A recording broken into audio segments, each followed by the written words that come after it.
Story starts with Hyunjin, our protagonist, falling down from the top of a building, his mind racing with confusion about why he's falling. He had endured the torments of bullying and was close to graduating, but now finds himself in this dire situation. After 3 months in a coma, doctors declare him in a vegetative state, with no hope of recovery. Though he can hear voices around him, he's unable to respond. His grandmother sits beside his bed, tearfully pleading with him to wake up, refusing to give up despite the doctor's advice. She raised him after his parents' death, and her heartbreak is palpable. Days later, his brother visits and confides that the bullies who tormented him are now targeting him, leaving him battered. Their grandmother has taken a job at a restaurant to cover the hospital bills, injuring herself in the process. The family's suffering would have been less if he had just died, his brother laments through tears. Hyunjin, trapped in his mind, wishes he could help them. 3 years pass, and he remains comatose. Doctors discuss his case, noting how long it has been since Hyunjin first arrived. They mention that his grandmother has collapsed at work.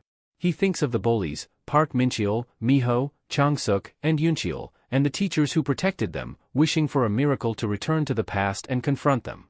A decade later, he is still in the same state, overwhelmed by despair to the point that tears escape his eyes as he prays for an end.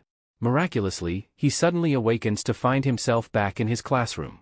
Disbelieving, he pinches himself to confirm it's real. He even stabs himself with his pen for confirmation that it's not a dream. He has returned to his school days. Witnessing a boy being bullied, the spark of his own suffering, he decides not to stay silent this time. He stands up and tells Mincheol to stop, ready to face the challenge head-on. Mincheol asks if he can handle the consequences. All eyes were on Hyunjin and Mincheol, the classroom holding its collective breath. No one dared to intervene, stunned into silence. The tension was palpable, and the students watched in shock as Hyunjin threw a powerful punch at Mincheol. It was a moment he had long envisioned, the moment that had haunted him for years. Hyunjin vividly recalled the day his life had changed forever. Mincheol had been half listening to the teacher, more interested in his next gaming session of Legend Online. He was a notorious bully, exploiting his peers for his amusement. That day, he had approached Young Min, a quiet and diligent student, and demanded that he boost his online character. Young Min, fearing retribution, reluctantly agreed, and his grades began to suffer as a result. Mincheol's demands escalated, eventually coercing Young Min into spending his own money on in-game items. The stress became unbearable, and Young Min finally refused. It was the first time Hyunjin had witnessed such brutality firsthand. He had wanted to avoid trouble but couldn't ignore the injustice done to someone who had helped him with his studies. When he intervened, the teachers arrived and defused the situation, but that only marked the beginning of his torment. From that day on, Mincheol's gang singled him out, subjecting him to relentless bullying. They beat him daily, dragging him into their cruel games and leaving him with no respite. Now, as he landed the first punch, Hyunjin felt a decade's worth of pent-up rage and frustration surge through him. He grabbed Mincheol's head and slammed it onto the desk, the impact reverberating through the room. He hit him again and again, each blow fueled by years of suffering. The classroom erupted into chaos, but Hyunjin was beyond caring.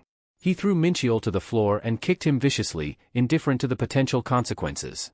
Mincheol's friends, alarmed, rushed to intervene. They pleaded with Hyunjin to stop, but he refused, his eyes blazing with a newfound determination. Miho, one of Mincheol's closest allies, recognized the fierce resolve in Hyunjin's expression and felt a flicker of fear. Changsuk, the group's strongest member, stepped forward, declaring he would end this once and for all. Just as he was about to attack, a student shouted that a teacher was approaching. Mincheol, battered and bewildered, ordered his gang to disperse, promising retribution later. He stumbled to his feet, trying to process what had just happened. He remembered Hyunjin's initial punch, but the rest was a blur of pain and fury. Hyunjin, usually the reserved class president, had never posed a threat before. But now, he had crossed a line, and Mincheol vowed to make him pay. As the teacher entered the classroom, Mincheol and his friends seethed with anger and humiliation. They knew they had to act quickly to reassert their dominance.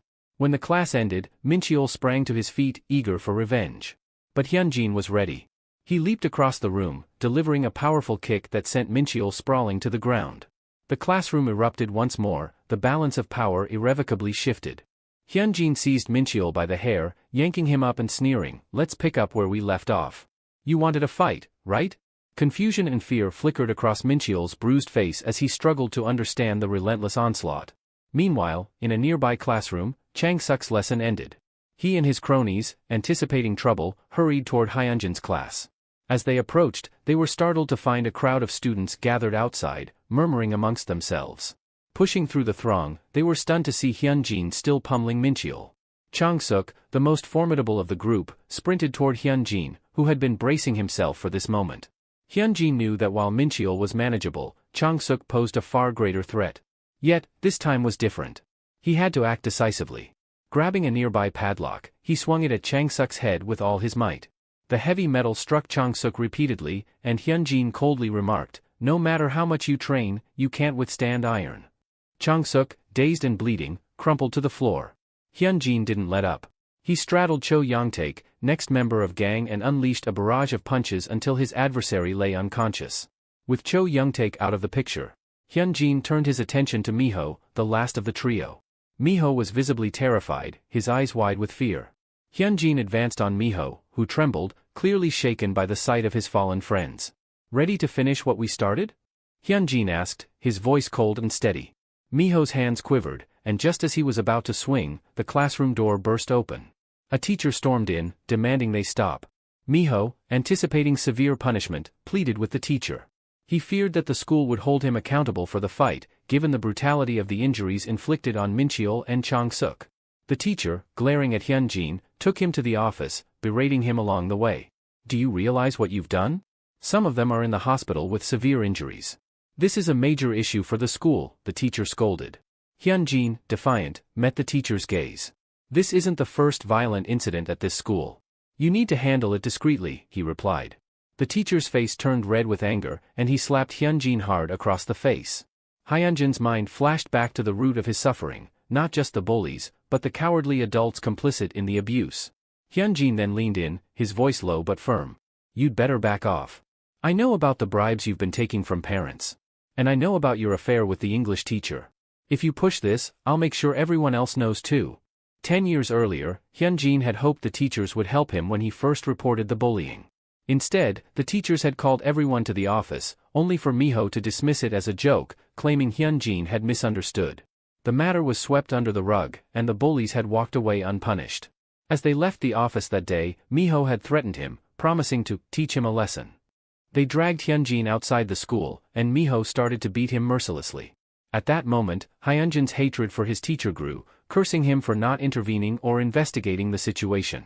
His teacher, Mr. Kim, had appeared during the assault, witnessing the brutal scene.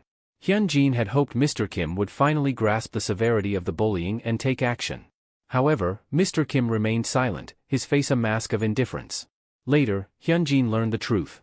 Mr. Kim had been accepting bribes from parents, including Miho's, and turning a blind eye to the bullying. One day, Hyunjin's anger boiled over, and he punched Miho in the face. Miho's parents, influential and wealthy, quickly intervened, demanding the principal expel Hyunjin. His grandmother had to apologize profusely on his behalf, making Hyunjin realize the depth of his helplessness in a system where power and money held sway. Even the school's violence committee merely punished him, leaving the real perpetrators unscathed. After falling into a coma, Hyunjin understood that revenge couldn't be achieved through brute strength alone. He needed to navigate the complexities of adult corruption and complicity. Back in the present, he confronted Mr. Kim, blackmailing him with the knowledge of his corruption and affair with the English teacher, who was a mother of 3. Fearful, Mr. Kim asked what Hyunjin wanted. Hyunjin demanded that he continue his corrupt ways but stay out of Hyunjin's matters. Mr. Kim, realizing the precariousness of his situation, agreed reluctantly. Hyunjin knew Mr. Kim was just the first step in his plan and began preparing his next move. Meanwhile, Miho was seething with rage, vowing to kill Hyunjin. He was confident Mr. Kim would back him, at least enough to get Hyunjin expelled. Later, Hyunjin re-entered the classroom and challenged Miho openly. He punched Miho so hard that he fell from his chair to the floor. Hyunjin jumped on him, kicking his face relentlessly while Miho begged for mercy and called for help. The other students watched in stunned silence, paralyzed by fear. Mr. Kim observed from the window, hesitant to intervene. Hyunjin leaned down, whispering to Miho that no one would help him, emphasizing the school's apathy and corruption. Mr. Kim's mind raced as he watched the brutal scene unfold. He thought about the earlier incident where 3 students had been hospitalized. He knew the school administration would want to avoid further escalation, yet he also understood the power Miho's wealthy parents wielded. They owned multiple residential complexes and were prominent figures in Daeseon, providing substantial financial support to the school. Mr. Kim realized that failing to handle the situation delicately could result in severe backlash from these influential parents. The school's recent renovation, funded largely through donations from Miho's parents, loomed large in Mr. Kim's mind. His own acceptance of their money added to his anxiety. If they turned against him, even his usual methods of manipulation wouldn't protect him. Desperate to find a way to separate Miho from the growing scandal, he hurried to the classroom. His heart sank when he saw Hyunjin already beating Miho savagely. Quietly, he backed away, knowing that his affair with the English teacher, if exposed, would end his career. Inside the classroom, Hyunjin continued his assault on Miho, finally tiring and sitting on a desk, surveying the damage. He understood that as long as he didn't target Miho, he could manage the fallout. But if he had chosen to avoid conflict, he would never have punched Mincheol upon returning. After enduring years as a vegetative patient, his desire for intense revenge consumed him. As expected, the news of the fight spread quickly. 3 students were hospitalized, and the principal was adamant about punishing Hyunjin. The witnesses' accounts made it impossible to cover up the incident. The principal, fearing backlash from Miho's influential parents, convened a meeting with the student committee. He insisted that Hyunjin be severely punished. Min Young, the English teacher, supported the principal, advocating for Hyunjin's expulsion. However, Mr. Kim defended Hyunjin, pointing out that Mincheol's gang had a history of bullying. He argued that Hyunjin had been a victim before becoming a perpetrator and that punishing him harshly would be unjust. Nonetheless, the principal remained resolute, knowing that appeasing Miho's parents was crucial. The decision was made to suspend Hyunjin until a review committee could convene in a week to determine his punishment. As Hyunjin left the principal's office, Mr. Kim followed, whispering that he had done his best. Hyunjin threatened him, warning that he would reveal his secrets after graduation. Back in his classroom, Hyunjin gathered his belongings, ready to execute the next phase of his plan. As he walked home, he reflected on the familiar alleyways, finally feeling a sense of purpose. He arrived at his shabby villa, number 0, the house bought with his parents' death insurance. Grateful for the roof over his head, he called his grandmother, remembering she would be at work. With no time for sentimentality, Hyunjin set his sights on his next steps. He planned to dismantle the power structures of his tormentors and build his own foundation within 2 years. To do this, he identified 3 essential conditions. First, he needed to recruit a loyal team to take down the violent perpetrators. Second, he required allies who shared his goals, even the best plan would fail without the means to execute it. Finally, he needed experience and a solid background to ensure nothing could obstruct his path.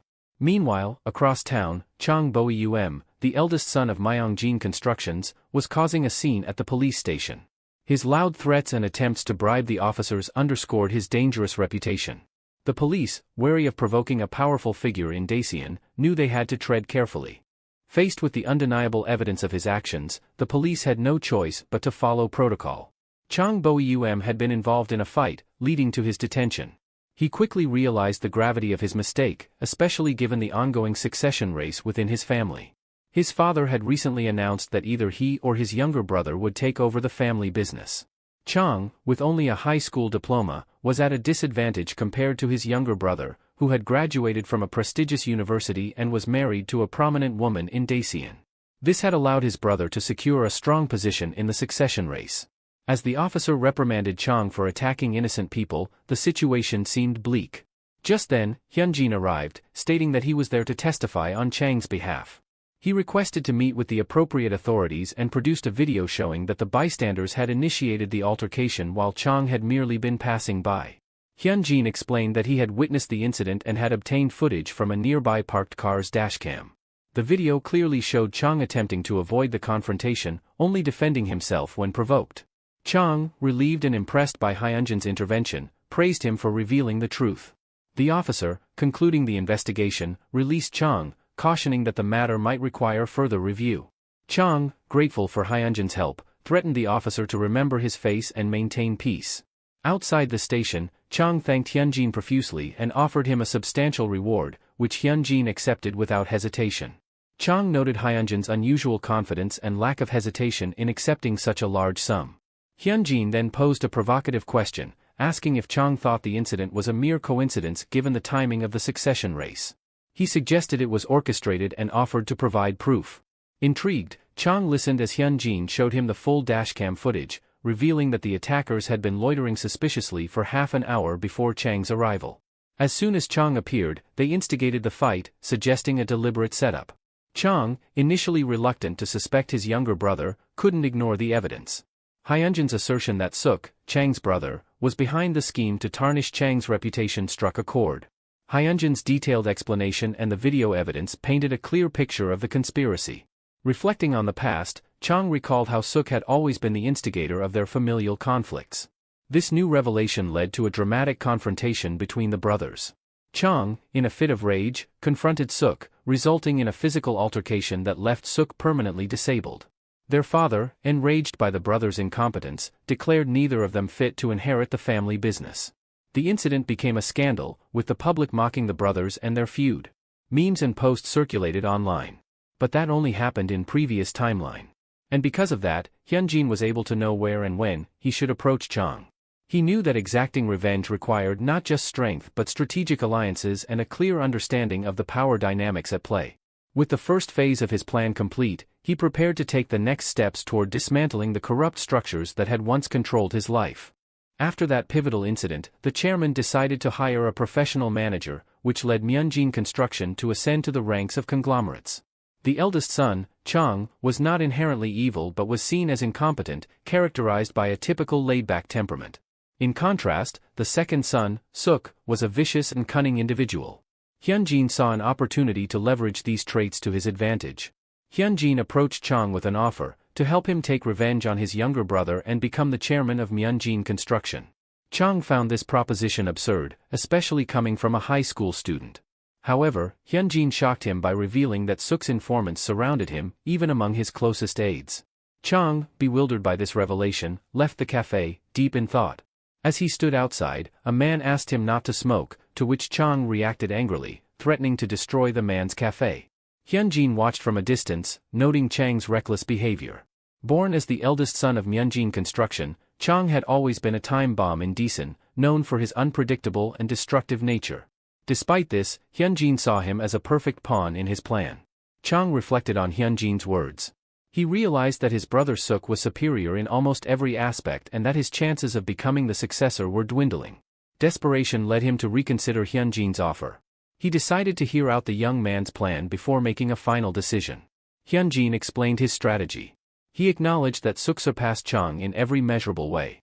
However, he pointed out that their father, the chairman, had initiated the succession race because he still believed the eldest son had a desire to lead. Hyunjin's plan was simple: what if Suk, despite his superiority, were to fall to the bottom, where Chang currently stood? Meanwhile, Suk was enraged upon learning that his plan had failed. He blamed his father's outdated thinking. Just then, he received a call from his secretary informing him that his wife had broken into Hansung's office, where his girlfriend was present. Rushing to the scene, Suk was horrified to find his wife there, having already attacked his girlfriend.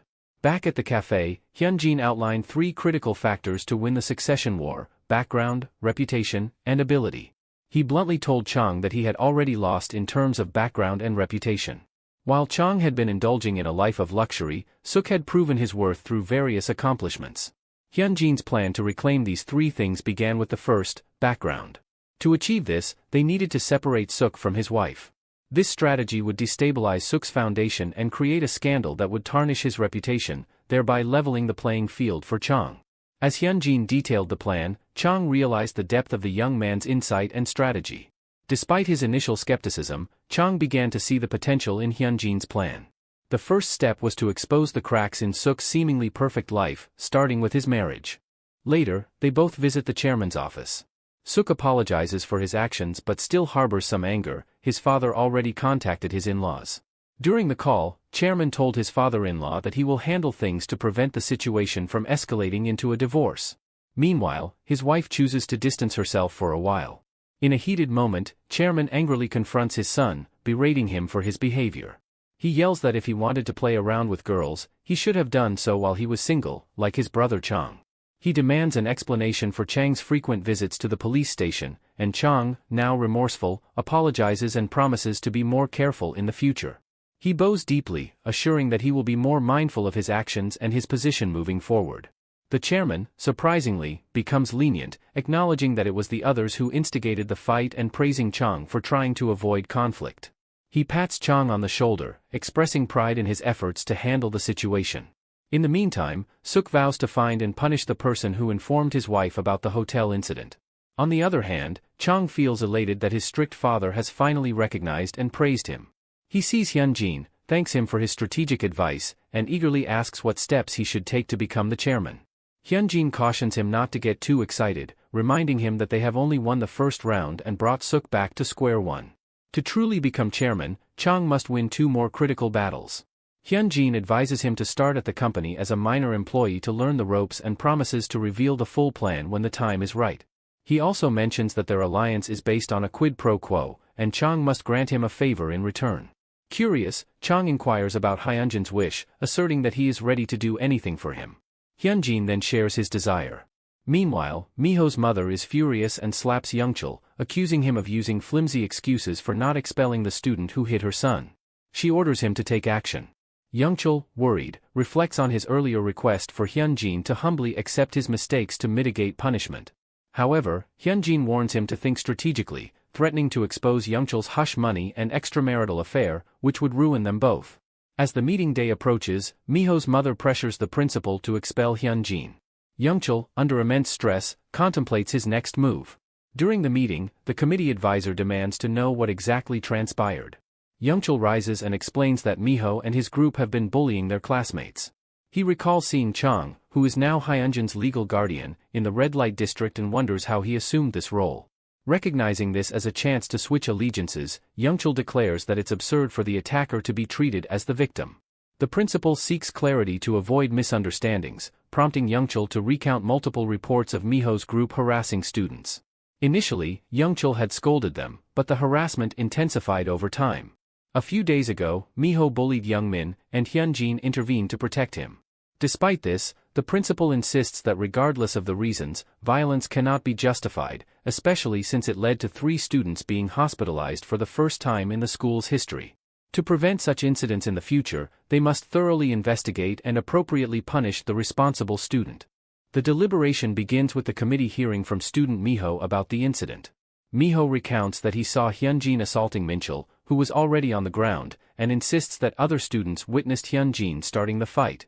He requests the principal to summon another witness to support his claim. Miho's mother rises and passionately urges everyone to look at her son's injuries, arguing that such violence is intolerable and could affect other students as well. The other parents present nod in agreement, expressing that no justification exists for such brutality, and demand that the principal take strict action against Hyunjin. In the meantime, at the hospital, others speculate that Hyunjin is likely to be punished due to Miho's mother's influence. Minchul, now more determined than ever, plans to make Hyunjin's life miserable until he breaks down and begs for mercy. Sensing the situation's urgency, Chang intervenes and asserts that it's time to uncover the truth about that day.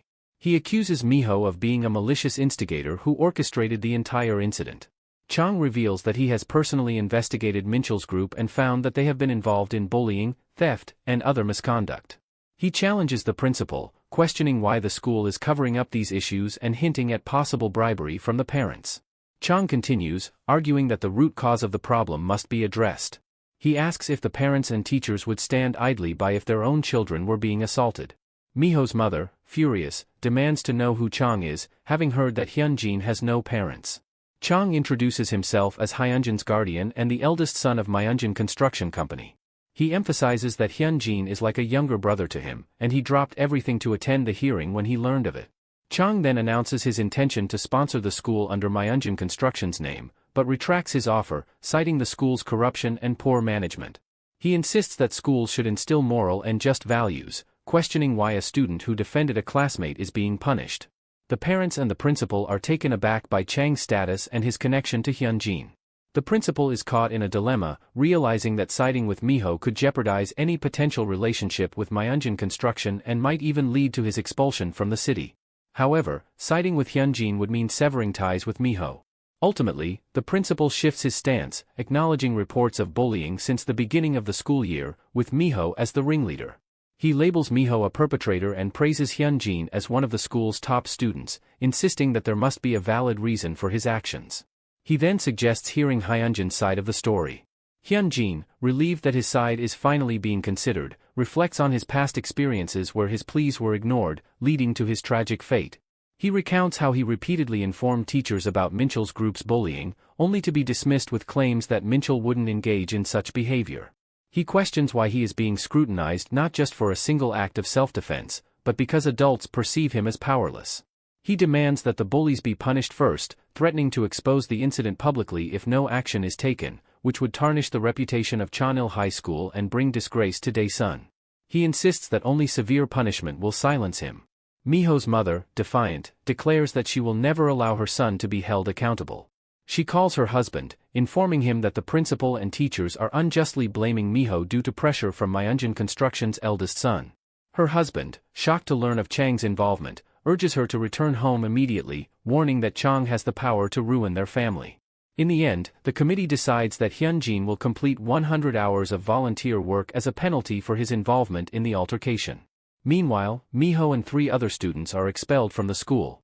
Enraged, Miho charges at Hyunjin, but his mother intercepts him.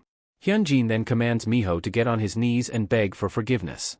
Confused and defiant, Miho questions why he should kneel since he's already been expelled. Hyunjin directs him to ask his mother for guidance. She, in turn, instructs Miho to kneel, and with reluctance, Miho bows before Hyunjin, pleading for forgiveness. However, Hyunjin coldly remarks that this act of submission brings him no satisfaction and ominously tells Miho to pray for his future, which will be filled with misery. That night, while Hyunjin is at home, he receives messages from Minchul, who urgently requests a meeting, claiming to have something important to share. Hyunjin agrees to meet him. Upon arrival, Minchul expresses his gratitude, but Hyunjin cuts him off, urging him to get to the point. Minchul confesses that the bullying and violence were entirely his fault and acknowledges the pain he has caused other students.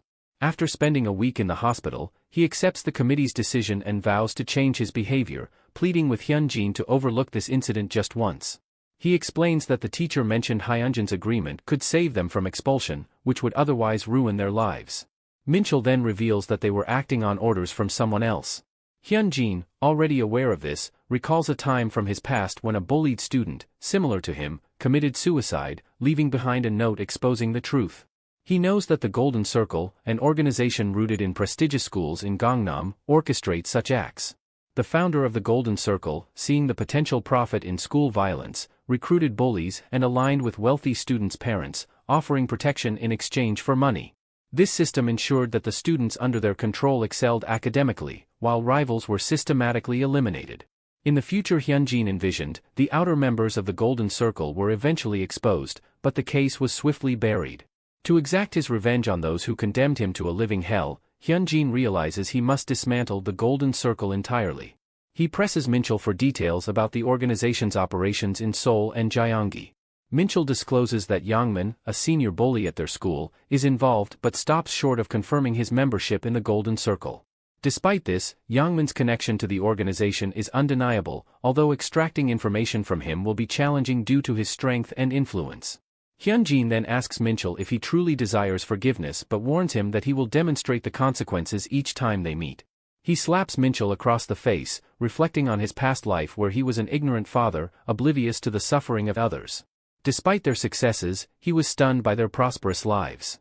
Now, with karma at play, he vows to inflict lasting trauma on those who wronged him, ensuring they suffer for the rest of their lives. The following day, the atmosphere at school is tense. Students whisper about Hyunjin, now branded a villain. Silence falls as he enters the classroom, everyone wary of his presence. Hyunjin sits at his desk when Jangmin approaches him, thanking him for his actions and offering to help him with anything he needs. Hyunjin, unimpressed, asks why Jangmin is showing gratitude now when he was too scared to testify before. He makes it clear that he no longer cares about what happens to Jangmin. Elsewhere, a student asks Yangmin about their next steps now that the Minchul gang has been expelled, noting that their plan has been ruined. Moreover, they can't touch Hyunjin because he is backed by the first son of Myungjin Construction. Yangmin, unfazed, says they can still make a lot of money by taking control of the high school. Hyunjin, meanwhile, is strategizing. He knows that to dismantle the Golden Circle, he must excel academically. Their targets are the top-performing students, and if he consistently achieves the best grades, the Golden Circle will be forced to act against him. This will make him a thorn in their side, as he had high grades in middle school. After school, Hyunjin heads to Yangdu Kayal's academy, Korea's first-ever MMA fighter to become the UFL world champion. He tells Kayal that he wants to register and become proficient in fighting. At the same time, Yangmin contacts a student named Jin Woo, who was previously in a wrestling academy, and asks him to incapacitate Hyunjin permanently. At the gym, the owner, Du-chu, tells Hyunjin that he has come to the right place and assures him that he will meet his requirements. Hyunjin recognizes Du-chu despite his mustache, knowing he is the former UFL champion, Yangdu Kaiyol. When asked why he wants to join the gym, Hyunjin explains that he wants to become strong enough to defeat bullies. Du-chu, however, discourages this motivation, stating that the gym is not a place to learn to fight for revenge. He suggests Hyunjin work out to avoid being bullied but refuses to accept him under his current mindset. Hyunjin reflects on Du-chu's past. As Korea's first UFL champion, Du-chu could have lived a prosperous life based on his fame alone, but his career ended abruptly when he was found to have used anabolic steroids. Despite this, Hyunjin believes in Du-chu's talent, as he had once transformed an untalented fighter into a champion. Hyunjin offers Du-chu 100 million won, aware that Du-chu needs money. He promises to transfer the money within a day if Du-chu agrees to train him, paying in advance so that Du-chu won't lose anything even if Hyunjin quits. Hyunjin is fully aware of the risks, including potential disability or imprisonment, but he is determined. Du-chu agrees to teach him, emphasizing that he will not allow Hyunjin to use drugs, as he has already made that mistake himself. He then challenges Hyunjin to endure one round in the ring with him to prove his determination. If Hyunjin can last the round, Du-chu will accept the offer. That night, when Hyunjin returns home, his grandmother is shocked to see his battered condition and asks what happened. A few hours earlier, he had faced Du-chu in the ring, tasked with enduring one 3-minute round. Hyunjin had stepped forward, landing a punch on Du-chu's face, but was swiftly knocked to the ground with a blow to his nose. Du-chu tells Hyunjin to stand up, reminding him that only 10 seconds have passed and there are still 2 minutes and 50 seconds left. Hyunjin rises again, but Du-chu launches a flurry of attacks. Hyunjin tries to block, but Du-chu's speed and power are overwhelming. After a series of punches and kicks, Hyunjin is knocked down once more. Du-chu commands him to get up again, and Hyunjin complies, knowing he must endure to prove himself. As he takes more blows, Hyunjin realizes his stamina is waning rapidly. He resolves to muster any momentum he can. Du-chu, thinking he went easy on Hyunjin to ensure his wounds heal quickly, is ready to call it a day. But Hyunjin, bruised and bloodied, insists he can continue fighting. Surprised by his resilience, Du-chu agrees to continue but warns that he won't hold back. Du-chu attacks with full force, but despite the onslaught, Hyunjin keeps getting up. Du-chu is moved by his determination, understanding the desperation driving him.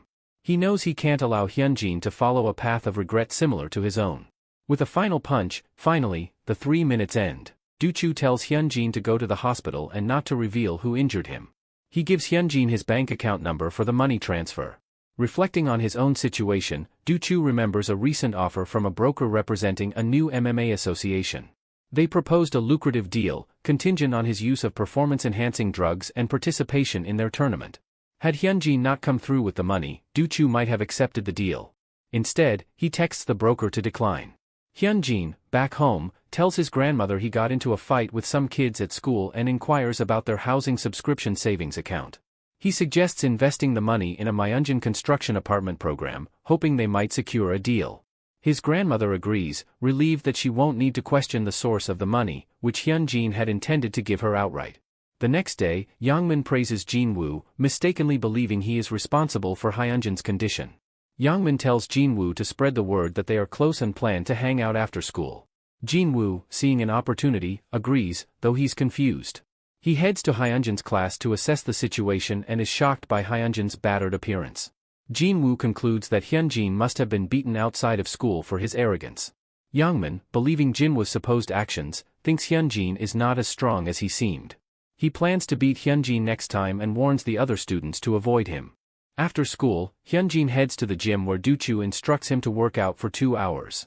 Du-chu sets a strict condition: if Hyunjin can't endure this, he will not teach him further.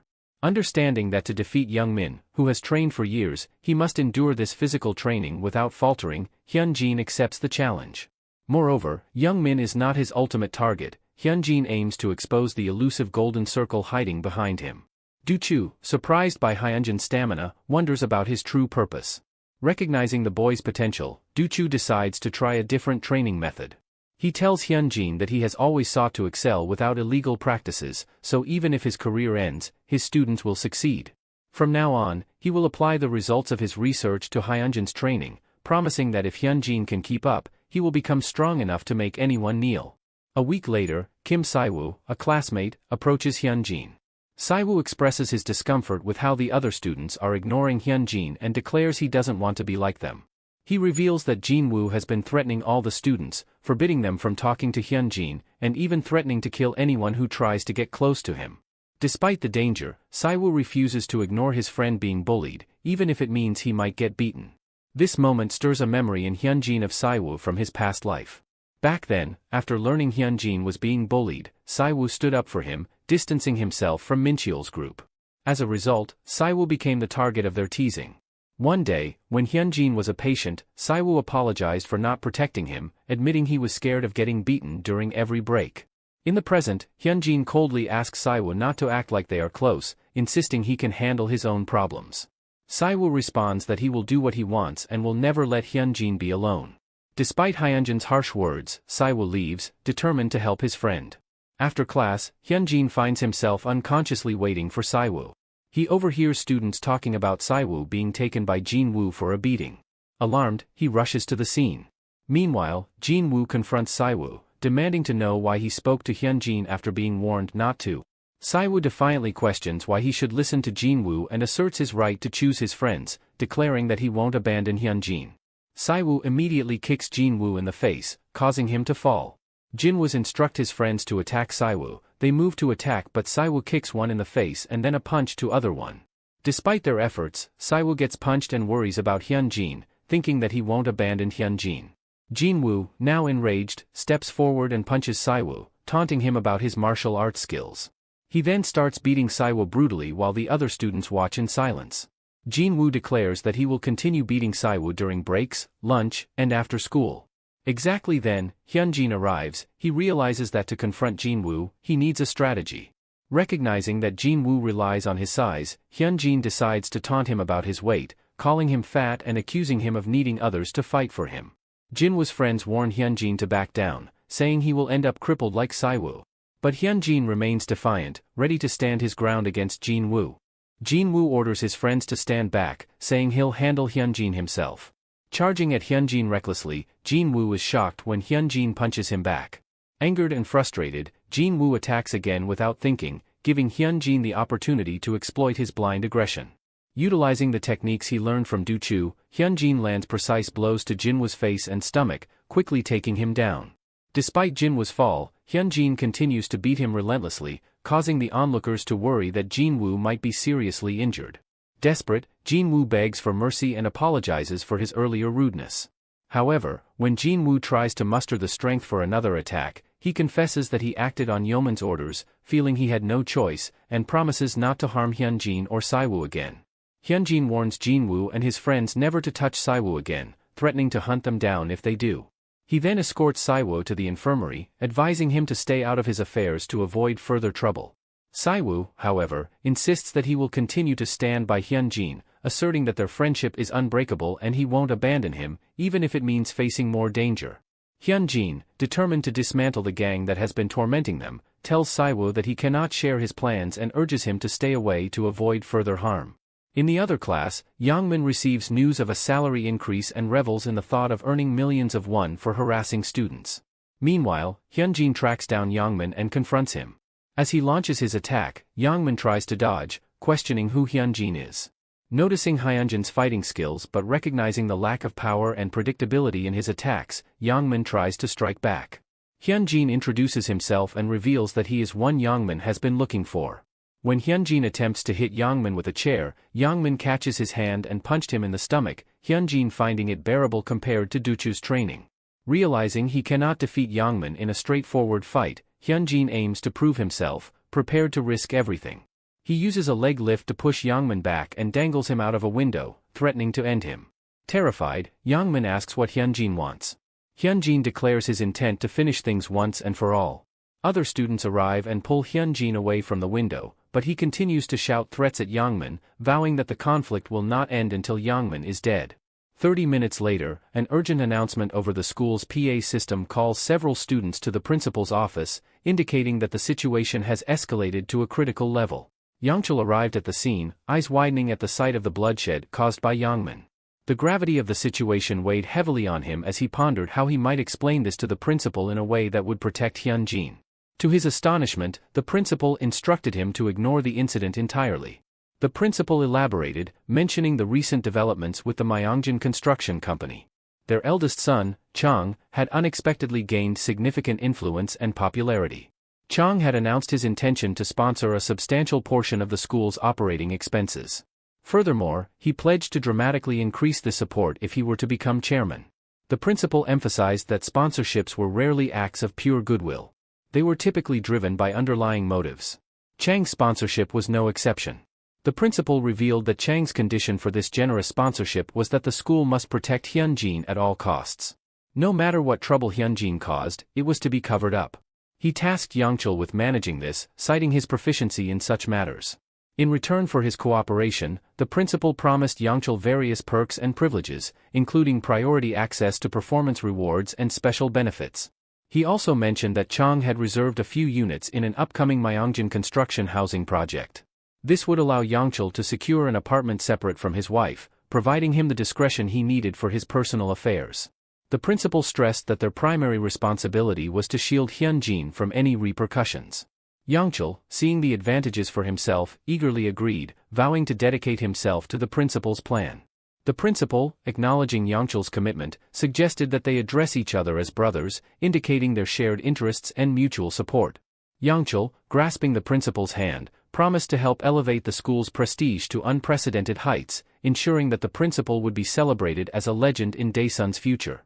The principal added that as long as Hyunjin graduated without any issues, the school would have the powerful backing of Myeongjin Construction, making their efforts all the more crucial. Their conversation was abruptly interrupted by the arrival of a staff member who reported that Hyunjin had been attacked, leaving both men in shock. They immediately summoned Yangmin for questioning. Despite Yangmin's insistence that he was innocent and that Hyunjin had initiated the altercation, the principal harshly reprimanded him for assaulting a student 2 years his junior. Yangchul continued the rebuke, pointing out that they had been monitoring Yangmin's behavior, noting his tendency to bully others whenever the opportunity arose. Shin Yangmin, fed up with the situation, screamed in frustration. "I almost fell off the building and died. There are witnesses," he shouted. Chul crouched down to Yangmin's level and responded calmly, "There are always witnesses. The issue is whether people believe them. Let's go outside and grab someone. Ask them who they think is at fault, an ordinary student or someone like you." Shin cursed in anger, prompting Chul to grab him by the clothes. "Watch your mouth," Chul warned. "If you don't admit to this, you'll face serious punishment." Looking at the two adults in front of him, Yangmin saw they were just as corrupt as he was. Realizing that messing with Hyunjin was a mistake, he finally apologized. As he walked away, he thought to himself that with graduation approaching, he couldn't let this incident ruin his future. He decided he had no choice but to seek help from outside, even if it cost him some money. In a car, someone remarked, "The situation is pretty bad. It's not unusual to use one's background, but how did Myeongjin Construction get involved? All the students who tried to harass the target were expelled, and even the teacher is protecting him." The broker, Kang Tae-gu, realized he had no choice but to handle the mission himself, as the Golden Circle didn't tolerate any mistakes. He drove to meet the principal, insisting that Shin was punished unjustly. The principal denied any wrongdoing. Tae-gu, thinking the principal would break under pressure, brought up a past incident where 4 students were sent to the hospital, but the attacker received a light punishment. He suggested that perhaps Hyunjin was receiving special treatment. "If that's the case, I won't let this go easily," Tae-gu warned. The principal laughed. "When in Daesun, do as the people of Daesun do. We didn't escalate this to a criminal case because we care about our students' futures. We've already discussed this with the police, so do what you must." Tae-gu threatened once more, but the principal remained unfazed. "I don't know what you plan to do, but threats won't work here." Frustrated, Tae-gu went to the police, but they sided with the school. The officer explained that the case was deemed self-defense, and punishing Hyunjin would also mean taking action against Shin. Tae-gu, enraged, smashed the table. "If you don't take this seriously, I'll make sure everyone hears about it online," he threatened. The policeman sighed, saying, "This is Daesun. Whether you publish it or not, it won't make a difference. People will forget about it in few days of vacation." Tae-gu was shocked, wondering what had happened to this town. He called a contact, who explained that the chief of police was very close with the principal. In a town like this, everyone knows each other. They're all probably keeping quiet, the contact added. Taegu finally understood. The principal's confidence stemmed from his trust in the local cartel. The problem with local cartels was that while intervention might be possible if it were a matter of personal interest, local sentiment, an ingrained territorial mindset kept outsiders from interfering in local affairs. Taegu realized this was why people avoided taking jobs in rural areas, preferring to stay in Seoul. He knew he couldn't afford to fail this mission. The Golden Circle had never failed a single request, and their reputation depended on this flawless record. If he failed, another broker would be sent to complete the job, and his own life would be ruined in an instant. The Golden Circle was unforgiving. Taegu knew he needed to calm down and think strategically.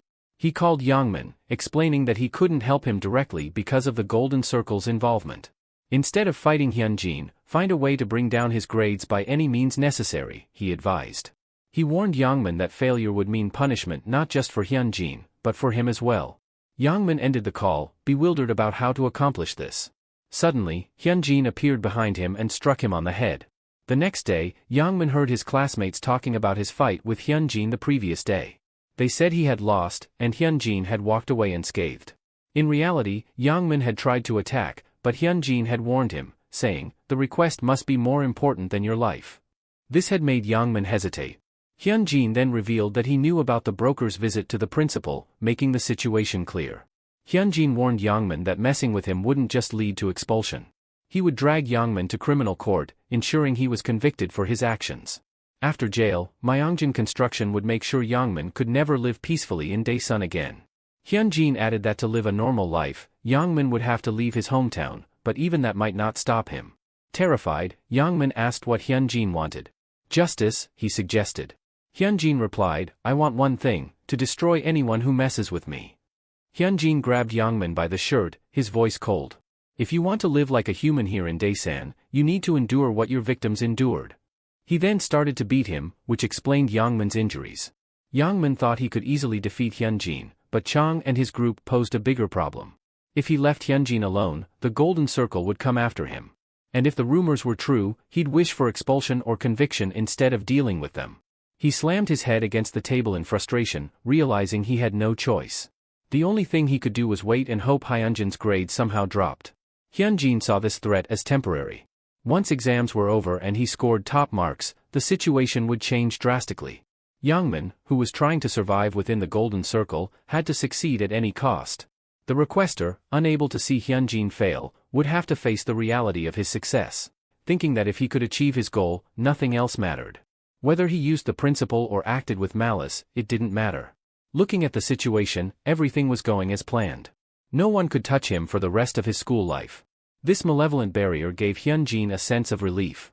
Later, Hyunjin went to the gym to train. It was clear he had some hidden talent, and even his coach commended him. If it wasn't about the money, the coach would have suggested he try his luck at becoming a pro. As Hyunjin got ready to leave, Sewoo walked into the gym for a scheduled consultation. A few days earlier, when Hyunjin rescued Sewoo, Sewoo noticed how much Hyunjin had changed. It was almost as if he was a completely different person from before. Sewoo shed a tear, remembering what Hyunjin had said to him earlier. What could he do now? Suddenly, a student barged into the infirmary, shouting that Hyunjin was in a fight with Yangmin. This made Sewoo think Hyunjin was still the same friend who always had his back. Sewoo now wanted to show everyone that messing with Hyunjin was a mistake. He got up and looked out the window, thinking that if Hyunjin was willing to go that far for him, he couldn't give up on such a friend. Back in the present, Hyunjin demanded to know what was going on, insisting that Sewoo not be taken away. He even offered to pay whatever was necessary, but the coach dismissed him. The coach believed that having a friend with him would make Hyunjin less likely to get into trouble. Coach grabbed Sewoo by the shoulder and led him into another room, asserting, "It's my decision whether you stay here as a student or not. Your training is done for today, so you can leave." The coach stated that his gym didn't encourage youngsters to fight and therefore couldn't accept him. He added that he would have liked to expel Hyunjin too, but certain circumstances prevented that. Sewoo acknowledged the gym's purpose but insisted the coach look at his wounds, explaining he got them while protecting Hyunjin. He described how severe school bullying was, far worse than most adults could imagine. If Hyunjin hadn't saved him, he would likely be crippled. Sewoo couldn't abandon a friend like that and pleaded with the coach not to force him to join another gym. He believed Hyunjin chose this gym for a reason. Sewoo then handed the coach some money, offering to work part-time if it wasn't enough. The coach slammed his fist on the table, questioning why Se-woo was so desperate at such a young age. Se-woo asserted that, regardless of whether he was accepted into the gym, he planned on standing by Hyunjin's side. The coach reflected on this, recognizing the harsh reality these kids were living in. Could he really tell them that violence was wrong when even their best friends were being bullied? He sighed and conceded, "You can come to the gym tomorrow, but if you can't handle the training, it's over." As Se-woo tried to leave, Hyunjin stopped him, stating that while the coach might have accepted him, he still had to prove himself. "You need to show that you can crawl back from the depths of hell," Hyunjin said. They entered the ring, and Hyunjin reminded Se-woo of his plans, questioning what he hoped to achieve through this constant fighting.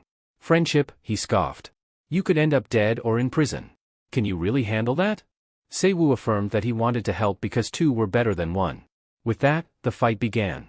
Hyunjin quickly closed the gap, but Se-woo countered with a kick, reminding Hyunjin that he was an athlete.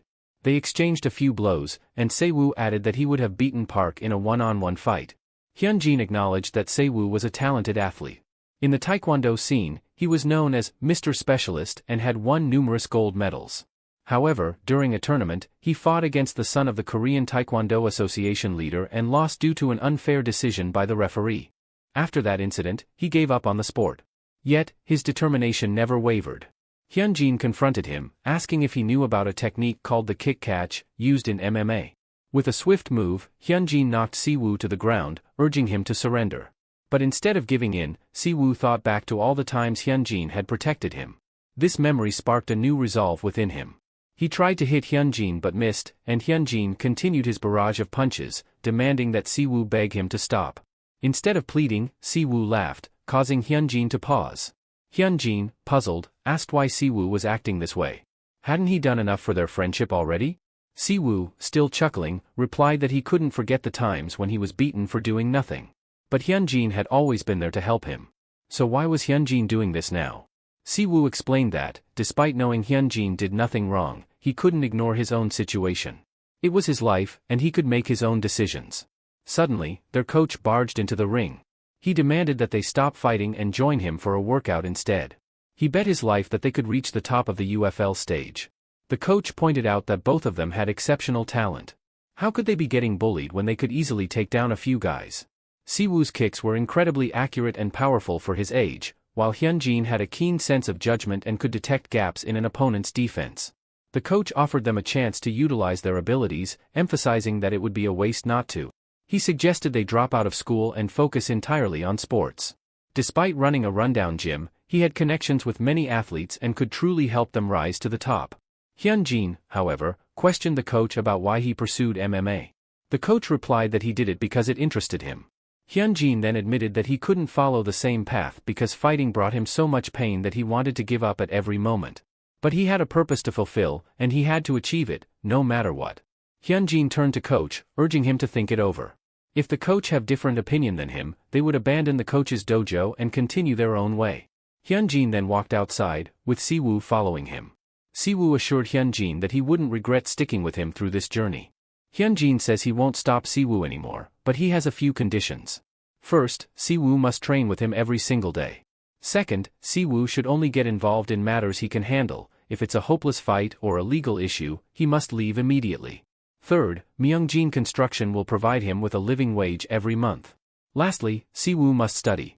Hyunjin hopes that when the time comes to escape this hellish reality, Se-woo can have a much better life than he ever did. Hyunjin believes this is for the best, as he can use this situation to change Se-woo's future as well. When he arrives home, he finds his brother watching his favorite team play. Hyunjin tells him that he will cook for them, so his brother should keep watching the game. Hyunjin reflects on his previous life, remembering how this team made it to the championship game. He never mentioned it at the time, but he must have wanted to watch the game live. His little brother loved games but never once asked for a computer. He was always a sweet, considerate brother who never let on how much he wanted to spend time outside having fun. Thinking of his grandmother, his little brother, and Se-woo, Hyunjin resolves that he will get better and live differently than before. He will tear down anything that gets in his way to ensure that the people precious to him won't have to suffer. Suddenly, he receives a message from the coach, acknowledging that he might have crossed the line by asking Hyunjin to become a pro. However, the coach encourages him to reconsider if he ever changes his mind. A few weeks later, midterms begin. The top 10 students, who have yet to be acknowledged, are given a chance to prove their worth. As the papers are passed around, Hyunjin thinks that if he can't get good grades, his plan will fail. He could have easily gathered evidence and exposed the golden circle, but he is determined to completely destroy it. To bring out the real golden circle, he must become an immovable obstacle in their path. He must continue on this path to crush their disgusting pride and ensure success every time. This moment marks the true beginning of his revenge. In his previous timeline, after the exams, Hyunjin sheds tears. He prepared so hard for this exam and put in so much effort. Despite remembering everything, the emotional weight of his journey hits him. Hyunjin remembers all the correct answers. It dawns on him that he is still mentally stuck in his school days. Even while being bullied, he studied diligently, regretting those days while living in a vegetative state. The memories of his past life are still vivid in his mind, as if they were branded into his brain. And rightly so, he should never forget about them. The desire for revenge has shaped him into who he is today. After all the exams are finished, a girl named Hyaji approaches him. She asks why he isn't grading his own paper. He replies that he doesn't want to and thinks about her. She was quite popular because of her beauty, and she had confessed to him during her first year. He rejected her at the time because he didn't think he could handle both dating and studying. She offers to grade his paper for him and begins. Slowly, she remarks that he did, in fact, get 100 in all of the subjects. The next day, Hyunjin calls Youngchul to the rooftop, where they announce him as the top-ranked student in the entire school. Hyunjin asks if Chul knows about the golden circle, and if not, he will explain it to him. Earlier, we see the principal receiving constant calls from academies, even being accused of favoritism. How could a student who was a nobody before suddenly get 100 in everything? The principal dismisses any notion of cheating, claiming that the school simply has an excellent education program. After closing the call, Chul asks the principal if it was another call about academies. The principal confirms this, also wondering why they are so insistent this time. Chul notes that it must be because the exam was extremely hard this time. The principal says there is no reason to make a fuss over such a thing. Shouldn't they be excited about their high-achieving student? He can already envision it, Hyunjin receiving the highest CSAT score in the country and entering Hankook University at the top of his class. Such an achievement would give the school the opportunity to become nationally recognized. With Myungjin Construction's support, his long-awaited dream will come true. The only problem is that Hyunjin is causing issues, and it would be bad for the school's image if their top-ranked student were a problem child. The principal demands more from Youngchul, emphasizing the need to manage Hyunjin's behavior carefully. The principal tells Chul to take extra care of Hyunjin, especially since he has produced the first-ranked student in the school. He promises to start paying him a merit bonus next month. Handing Chul some money, he mentions that it's just a small reward and that they will undoubtedly achieve much more with Hyunjin's scores. Chul agrees, realizing that siding with Hyunjin was the right choice. Back in the present, Hyunjin explains to Chul exactly what the golden circle is. Afterward, Chul asks what Hyunjin wants him to do, perhaps stop Shin Youngman. Hyunjin clarifies that he wants them to feign ignorance of these actions and stand by. That's more than enough, and he advises Cho to prepare mentally in advance. Meanwhile, Shin Youngman is being beaten by the broker, who gives him one more chance to resolve the situation. If not, the price will be at least a limb.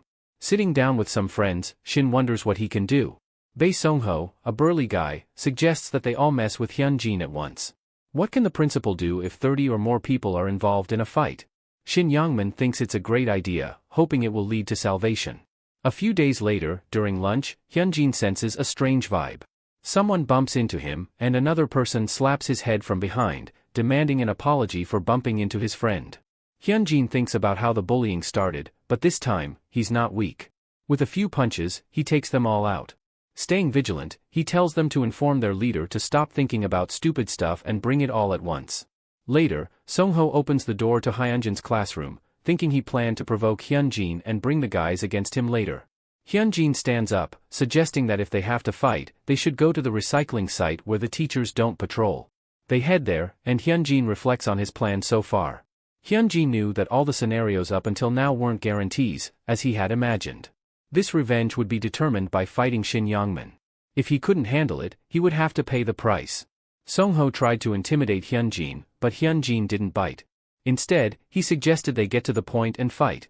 However, with spectators around, they should come at him one by one.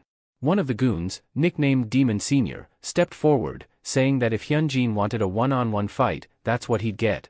In a school where students gather to learn, the necessity of power is extremely important. Hyunjin had defeated the strong with his radical moves, but his ruthless pursuit of victory had damaged his reputation. He was known for using malicious weapons like chairs or launching surprise attacks on unsuspecting enemies, with many believing his victories were due to luck. Hyunjin knew he needed to change this perception to continue his plan. To make Kainilhai his impenetrable fortress, he required a victory that couldn't be denied. Changhyun charged at him with a punch, landing it perfectly. Smirking, Changhyun assumed it was over, but he noticed Hyunjin had been guarding. Changhyun went for another attack but missed entirely, and Hyunjin seized the opportunity, delivering a powerful swing that knocked Changhyun out in one hit.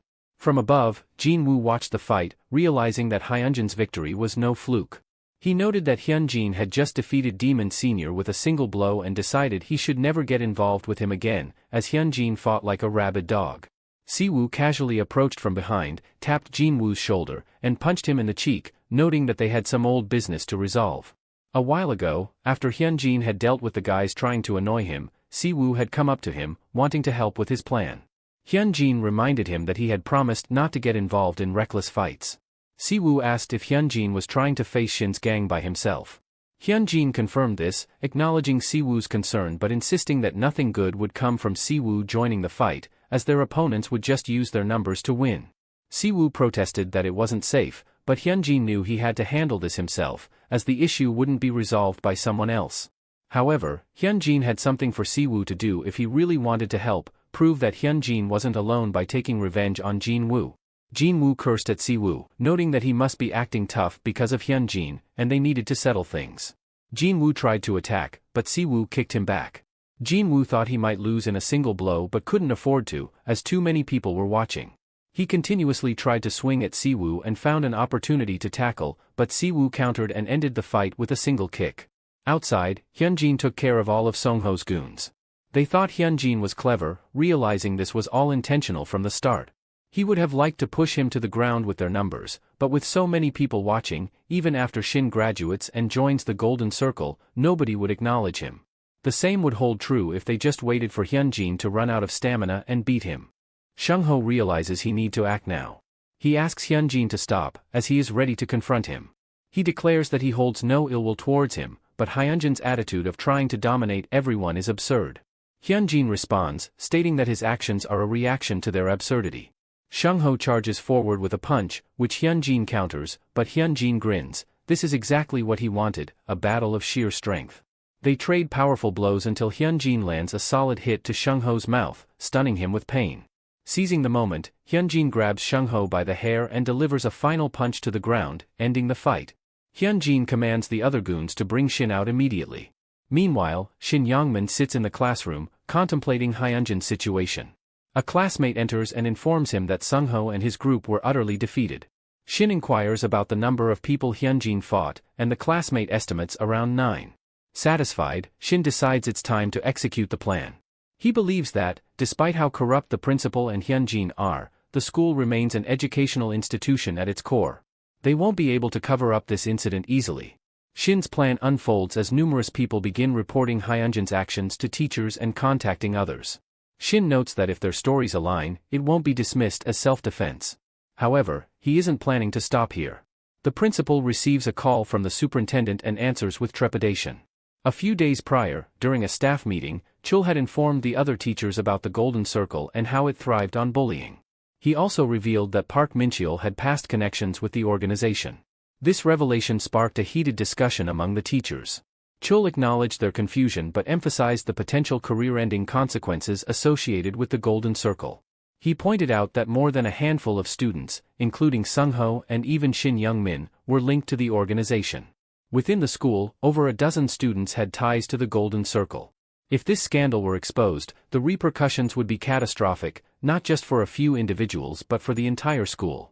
Chul, rising from his seat and slamming the table, proclaimed that the situation wouldn't end with just a few implicated. The entire institution could be dragged into the mess. He explained that the purpose of the meeting was to urge them not to sympathize with these bullies, regardless of the circumstances.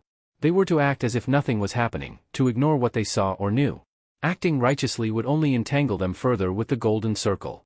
When a teacher attempted to argue, Chul silenced him, asking if he truly wanted to challenge an organization as formidable as the Golden Circle. What if they target you? They can destroy your career. You might even have to take the blame for everything. So his command is clear: do not sympathize with or go against the Golden Circle. Nothing is happening at this school. The Shin's plan had failed. The teachers were pushing the students away, and the police were dismissing the kids' reports as prank calls. Shin stomped through the school, seething with frustration. He thought to himself that the adults were just pretending to be ignorant, and even the police were useless. Weren't adults supposed to be responsible and take charge? Despite this setback, Shin remained determined. He would take down Hyunjin with his own hands.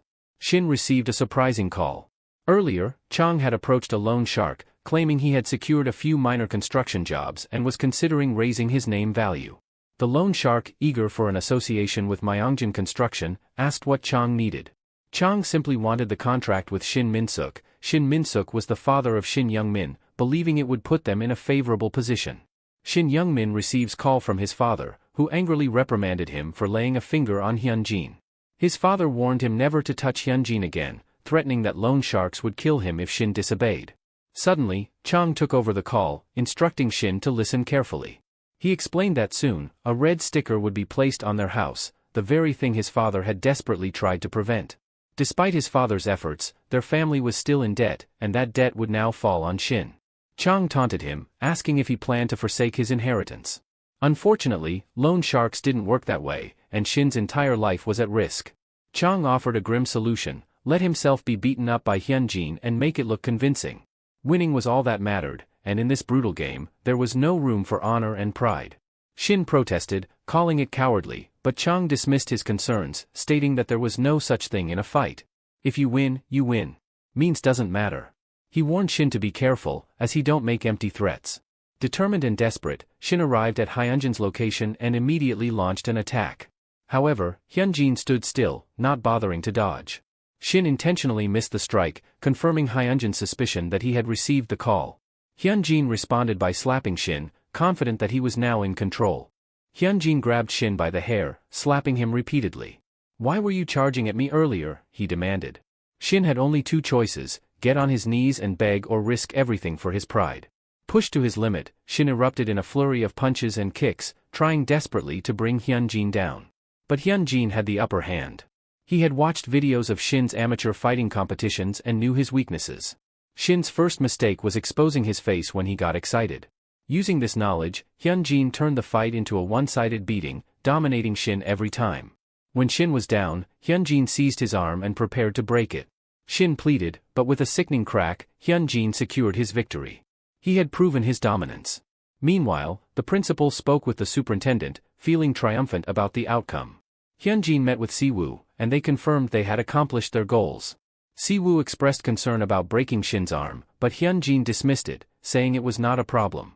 He had realized something important: while fighting someone like Shin, the world did not favor the weak. Chul looked at the devastation Hyunjin had left behind and wondered how he would clean it up. He couldn't back down now. He had to either ensure Hyunjin graduated and moved on or face the consequences together. He warned Shin to heed his words carefully. Shin's arm wasn't broken in a fight with Hyunjin, it happened when he fell down some stairs while playing with friends. If anyone mentioned Hyunjin's name at the hospital, Chul threatened to expose everything they had done. Shin, struggling with pain and frustration, questioned Chul's integrity. "How can you call yourself a teacher when you're supposed to prioritize the safety of your students?" Teacher Chul steps forward and remarks that he has used similar tactics to cover things up in the past. "But where was the lecture on being a teacher when you were the one benefiting?" he says. "You're still the same guy, and I don't know about the others, but I follow through on what I say." In an undisclosed location, Taegu is rudely awakened by a splash of water. He immediately begins pleading for another chance, even offering to stab Hyunjin if necessary. A man asks Taegu if he understands the basics of their work. Their job is to make school violence appear natural to satisfy their clients. "Are you willing to take responsibility if you cross the line and compromise our clients' confidentiality?" he asks. "Do you know why we've been able to maintain this business? It's because we keep secrets and maintain a perfect success rate. That's what the Golden Circle is all about." With that, he kicks Taegu into unconsciousness, noting that while Hyunjin is a tough target, he is ultimately just a cornered dog. This man is revealed to be young Chansu, a broker for the Golden Circle in the Seoul region. A week later, Shin is discharged from the hospital. He receives a message from Hyunjin demanding to know who his employer is, warning that he won't stop until he gets an answer. As Shin boards the bus, he curses Tang for sending a cryptic message about completed work. Both Hyunjin and Tang are major headaches, so Shin decides to sleep on it and figure out his next move later. When he arrives home, he finds his house ransacked. His father immediately tries to hit him but collapses to his knees in tears.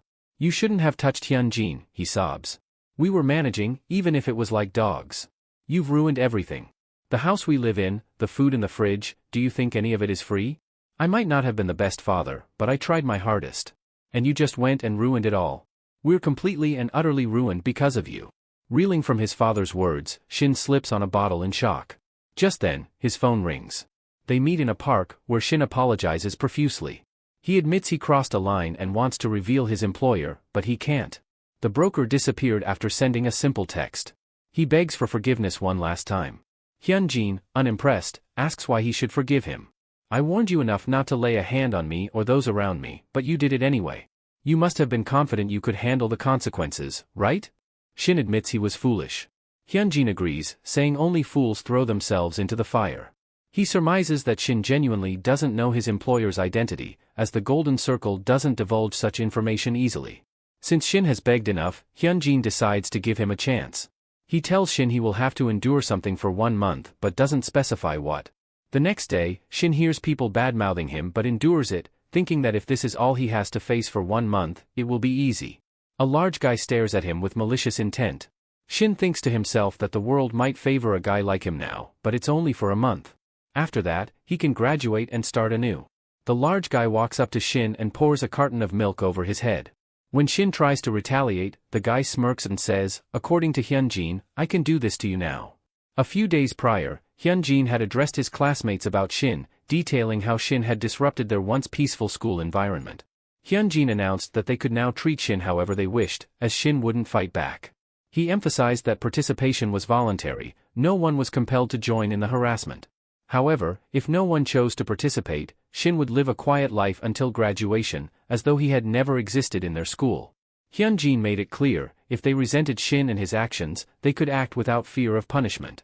For the past 3 years, Han's story had been monotonous and filled with torment. He was bullied simply because he had once made eye contact with Shin. Han's life became that of a toy, no one cared if it was broken. As he counted down the days to graduation, Han often wondered if Shin would ever remember him or recognize the wrong in his actions. But Han knew the answer, of course Shin wouldn't. He would forget and learn nothing. This realization drove Han to act, seeking some form of solace for his wounded heart. Han approached Shin, hitting him over the head and pinching him, mimicking what Shin had done to him before. He spits in Shin's food, saying, "Enjoy your meal, bastard," Han sneered, recalling the cruel words Shin had once said to him. But Han's actions were only the beginning. Others soon followed, harassing Shin at every opportunity. The relentless abuse drove Shin to the brink, contemplating if he should just give up and retaliate violently. Yet, the thought of Hyunjin's threatening glare kept him in check. He reminded himself he only had to endure this torment for 1 month. In the classroom, Hyunjin pondered his next steps. He had hoped to extract information about the Golden Circle from Shin, but since Shin knew nothing, he was back at square one. Still, he had some clues. The employer was likely a fellow student, wealthy enough to hire the Golden Circle. By narrowing down these parameters, he could identify potential suspects. However, he knew he shouldn't rush, he needed to focus on his current target for now. Meanwhile, Shin was suffering constant bullying. When he pleaded for help, his cries were met with indifference. After one particularly brutal attack, Hyunjin sent him a message with a proposition. He had a new game. If Shin accepted, his school life would become peaceful and the harassment would cease. Desperate for relief, Shin immediately agreed, much to Hyunjin's satisfaction. That night, Shin stands in front of a convenience store, questioning if he's making the right decision. But at this point, he doesn't care anymore. He enters the store where Park Min-cheol is working and beats him mercilessly. This was a premeditated attack, as Shin also targets Park Min-cheol's friends, leaving them battered and bruised. They contemplate reporting him, but realize it's futile. They decide to consider themselves lucky and try to forget the incident as if it never happened. When Shin encounters them all together, they demand to know why he did it. Shin explains that it's not out of spite but because Hyunjin knows his weaknesses.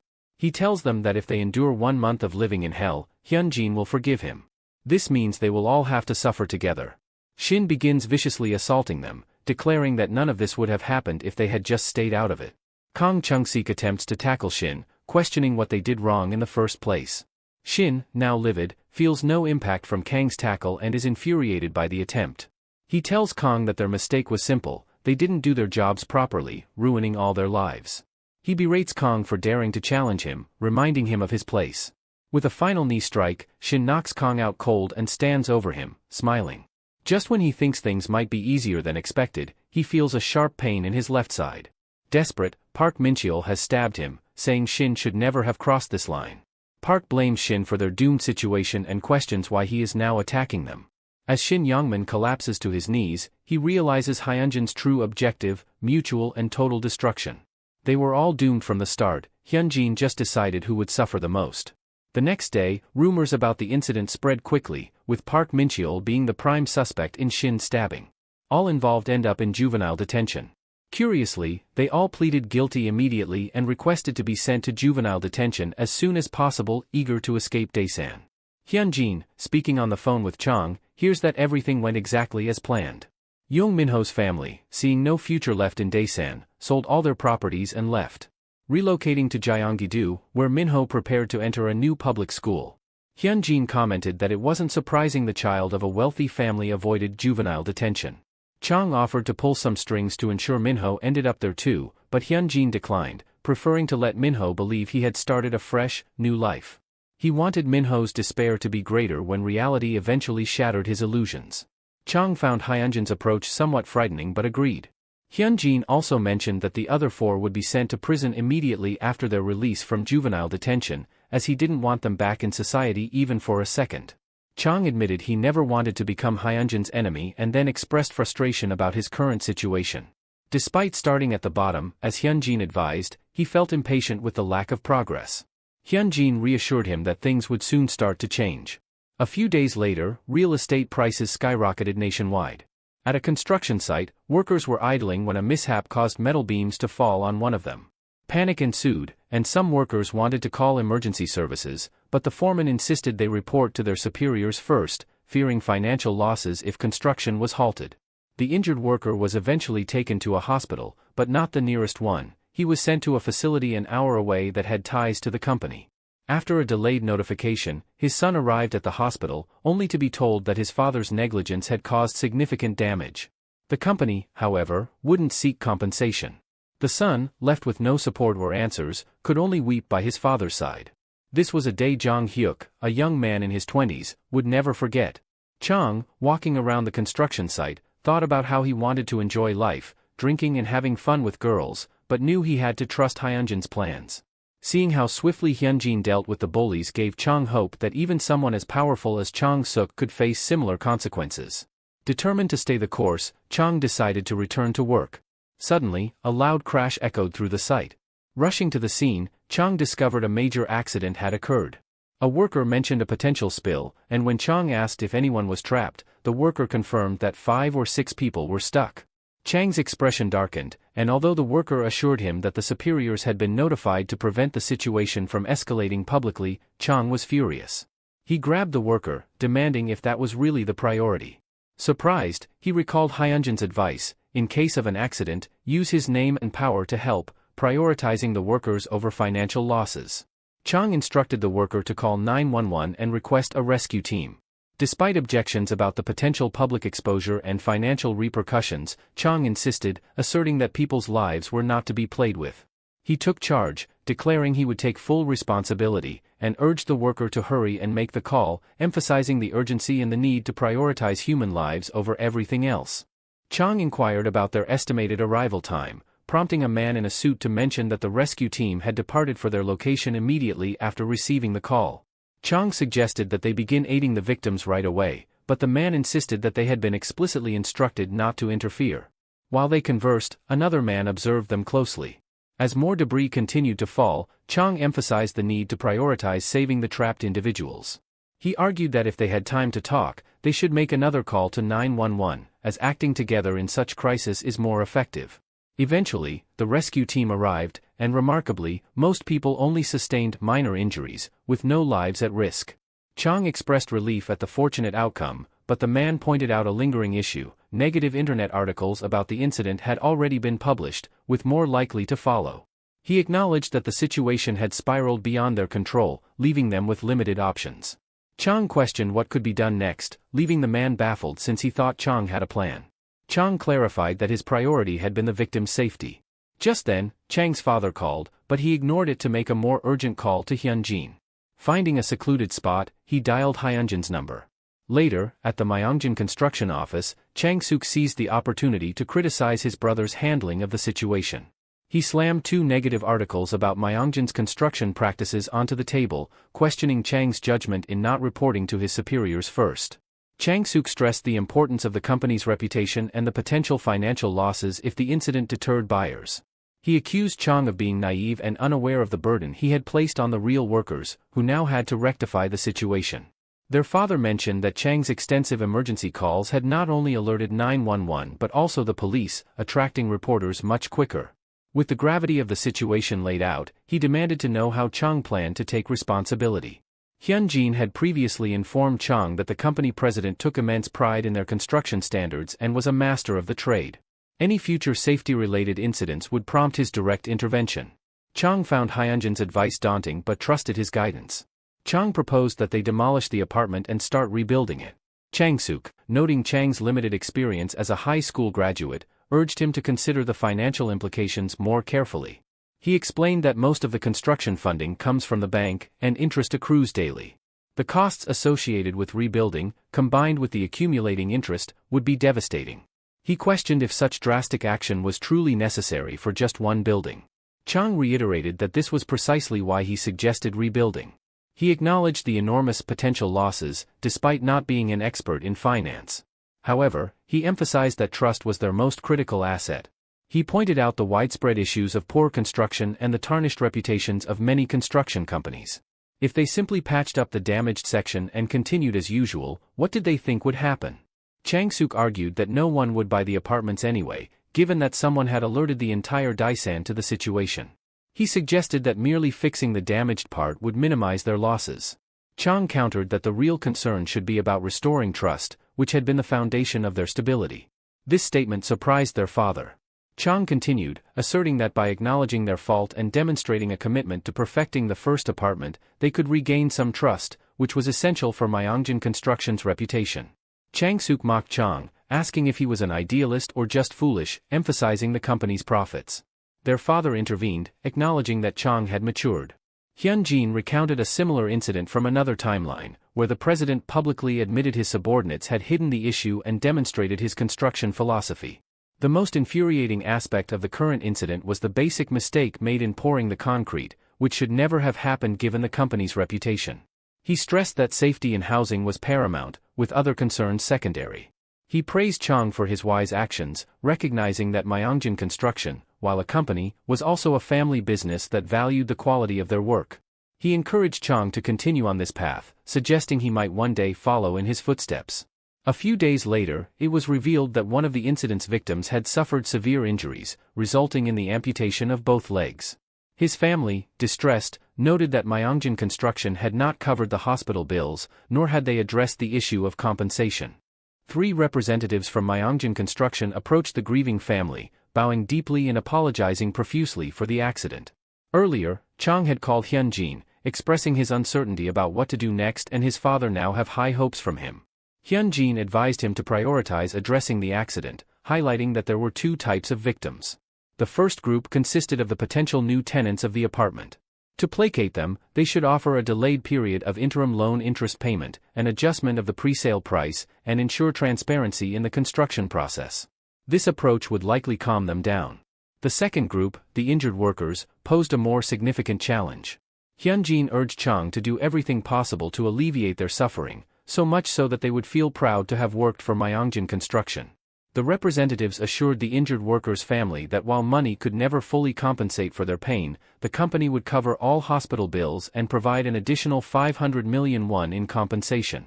Moreover, they promised to employ the injured worker in a department where his field experience would be valuable, acknowledging his long-term dedication to the company.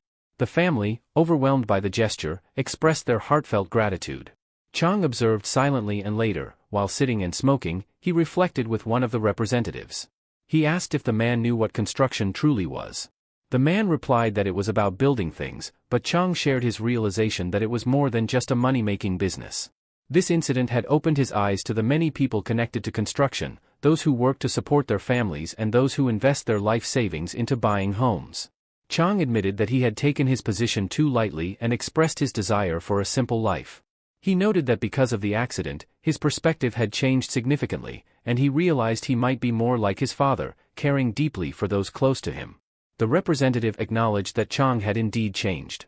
Their moment was interrupted by someone reprimanding them for smoking in a non-smoking area.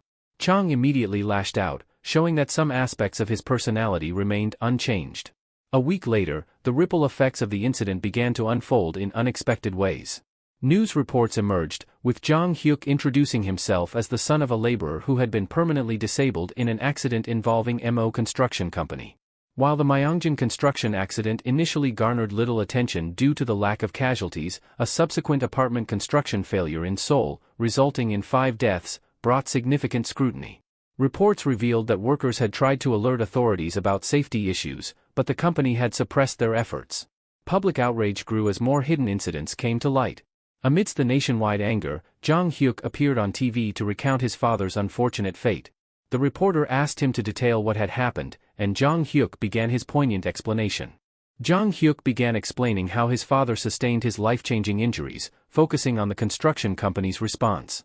When asked by the reporter, Jang Hyuk detailed how, instead of calling an ambulance immediately after the accident, the foreman prioritized reporting to superiors. As a result, his father wasn't taken to the hospital until 2 hours later. The reporter pointed out that the hospital his father was eventually taken to was an hour away, bypassing a closer facility. Jang Hyuk explained that the company insisted on using their affiliated hospital to gain financial benefits, though his family never received any such assistance. The reporter then asked why the company made such a cold-hearted decision. Jang Hyuk explained that it was all about hiding the accident and minimizing construction delays, treating workers as expendable resources in their pursuit of profit.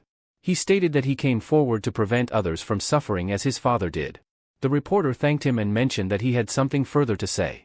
Jang Hyuk revealed that he was now working at another construction site where a similar incident occurred. However, the new company's response was entirely different. Meanwhile, Chang had become the construction manager and began visiting the site early every day. The workers warmly welcomed him, which he found surprising. One worker even offered him homemade onion juice, noting its health benefits. As Chang settled into the site office, pondering his new role while making ramen, the worker informed him of a guest from a broadcasting company wanting to interview him. Chang, thinking he might have said something wrong, agreed to meet them. That night, at the president's mansion, the news highlighted Myeongjin Construction's decision to rebuild the apartment despite significant financial losses due to borrowed funds. The news credited Chang with playing a crucial role in this decision. They interviewed the injured worker's wife, who expressed her gratitude and surprise at receiving hospital bill payments and a personal apology from Chang, the company's eldest son. Despite her ongoing anger over her husband's injury, she appreciated the company's acknowledgement of his long service. The president turned up the volume as Chang's interview aired. The interviewer praised Chang's numerous selfless actions and asked why he chose to take them. Chang explained that it was simply what his father had taught him. From a young age, his father emphasized that their work wasn't just about money but about maintaining a family business they would carry for their entire lives. The president received a call from Chairman Park, who congratulated him on raising such an exemplary son. The president, surprised by his son's newfound maturity, remarked that Chang was indeed following in his footsteps. Their conversation shifted to Park's daughter, and the next day, a woman called the president, stating that Chairman Park wanted Chang to go on a blind date with his daughter. This was fortuitous, given that her family was full of judges and prosecutors. The president inquired why their interest had changed, recalling how quickly they had been rejected in the past. The woman explained that Chang's reputation had spread far beyond Daesan, making him highly sought after. She mentioned that if they needed more options, she was available to assist. A knock on the door interrupted their conversation, and a woman entered, asking if the president needed her. He confirmed this, informing her that they no longer required the matchmaking company's services and inquiring about their current contracts. She reported that they had several significant projects, including the reconstruction of 3,000 houses for S Company, a new construction project in Gangbuk, and apartments for J Chemical Industry employees. Additionally, Daesan City had contacted them to expedite a contract for 5,000 houses, requesting completion before the end of the next year. This opportunity was the jackpot the president had been waiting for. Chang was then invited to a meeting where his father announced his promotion to executive director of the company. The people who once looked down on him now congratulated him warmly. His father mentioned that Chang would be involved in the Daesan City project, acknowledging that while it was early for him, it would be a valuable learning experience. Chang agreed and bowed, eager to contribute. At school, some girls whispered among themselves while a boy sat awkwardly in his seat. Hyunjin received news of Chang's promotion and his involvement in the Daesan City project. He hadn't anticipated such rapid progress, as he had planned to leverage his influence to participate in the project in the future. This unexpected change, possibly a result of the butterfly effect, required him to recalibrate his plans carefully. He noted that there could be no flaws in his strategy. Suddenly, Hyunjin spotted Chang's car and wondered why he was at the school unannounced. Chang met with the principal, who expressed admiration for Chang's actions, noting that he had become a symbol of Daesan's pride following his news coverage. Chang explained that he was there to express his gratitude for the school's support of Hyunjin, calling it a gesture of basic equivalent exchange. He offered a generous gift, the construction of a new gym and a modern swimming pool with the city's help. The principal was thrilled, noting that these additions would elevate the school's prestige. He promised to continue supporting Hyunjin, and Chang agreed, but also requested a meeting with teacher Chul. When Chul arrived at the principal's office, Chang greeted him warmly. He expressed admiration for Chul's pragmatic approach, acknowledging that in a world where survival and prosperity are paramount, working for the wealthy is understandable. He referred to the incident involving Shin Young-min, where Chul had punished him so harshly that rumors of bribery had spread. Chang dismissed these rumors, asserting that they were inconsequential. He assured Chul that his efforts would be rewarded and that in 3 years, Chul would be even prouder of his achievements. Chul, though nervous and sweating, agreed wholeheartedly. Chang then mentioned that he had heard about Chul's frequent visits to Miracle, a cabaret with beautiful girls. He revealed that he had put in a good word for Chul there and invited him to enjoy a night out with his trusted companions, without worrying about expenses. Additionally, he handed Chul a tightly packed box of vitamins, hinting that it contained money, and urged him to remember this favor. Chang emphasized that he was not just any parent with some spare cash, but the successor of Myeongjin Construction, the city's most powerful and wealthy construction company. He wanted Chul to understand the significance of their interaction and the level of influence he wielded. Later, after everything had settled, Chang and Hyunjin went to the roof. Chang expressed his gratitude, but Hyunjin remained nonchalant. Surprised by Hyunjin's calm acceptance, Chang asked why he didn't inquire about the reason for the thanks. Hyunjin, with his keen mind, replied that it was obvious. Chang was thankful for his handling of the construction incident. Chang confirmed this, admitting that he now fully acknowledged Hyunjin's intelligence and strategic thinking. He mentioned that while bringing down Changsuk was relatively simple, involving just a bit of investigation into his private life, this recent feat was extraordinary. Hyunjin had accurately identified his father's tendencies and predicted the benefits of the reconstruction decision. Thanks to Hyunjin's efforts, Chang had become the executive director and hoped to eventually become the chairman. He realized Hyunjin was aiming for a significant future, one that required substantial power, and he was grateful for Hyunjin's support in positioning him as the future chairman. He promised to uphold this role to the best of his ability, believing that together, they would be unstoppable. Hyunjin responded with a simple, "sure," prompting Chang to comment on his blandness despite his brilliance. Chang then offered his help, urging Hyunjin to ask for anything he needed. When Hyunjin inquired about specifics, Chang assured him that he was willing to do anything, anytime, whatever it may be. Hyunjin then asked how much cash Chang could spend on him. Later, during the closing hours of school, teacher Chul entered Hyunjin's class with exciting news.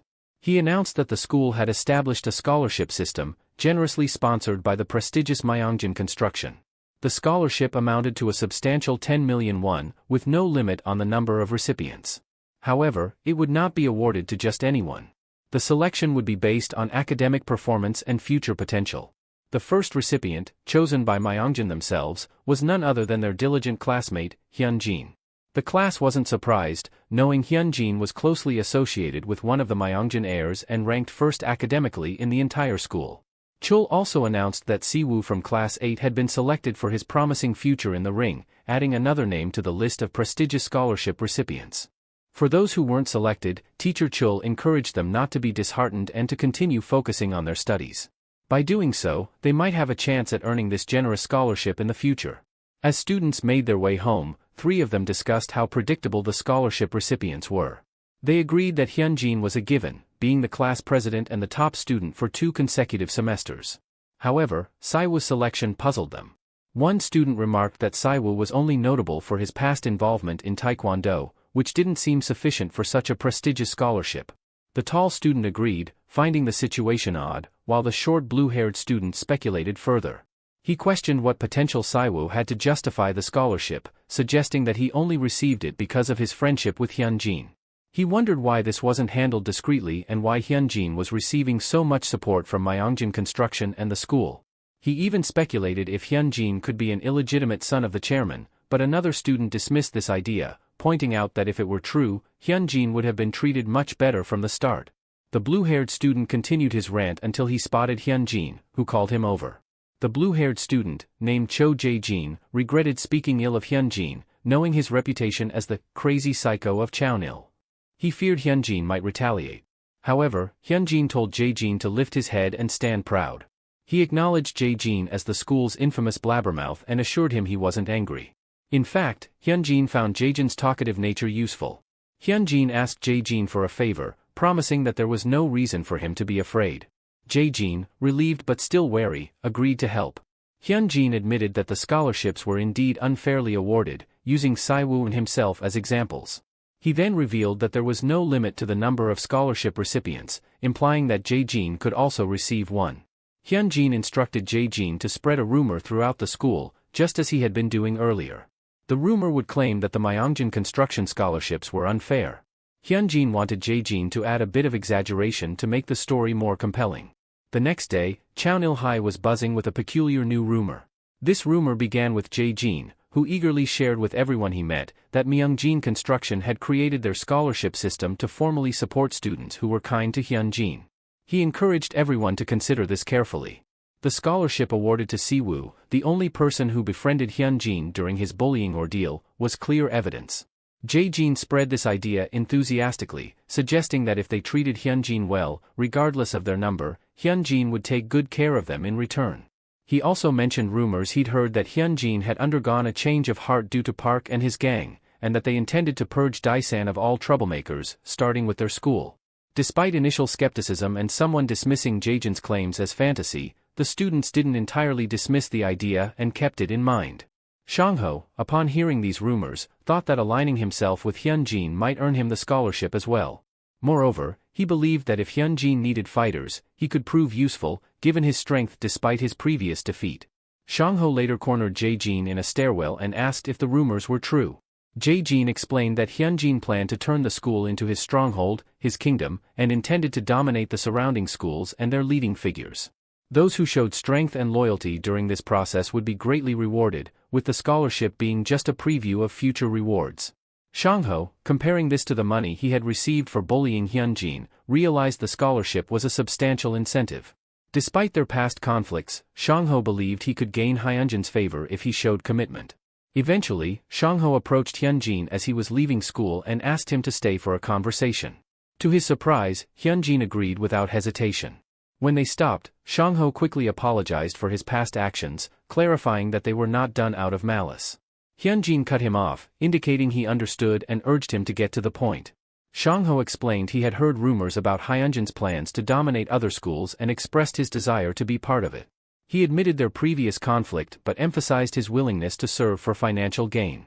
He assured Hyunjin that, as someone strong and reliable, he wouldn't disappoint if given a chance. Hyunjin confronted Shangho, saying he had heard from other students that Shangho had been the one to bolster Shin's plans. Shangho, knowing he couldn't lie, admitted it was true. Intrigued, Hyunjin said he was willing to take Shangho in, but only if he passed a test. Later, Shangho called a group of third and first years to a secluded spot. The third years arrived angry, not understanding why they had been summoned. Shangho eventually arrived, his face bruised. He announced that he would speak only once, so they needed to listen carefully. He declared his allegiance to Hyunjin, stating that anyone unwilling to follow Hyunjin should raise their hands now, warning that defiance would lead to a very bad end. Earlier, Hyunjin had severely beaten Shangho, saying he needed a loyal dog, one who would obey without question. If ordered to hit, he would hit, if ordered to bark, he would bark. Hyunjin asked if Shangho thought he was worthy of such a position. Despite the pain, Shangho considered the money worth the beating. Hyunjin assured him that as his most obedient subordinate, Shangho would be selected for the scholarship and receive many rewards, provided he remained loyal. However, Hyunjin warned that any betrayal would result in Shangho being torn apart and disappearing without a trace. Determined to secure the financial rewards, Shangho decided to go along with Hyunjin's demands. He summoned the third years, intending to assert his newfound authority. He beat one of them brutally, explaining that he had tolerated their behavior only because of Shin Young-min. With Shin gone, they were nothing, as worthless as dirt. The others were too frightened to intervene, understanding that Shangho was now a force to be reckoned with. Shangho grabbed the head of the beaten student and made it clear that he wasn't one for complex schemes and wasn't smart enough to talk his way out of trouble. From that moment on, he declared he would serve Hyunjin as if he were a god, and they would all follow Hyunjin's orders without question. Shangho warned them never to betray their generous leader, or he would break every bone in their bodies. He confirmed the rumors about the scholarship, saying those who supported Hyunjin would be richly rewarded. The next day, Jinwoo and another student were discussing Shangho, mocking him for submitting to Hyunjin so easily. They doubted he would get much money just by following orders. However, their doubts were shattered when they saw a crowd gathered and learned that Shangho and Jae-jin had both received the scholarship. Jinwoo realized the truth and wondered what Jae-jin had done to earn it. When he asked, Jae-jin explained that he simply followed orders and advised Jinwoo to do the same if he didn't want to end up like Shin. Jinwoo looked worried as he took this in. At that moment, Hyunjin, accompanied by Siwoo, arrived. Everyone made way for them, as the school's dynamics had shifted. No one at Kyeonil High dared to oppose Hyunjin, signaling it was time for the next phase of his plan. Meanwhile, a Golden Circle employee was driving and being scolded over the phone. The caller was furious about Hyunjin's takeover of the school, blaming the employee for not doing his job. The employee apologized, but the caller continued to berate him, threatening to inform the Golden Line members. The employee tried to calm him down, promising that Hyunjin would be forced to drop out by the end of November. After the call ended, the employee asked Choi Taejun, a Golden Circle hitman, if he was ready for the job. Taejun confirmed, reminding him of the promised reward. Arriving at the school, the employee met with the principal. The principal expressed his concerns about accepting a transfer student so late in the year but acknowledged that the request came from the superintendent of education, leaving them no choice. He also asked about Taejun's connection to the superintendent. Taejun explained that the superintendent was a friend of his father. The principal found the situation suspicious, recognizing the illegality of the procedure, but knew that raising an issue would cause significant trouble for the superintendent. The principal wondered why they had risked transferring this student despite the obvious risks. Was he part of the Golden Circle? Regardless, the principal wasn't going to let him run wild. He made it clear that Kyeonil High, the most prestigious school in all of Daesan, wouldn't offer any special treatment, even if his father was friends with the superintendent. Taejun acknowledged this and asked which class he would be assigned to. Taejun was placed in class 1 to 5. When he introduced himself, he noticed Jinwoo and recognized him. 6 months ago, Taejun had gained notoriety in the Syeongdong area, leading him to join the Golden Circle. Anticipating the need for future allies, he had mingled with various students, but he remembered Jinwoo as particularly useless. During lunch break, they went outside to smoke. Taejun asked Jinwoo about the school and his status within it. Jinwoo confessed that he had no real power at Kyeonil High, a school obsessed with prestige. However, he warned Taejun about one student in particular, Hyunjin, a guy with serious connections who was essentially the boss of the school. Taejun found it amusing that Hyunjin thought he was important but decided he could be useful for his plans. Back in class, Taejun contemplated his next move. His mission was to stay in Daesan for 6 months and dismantle Hyunjin's regime. The job paid well, and he had no reason to refuse it. Confident in his abilities, Taejun planned to pick the right fights and bring Hyunjin down. As a B-class member of the Golden Circle, Taejun knew he held significant power. S-class members were untouchable, A-class members were the top 0.1%, and B-class members like himself were the best in the nation. Taejun believed he could undermine Hyunjin's support by leveraging his connections with the superintendent. He planned to give Hyunjin a severe beating and then manipulate the second and third years into bullying him, ensuring a job well done. He asked Jinwoo to show him the other classes. When they reached Hyunjin's class, they found him sitting alone. Taejun immediately picked on Hyunjin for supposedly looking at him funny.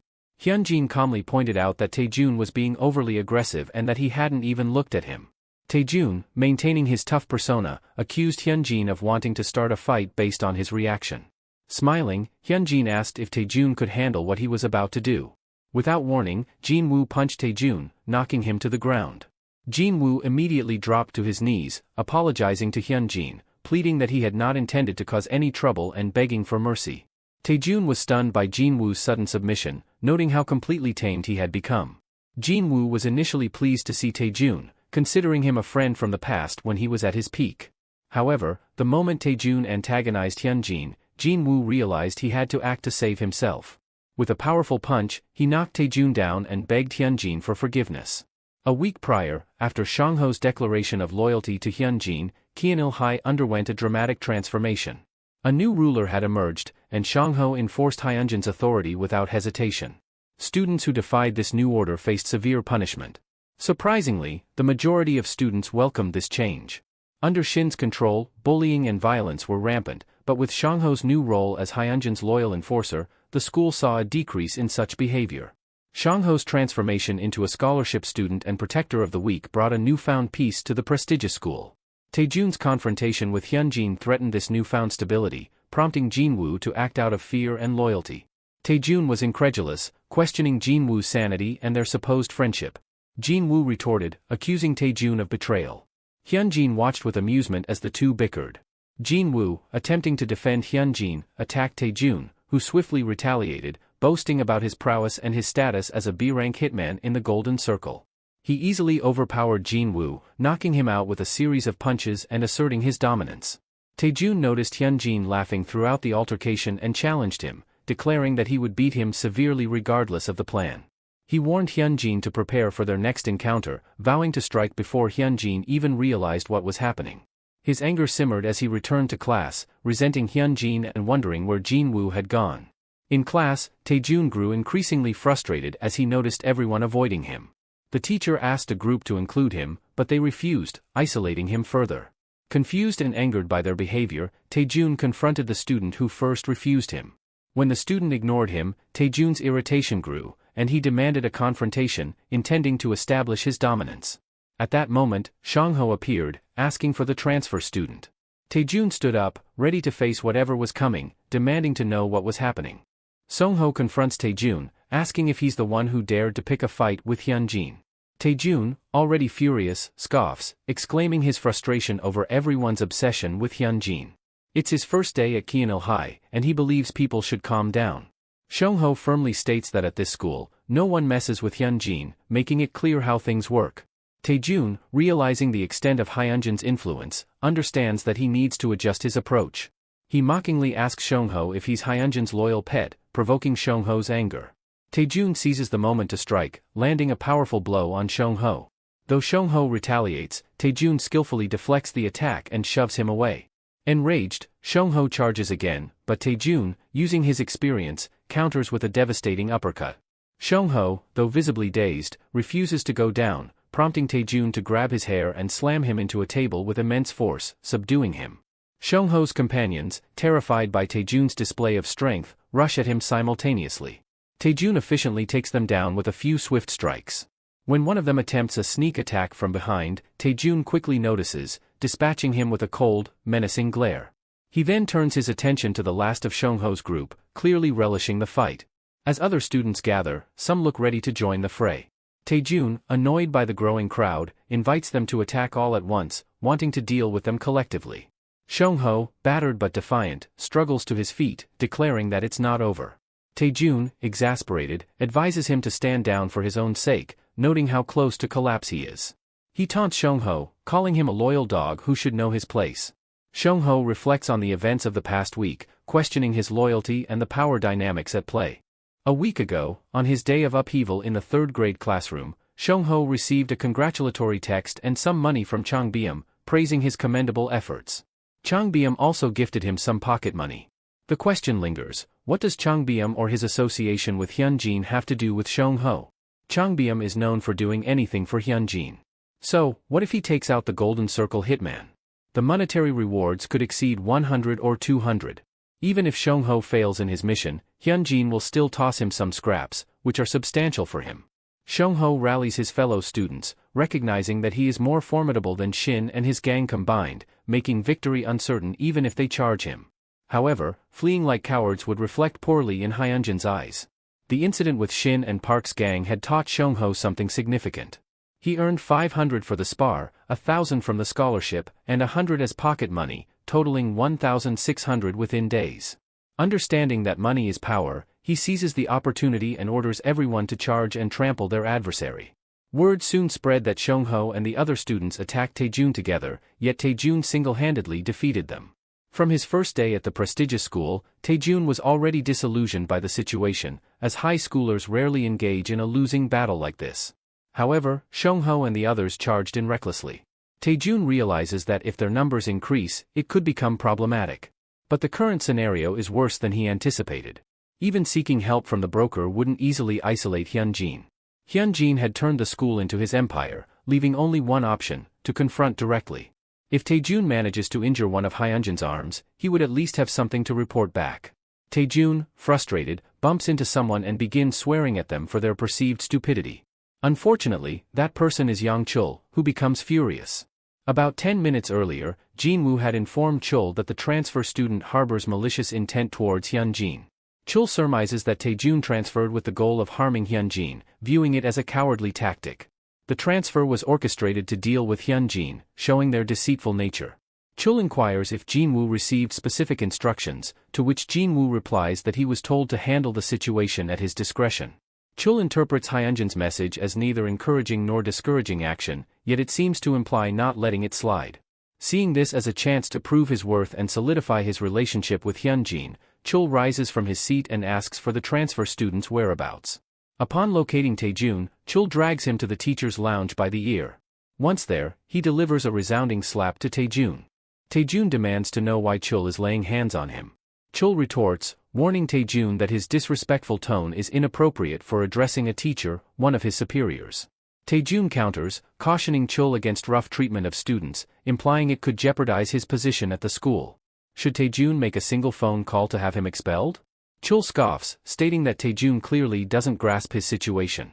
On his first day at this prestigious school, Taejun assaulted a student so severely that he had to be hospitalized due to excessive bleeding.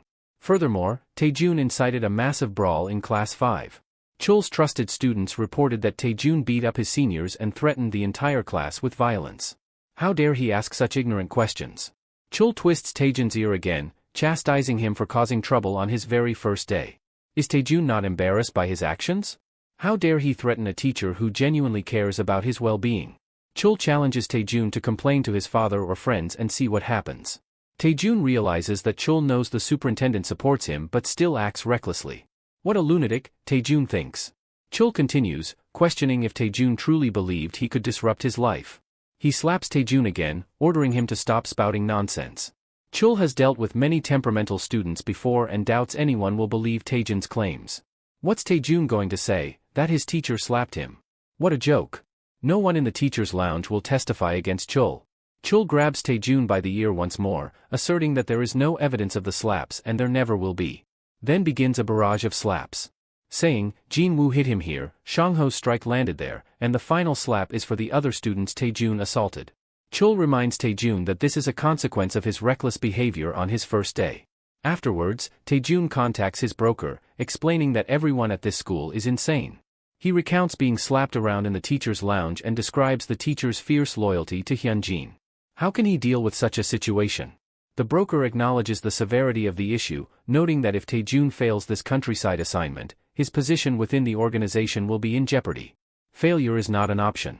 The broker, currently in Seoul, advises Taejun to remain patient and cautious, promising to handle the situation as soon as possible. In Seoul, the broker meets with the superintendent, Moon Chang-ho, to discuss the matter. The broker explains that despite using his name, the teachers have taken no action. He requests Moon Chang-ho to apply pressure on the school's administration.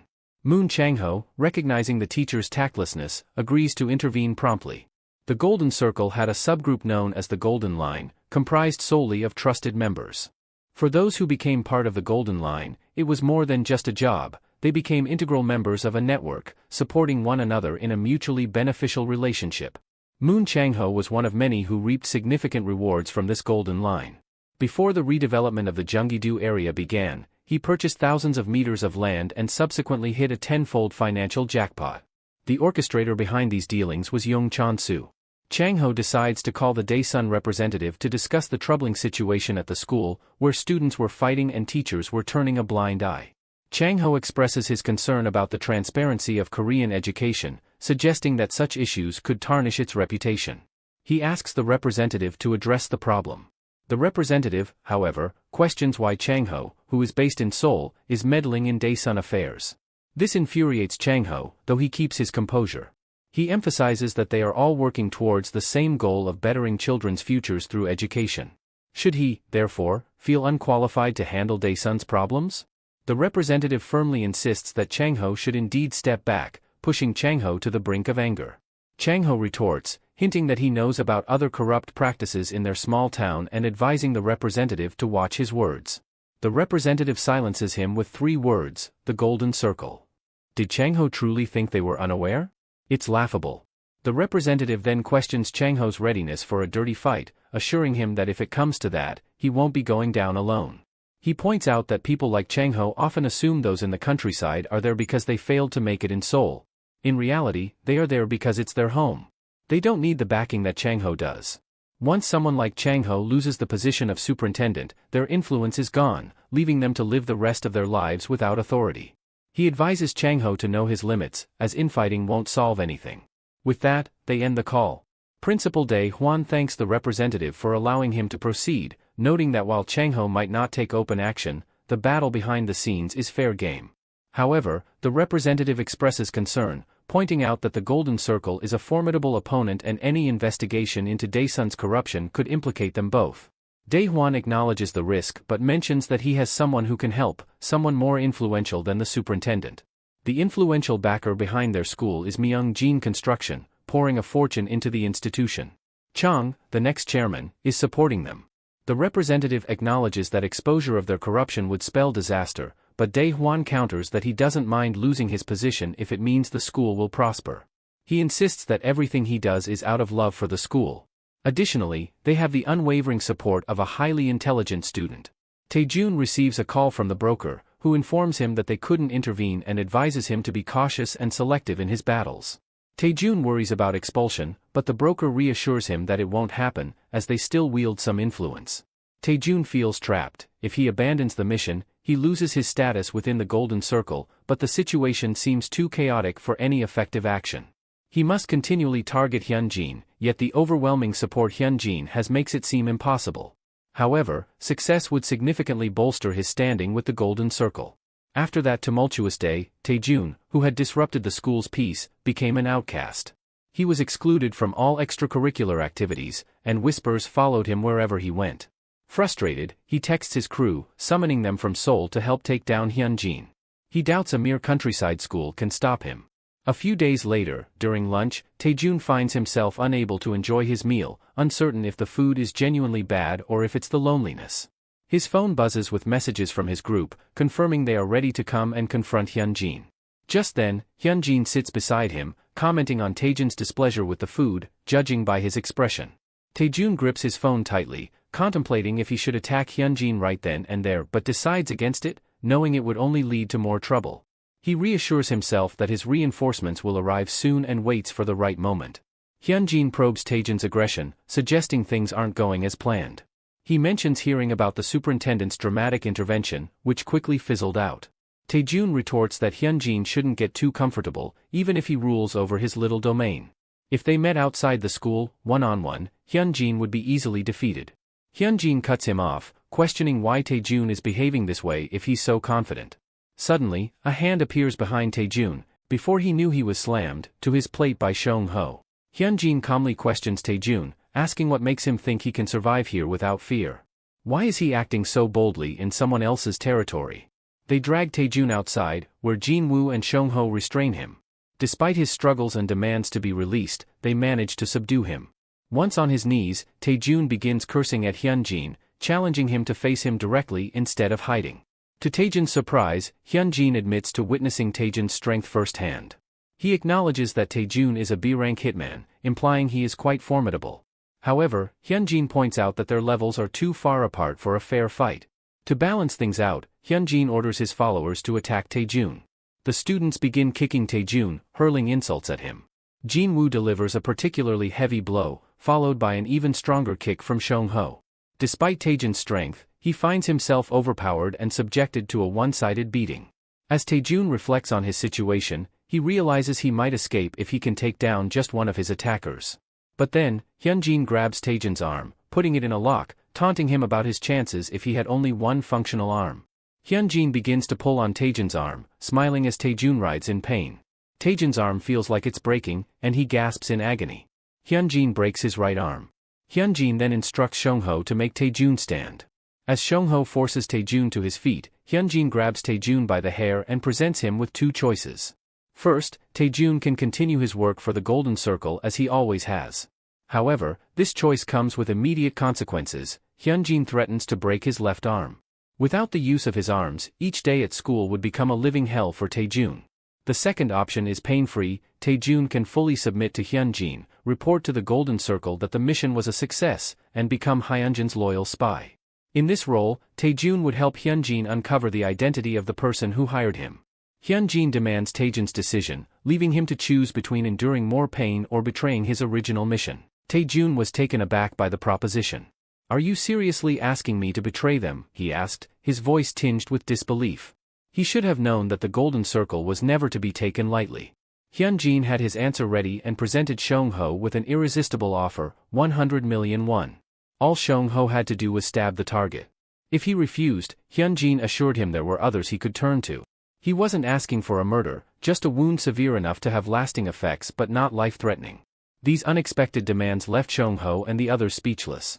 Hyunjin pressed his point further, questioning how long it would take them to save 100 million won after graduation. Even with a steady saving of 1 million won monthly, it would take them around 8 to 9 years. Yet, these young men had mistakenly believed their relationship with Hyunjin was ordinary. They were wrong. Hyunjin emphasized the immediate reward, a fortune earned in seconds with minimal effort. They were unaware that the real Hyunjin was a vengeful being, hardened by a decade of malice and a desperate drive for revenge. The gravity of the situation dawned on them, and even Taejun lost his will to fight. Hyunjin reassured them that he would ensure they testified to the police that the stabbing was a harmless prank gone wrong. In Daesan, no one would believe otherwise. A few days earlier, Hyunjin had met with Chul, who handed him Taejun's student record. It confirmed Hyunjin's suspicion that Taejun was a Golden Circle operative. As Hyunjin reviewed the record, he considered the possibility that Taejun, likely a B ranker, could be defeated in a fight. But defeating Taejun wouldn't suffice. The Golden Circle's confidence indicated strong backing, possibly from the Superintendent of Education. Failure on Taejun's part would prompt them to escalate their efforts, potentially involving higher-ranked operatives. Reflecting on his connections and the unpredictability introduced by figures like Siwoo and Jong Hyuk, Hyunjin realized his plans were far from flawless. The myriad variables made his strategy risky. He needed to manage the situation meticulously and prepare for any contingencies. In this relentless pursuit of revenge, Hyunjin understood that friendship was neither beneficial nor welcomed. His focus was solely on calculating his moves carefully and ensuring every step was taken with utmost caution. Seong-ho announces his decision to proceed. He declares, "I'll do it. Hyunjin has always treated me well and rewarded me generously." With that, he instructs the other students to hold Taejun. Seong-ho takes the knife from Hyunjin, fully committing to the deal. As he unsheaths the blade, Taejun desperately tries to reason with him. However, Seong-ho is resolute, driven by the lure of the money, and swiftly aims for Taejun's abdomen. In the final moments before the inevitable, Taejun opts for the second option and pledges to become a loyal follower. Hyunjin orders Seong-ho to stop, assuring him that his loyalty will still be rewarded. Seong-ho agrees to let it go, and Taejun, relieved, plans to contact his broker to resolve the situation properly once he's free. Before Taejun can think further, Hyunjin reveals he knows Taejun's exact address and details about his family, his parents and sister. Startled, Taejun demands to know how Hyunjin obtained this information, but Hyunjin disregards the question. He warns Taejun that he cares little for his family but would relentlessly destroy anyone who obstructs his path. Hyunjin gives Taejun one final chance: remain loyal to the Golden Circle or become his dog. He urges Taejun to choose wisely, emphasizing the gravity of this last opportunity. Taejun's dreams of the Golden Circle flash before him. Faced with Hyunjin's malevolent presence and threats, Tae-jun realizes the cost of his ambitions, another's life. Bowing his head, he promises once again to be Hyunjin's loyal dog. Hyunjin acknowledges his choice, grabbing Tae-jun's head and remarking that he made the right decision. Seong-ho returns the knife, questioning if letting Tae-jun go is wise, considering he could be a future liability. Hyunjin tells him to relax, assuring that any betrayal will be met with severe consequences. He also tells Seong-ho to check his account after school for his promised reward. Additionally, Hyunjin tasks him with discreetly bringing Jae-jin to him immediately. Rumors soon spread throughout the school about a rift between Hyunjin and Seong-ho, which Hyunjin hears but disregards as part of his plan. In the director's office, Chang's brother tries to persuade everyone to support his bid for the director's position. He warns that their father might even make Chang become chairman if things continue as they are. He questions if they can handle the consequences and if they are truly okay with the choices they've made. One member urges him to calm down, pointing out that although Chang got the opportunity, he has yet to prove himself in the workplace. Compared to him, Chang doesn't hold a candle. The brother retorts angrily, calling this thinking foolish, insisting their father will inevitably choose the eldest. Another member suggests reconciling with his wife, but this only frustrates him further, as he has already tried, and the members still think he was in the wrong, making it difficult to regain their trust. A man points out that something is amiss. Chang has always been seen as an idiot, an egotistical jerk, and a womanizer, which is why they all chose to follow the brother instead. But recently, Chang's behavior has changed drastically, suggesting that someone unknown is supporting him behind the scenes. This man, Cheol-jin, the internal director of Myeong-jin Construction, shares his suspicions. The brother asks for more details, and Cheol-jin explains. Chang was the only one who could have benefited from someone else revealing his affair. Chang also began staying on the construction site until the end of the day, never missing work, and handled a concrete accident impressively, suggesting they take down the whole building and restart construction. This didn't seem like the usual Chang. It was clear someone was advising him, but they didn't know who. The brother asks what they should do, and Cheol-jin suggests they find this mystery advisor quickly. They begin spying on Chang. At 6 a.m., he checks the construction project's safety, has lunch with the project manager at 2 p.m., and dines with a casual acquaintance at 8 p.m. Frustrated at finding no evidence of an advisor, Chang Suk's men propose various suspects. Some suggest Judge Hwang due to marriage rumors, but this is dismissed as Hwang dislikes Chang. Others suggest Director Kang, but he's considered too simple. Another idea is Sung-shin Construction, as their son is close to Chang, but Chang Suk explains the CEO is currently on good terms with him. Then, one of his men notices something odd about Chang's cash flow, with large sums going to Kyeonil High School for scholarships, gyms, and swimming pools. Chang Suk dismisses this as Chang's habit of spending money frivolously, recalling how he once paid off a bar girl's debt, causing trouble with their father. While most scoff at the school's significance, Cheol-jin sees it as a potential lead. Suddenly, Chang Suk receives a call from a hidden number, which he ignores. Then, he gets a text from the caller, claiming to be Chang's backer and requesting a private meeting. Earlier, Chang had warned Hyunjin that he was being tailed, suspecting someone had been following him with a camera for a week. Chang assured he would be extra cautious and hinted that Chang Suk might be trying to uncover Hyunjin's identity. Hyunjin dismisses the idea that the brother might make a better offer, urging trust and suggesting Chang get a phone with a fake ID to resolve everything. Now, standing with Cheol-jin, Chang Suk asks what to do when they find the backer. Cheol-jin proposes two options: recruit the backer to their side, leveraging his skills to deal a significant blow to Chang. However, if he doesn't join them, they will simply have to eliminate him. Speaking in a disguised voice, Hyunjin confronts Chang Suk, asking why he has been searching for him. Chang Suk decides it's best to be direct and offers to recruit Hyunjin. He points out that while Chang barely managed to graduate high school and he has a degree from a prestigious university, he himself has gained extensive experience from his calculations and work. Given this, who is more suitable to become chairman? Their father will eventually appoint someone who will grow the company. Hyunjin asks how Chang Suk is so sure about that. Chang Suk replies that it's simple, it's how the company has always progressed. Their father might even hand over the company to a management specialist if it means advancement. So, Chang's dream of becoming chairman is unrealistic. He knows that, right? That's why he called in the first place. Hyunjin states that if this is the case, he has one condition. When Chang Suk returns from his conversation, he informs everyone that Chang's backer contacted him, believing Chang Suk is more suited to become chairman. The backer didn't ask for much, only a position as an internal director. Cheol-jin urges reconsideration, noting the importance of the position and the fact that they don't even know the backer. Chang-suk angrily slams the table, telling Cheol-jin to shut up. He argues that Cheol-jin has no right to speak, as he just watched Chang advance without taking any action. Now, he's bringing someone competent on board and expects Cheol-jin to watch his words. Cheol-jin remains calm and explains that it's not that simple. He couldn't act because Chang is the eldest son, and there was no backlash to him becoming director. However, the internal director position is reserved for those with at least 20 years of experience with the company. While he's not suggesting they keep the backer for that long, they should at least test him. Chang-suk dismisses this, stating that tradition is too burdensome and he will change it once he becomes chairman. He promises everyone compensation once he takes the position and abruptly ends the meeting, claiming exhaustion. Despite the meeting's conclusion, Cheol-jin is shocked by what transpired. He recognizes that Chang-suk is also flawed, self-absorbed, abusive, and unfaithful. Cheol-jin knows he isn't a good person, but his support stems from Chang-suk being the lesser evil compared to Chang, who shows no interest in the company. Cheol-jin believes that, at the very least, Chang-suk would put in more effort. Tradition, when disregarded, leads inevitably to fractures. Ultimately, it will be Chang-suk who brings this company to ruin. Despite the potential pain it might cause him, he must speak with the chairman immediately, for the sake of the company and the countless individuals who have devoted their entire lives to it. In an unexpected moment, his phone rings, displaying an unfamiliar number.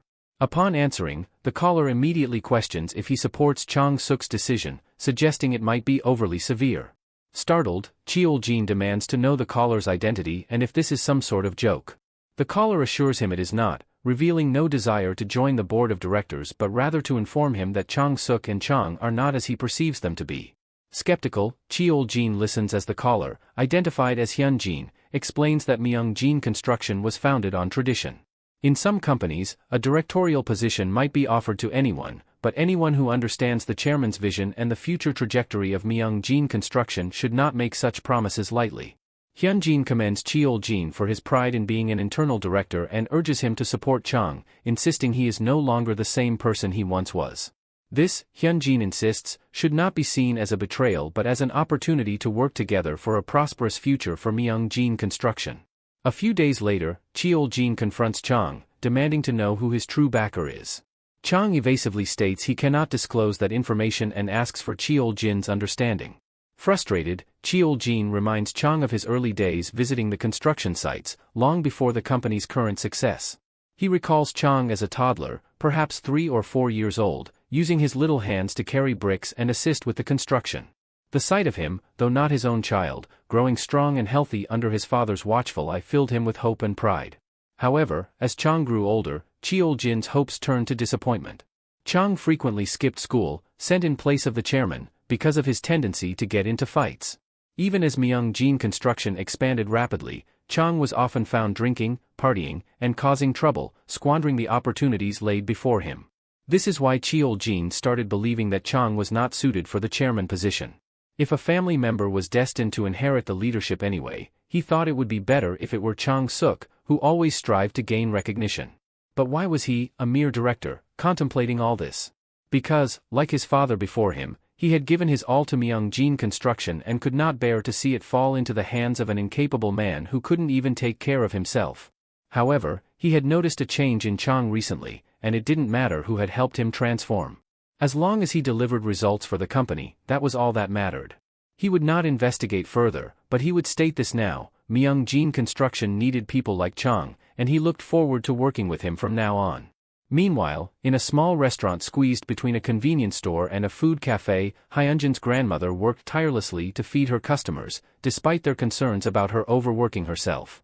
She believed it was her duty to work hard to save money for her grandson's tuition.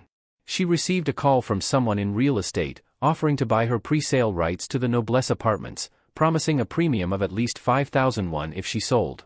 Later, during dinner, Hyunjin spoke with his grandmother and asked why she continued to work at the restaurant when she didn't need to, given his financial support and her pension.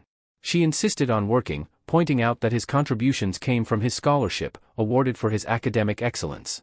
She also mentioned being bombarded with calls from real estate agents about the Noblesse apartment winnings, with offers ranging from 5,000 to 6,000 won.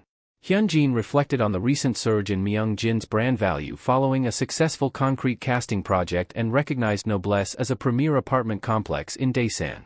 Leasing it alone would recoup the sale price, making the agent's offers undervalued. He assured his grandmother that the agents were not acting in her best interest and advised her not to sell. She expressed concern about the down payment of 200 million won, a sum she found overwhelming despite securing the pre-sale rights with his help. Hyunjin knew he had the down payment saved in an account provided by Chang but couldn't reveal this to her. Determined to secure a permanent home for them, he promised her that they could manage the payments and even consider renting out the apartment. Reassuring her, he held her hand and vowed to figure it out. She touched his face, grateful for her dependable grandson. Suddenly, Hyunjin received a call and excused himself to answer it. As Hyunjin answers the call, the voice on the other end identifies themselves as a representative from the academy, informing him that his brother, Hyun, did not attend class today. Instead, Hyun had spent the entire day at the library and was now on his way back, trying to align with the academy's schedule. Observing a group of children nearby playing rock-paper-scissors, Hyun felt a twinge of envy. They were still able to enjoy simple pleasures without the burden of responsibilities. Determined to prove himself and succeed without relying on a private academy, Hyun pushed these thoughts aside. Deep in contemplation, he accidentally bumped into someone. It was his brother, Hyunjin. They found a bench and sat down. Hyunjin mentioned his visit to the academy and how they informed him of Hyun's sudden departure. Hyun apologized for not telling him earlier but insisted he was old enough to handle things himself.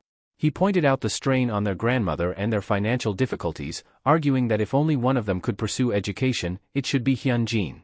With his better grades, it made more sense for Hyun to work while Hyunjin focused on academics. Hyunjin was taken aback by his brother's words. He remembered how, after being comatose for 5 years, Hyun had vowed to become a police officer and avenge the people responsible for his condition. But the burden of hospital bills for both him and their grandmother had forced Hyun to abandon his studies. Despite dedicating himself to studying, Hyun had repeatedly failed the exam. Family obligations had held him back, causing him to struggle and ultimately fall into the same cycle of hardship. To alleviate Hyun's worries, Hyunjin showed him a message about winning an apartment lot in Yonggang, one of Daesan's wealthiest neighborhoods. Hyun was astonished. Just then, Chang arrived in his car. Stepping out, he expressed surprise at finding Hyun in a library. Introducing himself as the eldest son of Myung-jin Construction and Hyunjin's strongest supporter, he invited Hyun to verify this information online if he had any doubts. Sitting down between them, Chang explained that since he was already assisting Hyunjin with a scholarship, he intended to cover Hyun's tuition as well. It was the least he could do. Hyun, needing to speak with his teacher, excused himself. Once he was gone, Hyunjin thanked Chang for coming at such a late hour. Chang downplayed the gesture, insisting it was no big deal. He had to look after his best friend, after all. Chang then handed Hyunjin the information he had requested about 3 individuals and informed him that Cheol-jin was now fully on their side. What should their next steps be? Hyunjin explains that they had previously discussed a specific piece of land, Yongwoo real estate in the Sangye area, to be precise. Their first task is to establish a rapport with the local real estate agent there. Hyunjin instructs him to call as soon as a new property becomes available. A few days later, at school, a student with blue hair spreads the news that Hyunjin achieved a perfect score on the 11th mock exam, ranking first nationwide. When Hyunjin arrives at school, he is met with stares and questions from reporters about his grades and the number of private academies he attends. Even Principal Dae-hwan congratulates him, making Hyunjin suspect that the principal orchestrated the attention. Hyunjin steps up to the interview mic, thanking his exceptional teachers for helping him reach this academic milestone. He confirms he didn't attend any private academies and reflects that the Golden Circle's client must be seething with rage, powerless to act. Meanwhile, in a dark alley, the Golden Circle broker confronts Tae-jun, demanding an explanation of the results. Tae-jun reports that Hyunjin and Song-ho are at odds again, and he has managed to isolate Hyunjin, but more time is needed to handle all the variables. The broker, frustrated by the lack of clear progress, warns Tae-jun that this is his last chance to satisfy the client before the holidays. Later, Tae-jun meets with Hyunjin, apologizing for his lateness as he feared being followed by the broker. He shares valuable information, and Hyunjin reflects on his status as a target of the Golden Circle, wondering why they are going to such lengths against him and who might have hired them. He identifies 3 potential clients: Jin Young, a wealthy and academically successful student he might have annoyed, Lee, who fought with him at the semester's start and hasn't spoken since, and has a father with significant influence, and Choi Siona, whose high-ranking government official father might be upset that Hyunjin outperformed her on an exam. Hyunjin used Tae-jun to bait these three and, after today's conversation, has narrowed it down to one. He prepares for the next day, determined to sever ties with the Golden Circle forever. The following day, Chul watches over the boys playing soccer, including Hyunjin, who easily scores before leaving the field. Siona, chatting with a friend, comments on how cool Hyunjin seems. Her friend Haiji warns her to stay away, labeling him a bad boy. Ignoring the warning, Siona approaches Hyunjin and offers him a drink, which he had anticipated. Hyunjin suddenly invites her to talk somewhere private about something important. 15 minutes into the break, Haiji becomes worried when Siona hasn't returned. She then receives a desperate plea for help from Siona, who is trapped in the storeroom. 15 minutes earlier, Siona felt a bit nervous following Hyunjin into such a dark place, but she reassured herself that he was one of the good guys. Hyunjin instructed her to close the door and asked if she knew about the trouble he had been facing recently. She acknowledged, mentioning how people had been picking fights with him constantly. He confirmed this but revealed that most people didn't know someone had orchestrated these attacks. There was a mastermind behind it all. Hyunjin explained that he had set a trap by having Jae-jin, the blue snake, leak information to the people he suspected. He told one person that Hyunjin was having a hard time and was considering transferring. That person showed no sign of happiness, ruling them out. To another person, he mentioned that Hyunjin and Seong-ho were on good terms, which should have infuriated the mastermind, but there was no reaction. Siona began to back away slowly as Hyunjin continued. He told her that the mastermind would have been angry if they thought Hyunjin was still pushing through despite his difficulties. The truth was, his planted spy had observed one student reacting harshly. Hyunjin asked Siona what she thought about this. Just then, Haiji arrived and asked if Siona was okay and where Hyunjin was. Hyunjin, who had been standing behind the door, told Siona to leave as she had completed her part. As she left, Hyunjin slammed the door shut, trapping Haiji inside. It might seem like Siona was the mastermind, but Hyunjin had discovered otherwise. Haiji started to panic, asking what was going on. Hyunjin recounted how he had Chang investigate the three suspects, leading him to an unexpected truth about Siona. He asked Haiji if she knew why Siona transferred from Seoul to Daesun. Siona's brother had been bullied and did something terrible to himself. She lost her brother because of bullies, prompting the family to move for her sake. But such a family wouldn't do something drastic for grades alone. Siona had once said she despised the person who orchestrated the bullying because she couldn't protect her brother. She supported Hyunjin because he was brave.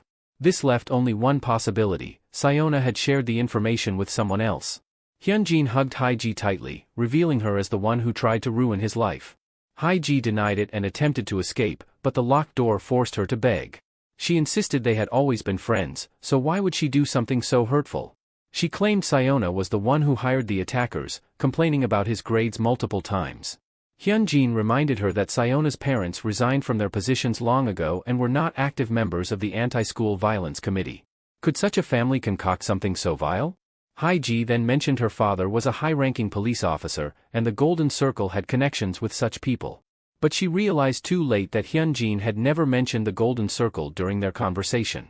Her face contorted with anger as she admitted everything was Hyunjin's fault. If he hadn't been so cold-hearted, none of this would have happened. A few months ago, Haiji had her eyes on Hyunjin, who was tall, attractive, had a great personality, and excelled in sports, the perfect guy in her mind. But many girls had been rejected by him, making her fear rejection despite her popularity. She decided to test the waters by asking for help with homework and touching him accidentally on purpose. Hyunjin's smile made her feel he was interested, so she had a friend ask about his type. When he said he liked hardworking and cheerful girls like her, she thought it was confirmed. She prepared to confess, but for the first time in her privileged life, she faced rejection. Born into a wealthy family, Haiji had never been deprived of anything. This small rejection caused her immense anguish, turning her hostile. Hyunjin laughed at her explanation, but Haiji erupted in an emotional frenzy. She screamed that he was the one dropping hints, making her life hell as he grew more popular and successful while she felt left out and saddened. She never intended for things to spiral out of control. All she wanted was for him to feel the same pain she had endured. She begged for forgiveness, insisting she never intended for things to escalate this far. Hyunjin laughed coldly. Faced with someone whose intentions were purely malicious, Hyunjin steeled himself emotionally and felt nothing. He explained that his rejection wasn't because he disliked her, but because he couldn't afford to date her. She overwhelmed him with gifts, making him feel burdened, so he rejected her out of concern. Haiji took his hand, suggesting that he should have been honest from the start, and urged them to return to their old ways and live peacefully. Hyunjin, however, believed it was too late for that. He grabbed her hair tightly, vowing to destroy her and everything she stood for. He slapped her repeatedly, convinced she would never comprehend his actions. He blamed her for turning him into a vegetative patient and destroying his family. Hyunjin beats her brutally. He couldn't fathom how she could call herself human after inflicting such pain and simply watching. After he finished, he mockingly suggested she find a good plastic surgeon, but warned she wouldn't have the money for the golden circle anymore. Chul entered, alarmed by Hyunjin's violence towards a woman. Hyunjin revealed that she had hired the golden circle, changing Chul's perspective. Despite the excessive beating, Chul agreed she needed to face consequences but warned that her influential father in Daesan wouldn't let it slide easily. Hyunjin, unbothered, instructed Chul to send her home. Her father, upon seeing his injured daughter, was enraged and vowed to imprison everyone involved, even if it meant selling his soul. He called the broker, Young Chon-soo, intending to hold him accountable, but Young was already on a call with Hyunjin, who revealed his identity. After Hyunjin finished with Young, Haiji's father contacted Young, demanding an explanation for his daughter's brutalization. Young, cornered, admitted that despite the Golden Circle's flawless record, this incident had ruined him. He handed over all their dealings to Hyunjin, revealing he had kept insurance in case things went wrong. Haiji's father, enraged but fearful, threatened mutual destruction, but Young dismissed it, asserting that from now on, the consequences were solely his to bear. With that, he hangs up. Suddenly, a visitor calls from outside their home. Young lights another cigarette, reflecting on Hyunjin's recent call. Hyunjin had revealed his exact role and name, mentioning he had just sent Haiji home. Surprised, Young listened as Hyunjin accused him of failing at his job but still pushing boundaries. Hyunjin warned that if his client's identity were exposed, it would spell disaster. Young, thinking quickly, asked if Taejun had betrayed him, suspecting it was the only source of the leaked information. Hyunjin commended his quick thinking but made it clear that this knowledge made Young a threat to the Golden Circle and its future. There was only one solution: silence Young permanently. Hyunjin laid out his demand: if Young valued his life, he should report back to his boss, claiming the job was a complete success and that the client was extremely satisfied. Then, he should send Taejun back to Seoul. Young protested, saying the client wouldn't be pleased, but Hyunjin insisted he prioritize his own safety over others. The unexpected visitor at Hyeji's home turned out to be Hyunjin. He demanded Hyeji's father sit down, despite his initial resistance. Hyunjin calmly insisted, presenting him with two choices. First, he could seek revenge against Hyunjin, reporting the case to the authorities and requesting the Golden Circle to resolve it. However, if this path was taken, Hyunjin would release the evidence provided by Young to the world. This wouldn't destroy the Golden Circle but would certainly eliminate Young and lead to prison time for the father and juvenile detention for his daughter. Hyunjin pointed out the irony: the father would be imprisoned for years, while his daughter would only be in juvenile detention for a few months. Without her father, would she truly be safe from him? The father shouted, accusing Hyunjin of threatening him with petty warnings. Hyunjin, remaining calm, told him that such outbursts were futile. With Chang's backing, he could order Hyeji's legs to be broken and her eyes to be gouged out. If he doesn't believe what he can do, he should look at his daughter right now. Hyeji begins to scream and eventually faints from fear. Hyunjin suggests everyone calm down, offering a second choice. He drops a knife to the floor, ordering the father to cut Hyeji's Achilles tendon with his own hands, ensuring that she remains maimed and unable to unleash her inner demon upon the world. After Hyunjin leaves, Hyeji's mother urges the father to call the police, but he only stares at the knife, feeling trapped. Slowly, he reaches for the knife, acknowledging that they are completely cornered. If he ends up in jail, who will handle Chang and Myungjin construction? Who will protect the family, the house, and the business without him? Picking up the knife fully, he tells his wife this is why children shouldn't be spoiled. Despite her attempts to bring him to his senses, he lunges at Hyeji in desperation and fear before she can escape. Hyunjin meets with Young at a cafe, where Young points out that even if Hyeji's father chooses the more brutal option, Hyunjin isn't done with them. Hyunjin confirms this, explaining that he plans to slowly drive the man to the edge, exposing his illegal actions one by one until he releases the evidence to the public. If the father cuts his daughter's Achilles tendon, Hyunjin will report him for domestic violence, leaving Hyeji crippled, penniless, and alone. Jung asks what Hyunjin is really planning, acknowledging that he bought some time but that the Golden Circle will eventually find out. Hyunjin agrees, explaining that he has a Trojan horse in mind. He didn't give Jung all the material out of foolishness but because he was betting on his survival, knowing Jung was expendable to the Golden Circle. In this world, money talks, so Hyunjin proposes making money through him. Jung laughs, doubting that having Myungjin Construction's backing will be enough to convince him. No matter how pushed he is, Jung insists he won't be an internal spy, as it would constantly put his life at risk. He admits that, just as Hyunjin said, he joined the Golden Circle to climb to the top. He craved money, power, and fame and only handed over control because his fear of the Golden Circle had intensified.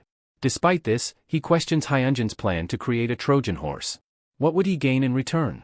Myungjin Construction and Hyunjin's trust? It doesn't work that way. Suddenly, Hyunjin says one word, Celestials. This shocks Jung. Hyunjin explains that, for at least the next 2 years, he will oversee the top-tier members. The Golden Line is a natural hierarchy in any vertical society, with classes within it. The top tier consists of politicians, chaebols, and businessmen.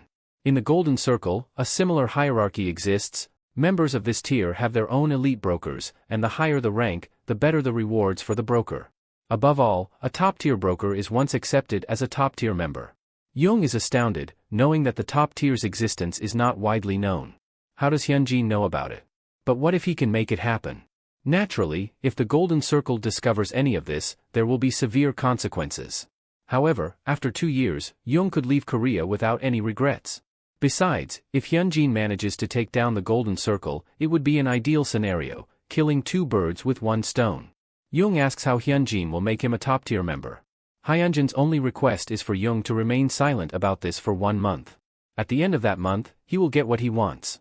With that, their conversation ends, and Hyunjin takes a bus somewhere. As he travels, he contemplates everything, the Golden Circle, the Golden Line, and the top tier. Jung must wonder how he knows these things, but that's something everyone would discover years later when the Golden Circle finally came into the limelight. Even then, the case was closed without revealing a single top-tier member. For Hyunjin, taking down the Golden Circle is not enough. The wealth and power that created it won't falter easily. It's time for him to take the next step in his plan. Entering a certain building, he meets with Senator Kim Pan-ho of the Prosperity Party, who questions the note Hyunjin sent. He warns that playing such pranks could be dangerous. Hyunjin thinks the senator sounds like a true politician. He sits down and acknowledges how absurd it sounds but asks the senator to hear him out before judging. After all, he's here to make a deal. During his days as a professor, Pan-ho formed numerous connections by looking after the children of powerful people. Leveraging those connections and funds, he was promoted to senator. Just as his past seemed to be fading from memory, Senator Jang Hoyle of the opposing party exposed his corruption to the public. Hyunjin had been waiting for this moment when Pan-ho would need him as much as he needed Pan-ho. Hyunjin questions why Jang Hoyle would make such accusations. He's certain Jang holds no personal grudge and wouldn't gain any political advantage from this. Hyunjin suspects someone asked Jang to do it, someone like Senator Yang Minggu, the leader of the Prosperity Party. Pan-ho warns that Hyunjin's statement is dangerous, but Hyunjin remains confident. He believes Yang orchestrated this to destroy a rising senator without attacking a party member directly. Using Jang as a puppet made it appear more reasonable. Pan-ho is impressed by Hyunjin's insight but asks for a solution. Hyunjin admits there's no perfect solution, acknowledging that powerful people's children often have high grades, which invites gossip. The only way to resolve this is to discredit the messenger. Soon, a story will break about international students doing drugs, with one student's identity hidden, coincidentally, Senator Jang's son studying abroad. Pan-ho laughs, unaware of this, but Hyunjin insists the story will soon hit the news. If Pan-ho plays his cards right, he can escape the scandal unscathed. While it won't completely clear him, it will be enough to avert immediate suspicion. Hyunjin gets up to leave, offering additional plans once Pan-ho feels he can trust him. He gives Pan-ho a week to decide. A few days later, news about Jang's son being a drug abuser spreads, and Pan-ho calls Hyunjin back. He marvels at how Hyunjin, a high school student, knew so much. Hyunjin credits Chang, who has an extensive list of influential friends. Pan-ho, having researched Hyunjin, realizes he controls his school and reached out knowing the truth. Impressed, Pan-ho decides to hear Hyunjin's plan. Hyunjin asks Pan-ho if he plans to run for president. Even if Panho isn't sure, his ambition suggests so. However, Panho lacks a compelling story. He was born into an elite family, followed an elite path, became a professor, and then a parliament member. His top 0.01% life will hinder his presidential bid. Panho asks if Hyunjin is suggesting he give up, but Hyunjin offers to help him become president, acting as his kingmaker. At school, rumors circulate about Hyeji dropping out due to severe injuries. Hyunjin smiles, knowing her father cut her Achilles tendon, a desperate act to protect her. Despite countless other ways to protect his daughter, the father acted irrationally, overwhelmed by emotion. Hyunjin understands, having experienced similar emotions in his past life. With Hyeji out of the way, Hyunjin's focus is now on getting Panho to accept his offer. In his office, Hyunjin explains that Myeongjin Construction will handle the funding. Money laundering is easy in construction, and they will craft a perfect narrative for Panho's presidential campaign. The story will portray Panho as the politician who takes down the Golden Circle, a group Hyunjin explains in detail. Once the Golden Circle becomes a social issue, Panho can rise to prominence by solving it, becoming a star overnight.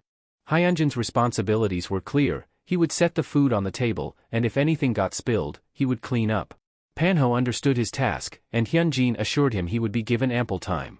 Meanwhile, Panho was to investigate further. Hyunjin told him that he was the person that second son of Myeongjin Construction was desperately searching for, Chang's true supporter. Leaving school, Hyunjin considered his options. If Panho refused to cooperate, Hyunjin would have to switch to Plan B. This plan carried risks, as the Golden Circle might intervene and Panho could join them, but Hyunjin hoped this scenario wouldn't occur. Suddenly, a large man approached Hyunjin and instructed him to get into a parked car. Hyunjin complied, and soon found himself face-to-face with Panho. Panho was astonished to learn Hyunjin was Chang's backer. Impressed, Panho questioned if Hyunjin had what it took to dismantle the Golden Circle. He also expressed confusion, noting that Hyunjin had never been victimized by the Golden Circle, so why was he so determined to destroy it? Hyunjin's expression darkened as he asked Panho if he had ever felt helpless in the face of sheer malice. He explained that powerful individuals like Panho could easily fight back, but the Golden Circle never targeted such people. Instead, they preyed on the poor and weak, those who couldn't defend themselves. These victims couldn't abandon their education, as their futures depended on it, yet they couldn't rely on adults for help because the Golden Circle's influence made adults wary. Experiencing daily torment, even after school, was akin to living in hell.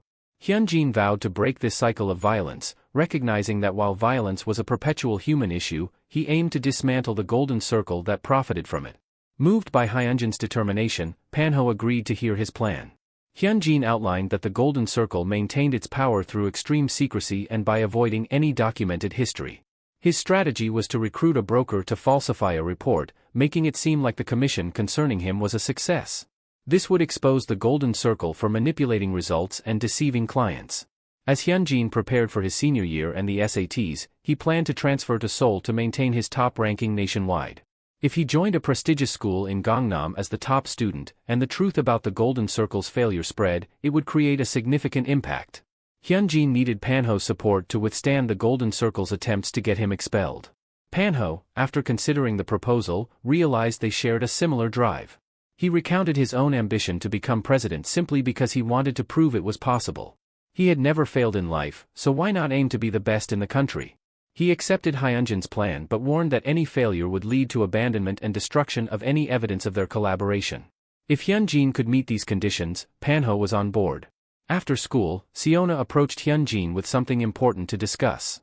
She revealed that Hyeji had dropped out of school and was taken to the emergency room after a recent incident. Seona suspected Hyunjin's involvement. She considered Hyeji a sociopath. Seona offered help to Hyunjin in destroying the school violence, motivated by her brother's death at the hands of similar monsters. Hyunjin, recalling no prior encounters with Seona in his past life, noted her twisted side, now revealed. Given her parents' high-ranking government positions and her father's role as chairman of the Anti-School Violence Committee, Seona could be valuable. However, Hyunjin doubted her commitment. To test her, he asked can she gouge out the eyes of those responsible for her brother's death with a pen, emphasizing the difficulty and consequences of such an act. When Hyunjin broke his opponent's bones, he was ready for his own to be broken as well, and the same principle applied to ruining lives. Hyunjin questioned whether Seona possessed the willpower and determination to follow through with such a grim task. With that, he walked away, advising her never to contact him for such matters. Again, as her frailty would hinder his quest for revenge.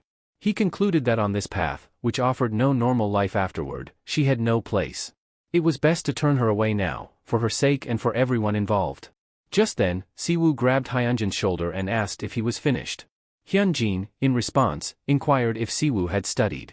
Siwoo confirmed, reminding Hyunjin of the promise he made. Hyunjin thought that his views on Seona applied to Siwoo as well. Although they were together in Daesan for now, their paths would diverge when Hyunjin moved to Seoul. He needed to face the challenges ahead alone, but he would ensure Siwoo could manage without him first. Siwoo pointed to a man and remarked that he was being scouted again, despite previous rejections. The man introduced himself as Ju Byum-suk, a director of Miracle Intensive Academy, and assured this would be the last time he approached Hyunjin. He asked for a moment of Hyunjin's time. Due to Daehwan's relentless pursuit of prestige, various private academies had tried to recruit Hyunjin, only to be turned down. Siwoo advised Hyunjin not to reject Ju too harshly this time and left them to talk. Hyunjin, recalling his previous harsh refusal, asked why Ju had returned. Ju handed him an envelope and explained that he wanted to buy Hyunjin's reputation. Miracle Academy planned to expand to Seoul, and having Hyunjin associated with them would elevate their status. Ju didn't need Hyunjin to attend the academy, he just needed him to acknowledge the rumor of being well taken care of at Miracle. Additionally, Ju offered 100 million won in cash if Hyunjin achieved a perfect SAT score. Hyunjin smiled at the value placed on him but declined, driven by his vendetta rather than material gain. The next day, a woman waited for him at the school gates.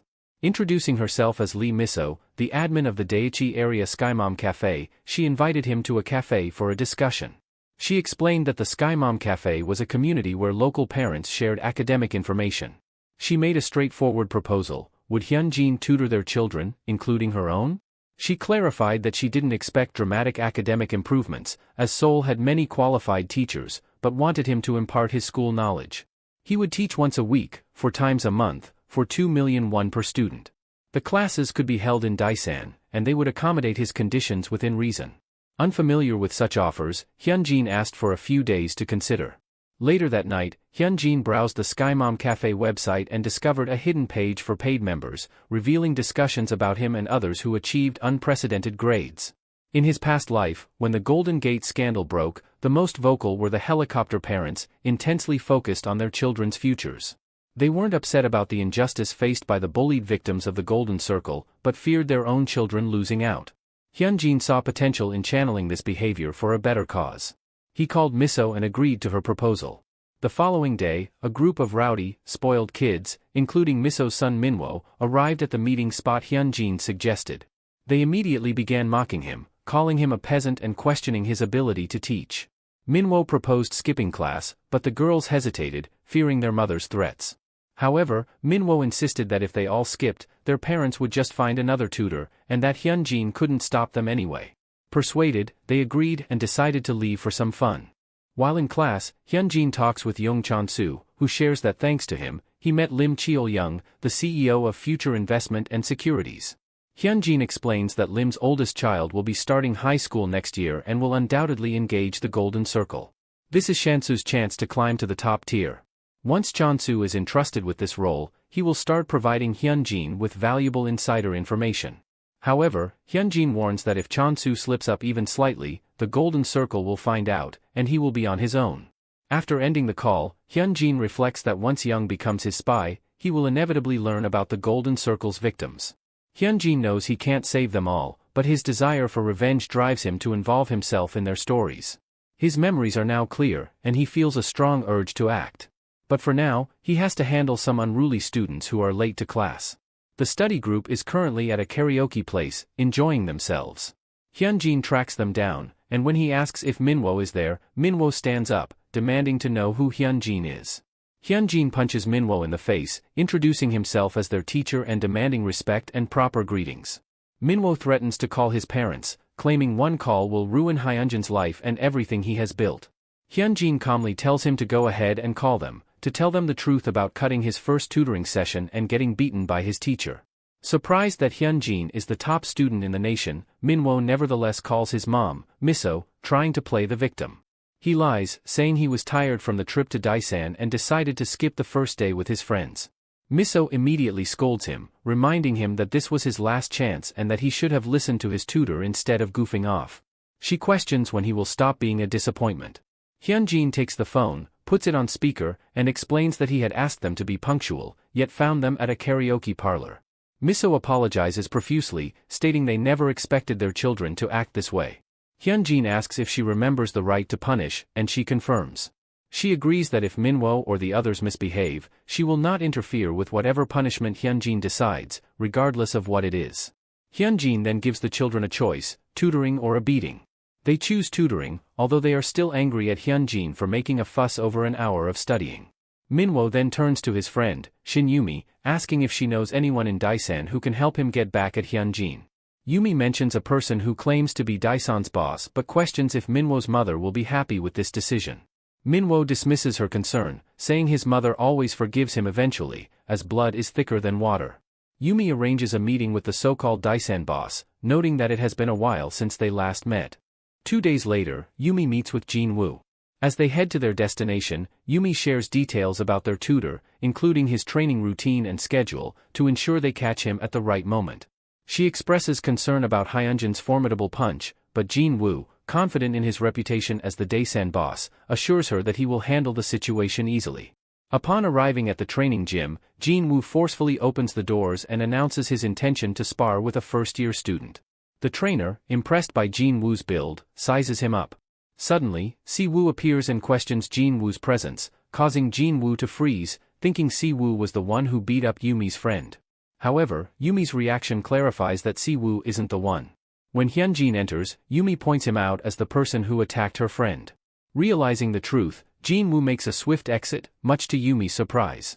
Yumi chases after Jin-woo, trying to understand his sudden fear. When she grabs his arm, he pulls away and yells, "Hyunjin is your tutor." Jin-woo then gently holds her and advises her to focus on her studies and avoid contacting him again if she doesn't want her life ruined. He insists that obeying Hyunjin is her only option. Back in the classroom, Hyunjin now has a full group of students and teaches them patiently. Noticing Manhwa asleep, he urges them to concentrate. He acknowledges their exhaustion from traveling to Daisan 3 times a week but reminds them of their parents' expectations. If their grades don't improve despite the expensive tutoring, the consequences will be severe. Hyunjin promises that if they perform well on the finals, he will reduce the tutoring sessions to once a week and recommend their parents drop other tutors. He guarantees that following his guidance will secure them a place in a 4-year university. He encourages them to be patient and dedicated.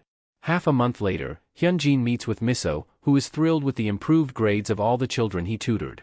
She congratulates Hyunjin on his perfect score on the final exam and thanks him sincerely. She extends an offer to pay him 10 million won per student per week, along with a bonus to incentivize him. Although Hyunjin isn't motivated by money, he agrees as long as Miso keeps her promises. Before they part, Hyunjin inquires about Miso's husband's occupation. Despite their wealth and commitment to their children's education, Manhwa's parents are not associated with the Golden Circle because Manhwa's father, Kang Dong-cheol, is the deputy chief prosecutor of the Seoul Central District Prosecutor's Office. At school, Chul announces the start of winter break and encourages everyone to study during the vacation, emphasizing the importance of their future. He also invites Hyunjin to visit if anything happens during the break, reassuring him that his door is always open. Initially, Hyunjin viewed Chul as a potential disruptor to his plans, but he has come to see him as more of a harmless, fortunate charm. They exchange well wishes for the vacation, and Hyunjin decides to let Chul enjoy his current life for now, knowing that when his plans come to fruition, Chul's path will be fraught with difficulties. As Hyunjin and Si-woo head to the gym, Hyunjin reflects on Chul. Once his plans are fully in motion, Chul will face numerous challenges and obstacles. Upon arriving at the gym, they ask their coach to evaluate their martial arts skills. The coach praises Si-woo's striking techniques but notes his weakness in grappling, suggesting he has the potential to be a competent amateur. Hyunjin, on the other hand, is judged to be capable of competing with lower-ranked professionals due to his excellent judgment and boldness, though his physical maturity is still lacking. Hyunjin asks the coach if he can help them bulk up during the winter vacation to address this issue. At 5 a.m., their training begins with a long run, followed by intense strength training exercises, including barbell push presses, pull-ups, and lunges. The coach also prepares nutritious meals for them, emphasizing that proper nutrition is essential for their progress. Despite the rigorous training and forced meals, which cause Hyunjin to vomit, He remains determined to push through the pain and exhaustion. Hyunjin knows that if the coach discovers his struggles, he would likely reduce the training intensity, so he hides his discomfort. He is motivated by his inability to defeat Taejun, a lowly B-ranker, in a one-on-one fight. This is just the beginning, and Hyunjin resolves to endure whatever it takes to crush the Golden Circle. He recalls the misery and desperation he felt in the past, constantly begging for a second chance. Now, he is driven by the desire for revenge, even if it means sacrificing his own well-being. Si-woo, concerned about Hyunjin's condition, approaches the coach, fearing that Hyunjin's relentless training will cause him serious harm.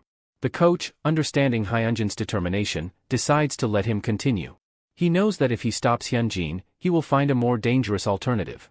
Although he doesn't fully understand what drives Hyunjin, he recognizes that Hyunjin will not stop, so he allows him to make his own decisions. After 5 weeks of training, Hyunjin shows significant improvement. His attacks are faster, stronger, and heavier. He asks the coach to assess his current level. The coach acknowledges the rapid development of Hyunjin's muscles but notes that they are not yet fully dense. When Hyunjin asks what would happen if they fought, the coach invites him to the ring to find out. Equipped and ready, they bump fists and the match begins. The coach tests Hyunjin's reaction speed with an initial attack, impressed by Hyunjin's focus and dedication. However, Hyunjin still leaves himself vulnerable, likely due to overconfidence. The coach decides to correct this by teaching him through experience. Hyunjin lands a swift gut punch on the coach and presses forward, creating opportunities despite the circumstances. He knows that regardless of the opponent or conditions, he must win. Excuses like the enemy being too strong or too numerous would only hinder his future and his quest for revenge. The coach launches a powerful but exposed attack, giving Hyunjin the opportunity to land an uppercut. Despite this, the coach retaliates with a much stronger uppercut of his own, commending Hyunjin for his skills and hard work while reminding him of the harsh realities he has yet to understand. Hyunjin loses consciousness but later wakes up to Si-woo's concerned face. Si-woo reassures him, saying that it's not Hyunjin's weakness, but rather their coach's monstrous strength that made the difference. Their coach wasn't a champion without reason, he took Hyunjin's attacks effortlessly and overpowered him with ease. Hyunjin laughs, recalling that the first time he fought the coach, he couldn't even lift his fist. It was a complete thrashing back then, but this time was different. Though he still lost, the coach took the fight seriously, and Hyunjin is confident that he will become much stronger within a year. Later, Hyunjin meets with Chang, who is astonished by Hyunjin's transformation and newfound intensity. Chang informs him that the house Hyunjin was interested in has finally come up for sale. Puzzled by Hyunjin's choice, as the entire neighborhood is deserted and seemingly unsuitable for a villa or shopping center, Chang speculates about the potential use of the property. Hyunjin reveals that he received insider information from Senator Kim Panho about the land's future value. Upon hearing this, Chang promptly buys the land, much to the relief of the landowner who did not expect anyone to purchase it at 500,000 won per square meter. Generously, Chang even doubles the price. Hyunjin explains that a large-scale industrial park will be constructed between Sejong City and Daesan City, and part of the land will be expropriated for a freeway connection. This strategic location will make the property highly profitable. Hyunjin shares that in his previous life, a similar plot of land saw a 2,000% increase in value due to favorable developments.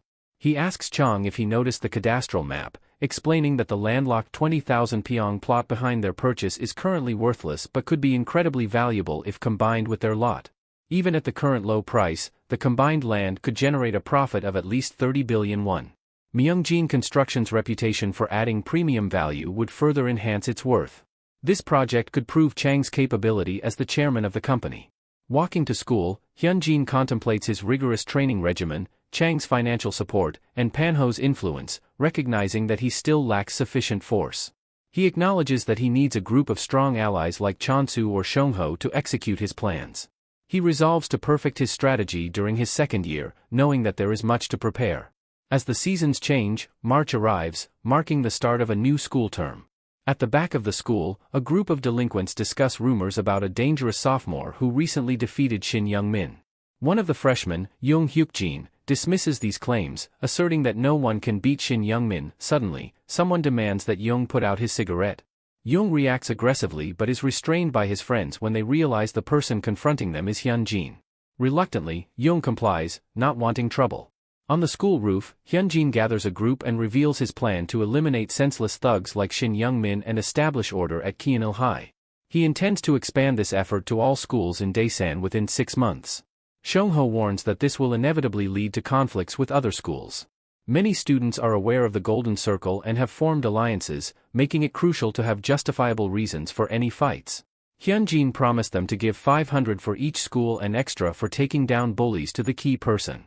Few days later, in Class 1, Jang was bullying a student with thought of dominating the freshman. Hyunjin arrives and beat the shit out of him. Chul arrives but seeing Hyunjin in class he returns. Hyunjin warns him that bullying is not allowed here, making him an example so no one dare to do that again to anyone. On other hand, Jae-jin spread the word that Hyunjin is going to dominate all school in Daesan and whoever joins him will get hundreds in their bank account. With Chang's expert's help, Hyunjin learns that Young Haeman from ICT High School, a skilled fighter and Golden Circle mercenary, is central to the transformation of Daesan into a place resembling Gangnam. To counter this, Hyunjin plans to use the victims of these thugs as his justification for action. At Daesan Jail High staff room, a student is reprimanded by a teacher for stealing 500,000 won from other students. Despite his apologies and promises to return the money, the teacher demands punishment. After that is over, Sung Dae-hoon is dragged out in an alley by bullies. Dae-hoon's tormentor mocks him, suggesting that instead of stealing money, he should beg, given his dire circumstances. The others merely watch as the bully continues, bringing up Dae-hoon's recent whipping and expressing a desire to see the extent of his teacher-inflicted punishment. Despite Dae-hoon's pleas for mercy, the bully persists, reminding Dae-hoon of a middle school promise to obey him no matter what. Reluctantly, Dae-hoon exposes his bruises to the bullies, who only mock him more viciously. The bully then demands more money, and when Dae-hoon refuses, he kicks him in the stomach, threatening to attack his mother's snack bar if he continues to resist. Dae-hoon finally snaps, screaming for the bully to stop. This, however, only prompts the bully to prepare for an even more severe beating. At this moment, Hyunjin appears and punches the bully, scattering the onlookers who question his identity. As Hyunjin takes them down, he calmly explains that he is Dae-hoon's friend. Dae-hoon, who endures daily bruises and dark thoughts of violent revenge, finds solace when he receives an email from a group that addresses school violence. They offer to exact revenge on his behalf if he provides details of his bullying. Hyunjin, acknowledging the harshness of the world, criticizes those who dismiss such bullying as mere pranks, noting the lifelong trauma inflicted on victims and the impunity enjoyed by bullies. The next day at Jail High, Hong Ryul, the bully's older brother, confronts Dae-hoon, demanding to know if he is the one involved. When Dae-hoon remains silent, Ryul strikes him, insisting he show respect and acknowledge his actions. Dae-hoon hands over his phone, explaining that his friend intervened and provided his number for further confrontations. Ryul calls the number, immediately accusing Hyunjin of assaulting his brother. Hyunjin calmly clarifies, explaining that he only retaliated after his friend, Dae-hoon, had been bullied by Hong Jin for 4 years. Dae-hoon's tormentor not only beat him and stole his money but also forced him to run errands and complete his homework. Recently, he humiliated Dae-hoon by making him strip in front of others. Confronted by Hyunjin, Dae-hoon's friend, the bully's older brother, Hong Ryul, receives an ultimatum: if he's a decent brother, he'll make his younger brother apologize, ending the conflict peacefully. However, Ryul dismisses this, seeing nothing wrong with his brother tormenting Dae-hoon. Hyunjin questions Ryul's loyalty, given his brother's misdeeds, but Ryul stands firm, even challenging Hyunjin to a fight if necessary. With a grin, Hyunjin agrees, arranging a time and place, and reveals his name is Hyunjin from Kyanil High. At the agreed location, both sides arrive with their respective reinforcements. Ryul suggests a compromise, warning that a fight could escalate into a war between their schools. He proposes mutual apologies to resolve the issue. Hyunjin, suspecting Ryul's motives, scoffs at the idea, stating only Hong Jin owes an apology. Realizing the situation's gravity, Ryul reluctantly forces his brother to apologize. Hong Jin, initially defiant, eventually complies under pressure, muttering a barely audible apology. Dae-hoon then reveals that Hyunjin offered him 2 choices: either end the conflict with a promise from Hong Jin to stop the bullying or seek revenge. Although the first option was safer, Dae-hoon chose the second, driven by a desire for retribution. As Hong Jin's weak apology ends, Hyunjin suddenly punches him, signaling Dae-hoon's decision to make him suffer equally. Hong Jin collapses, and Ryul orders his group to attack, igniting an all-out brawl. Song-ho charges into the fray, effortlessly taking down opponents, motivated by a promised bonus from Hyunjin. When an assailant tries to ambush Song-ho, Si-woo intercepts with a powerful kick, eager to prove his loyalty and usefulness to Hyun-jin. Si-woo's determination stems from his desire to remain by Hyunjin's side, no matter the cost. The other students also charge in, eager for the bonus, surprising the other school with their fearless approach despite being outnumbered. Realizing the worsening situation, Ryul decides there's only one option: take down Hyunjin. He believes that defeating Hyunjin will demoralize his subordinates and secure their victory. However, Hyunjin is much stronger and lands a powerful punch that sends Ryul flying back to his starting point. Hyunjin crouches down to Ryul's level and plays back a recorded phone conversation. Ryul, bewildered, asks what Hyunjin plans to do with it. Hyunjin explains that Dae-hyun's testimony alone could lead to disciplinary action, but with the recorded evidence, Ryul's life would be ruined. In desperation, Ryul asks what Hyunjin wants. Hyunjin states his demand: today's fight was solely between Jail High and its students. If Ryul mentions the incident to anyone, there will be severe consequences for him and his loved ones. When Ryul hesitates to answer, Hyunjin begins to pull out one of his front teeth, causing Ryul to scream in agony while others watch in horror.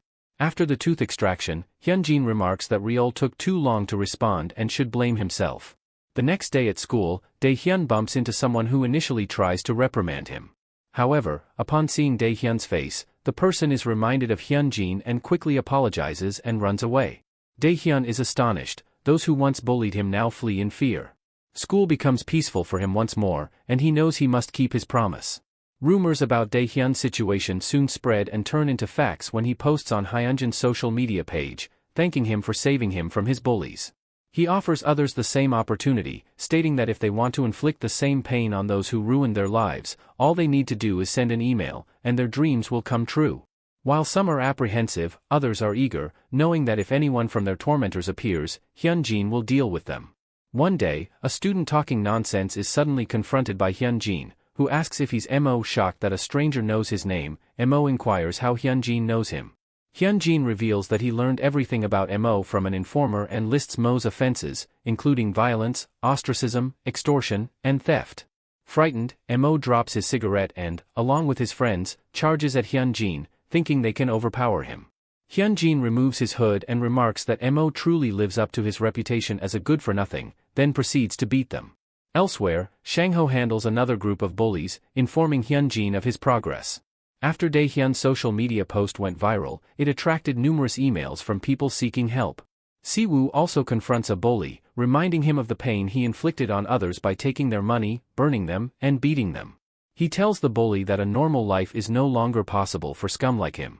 At Daesan ICT High School, a group of bullies torment their victims. One of them asks Haemin what his plan is regarding Hyunjin and his crew, fearing they too might become targets. Haemin acknowledges Hyunjin's toughness because he took down Shin Youngmin but questions why he's causing trouble in Daesan instead of sticking to Kyeonil. He instructs the guy to call Ryul, leveraging their relationship where Ryul can't refuse his requests. When Ryul arrives, Haemin explains that Hyunjin is simply responding to requests from victims, gaining moral high ground in the process. He criticizes Hyunjin for not leaving the weaklings alone, like he did when he was less powerful. Haemin expresses concern that Hyunjin will likely target him too, and Ryul agrees. Haemin then asks Ryul to report to a teacher that he was brutally bullied by Hyunjin. If word spreads about this, they could take legal action against Hyunjin. Ryul hesitates, finding the task daunting, but Haemin forcefully reminds him of their friendship and insists he comply. Haemin vows to handle Hyunjin himself, viewing him as a weakling. Meanwhile, Dae-hoon is called into a meeting with teachers who confront him about his social media post suggesting he hired someone to commit violence on his behalf. They warn that Hyunjin will be punished, regardless of Ryul and his brother's actions. When asked to explain, Dae-hoon denies Hyunjin's involvement, arguing hypothetically about finally receiving help after years of bullying. He maintains that Hyunjin is not connected to the incident, despite the teacher's suspicions. Outside of school, Haemin gathers his group and outlines his theory that Hyunjin is establishing a system across schools to swiftly deal with bullies in his territory. Haemin deduces that Hyunjin is using the issue of school violence as a pretext to take over Daesan, which he finds unacceptable.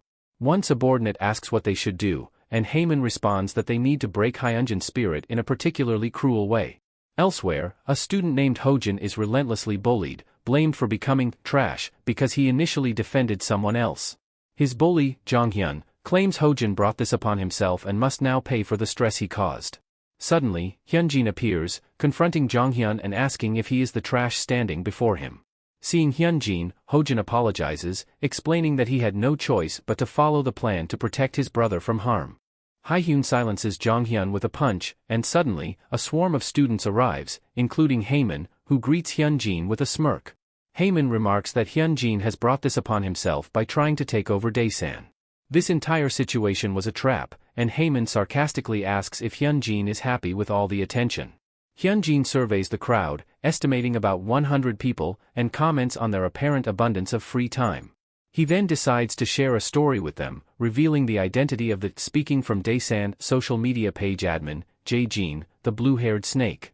As the admin, Jae-jin could see the authors of posts and comments, and to gain favor with Hyunjin, he fully cooperated with Hyunjin's plan. Hyunjin tells Haemin that he has a close relationship with Jae-jin, who knows the identities of those posting anonymously.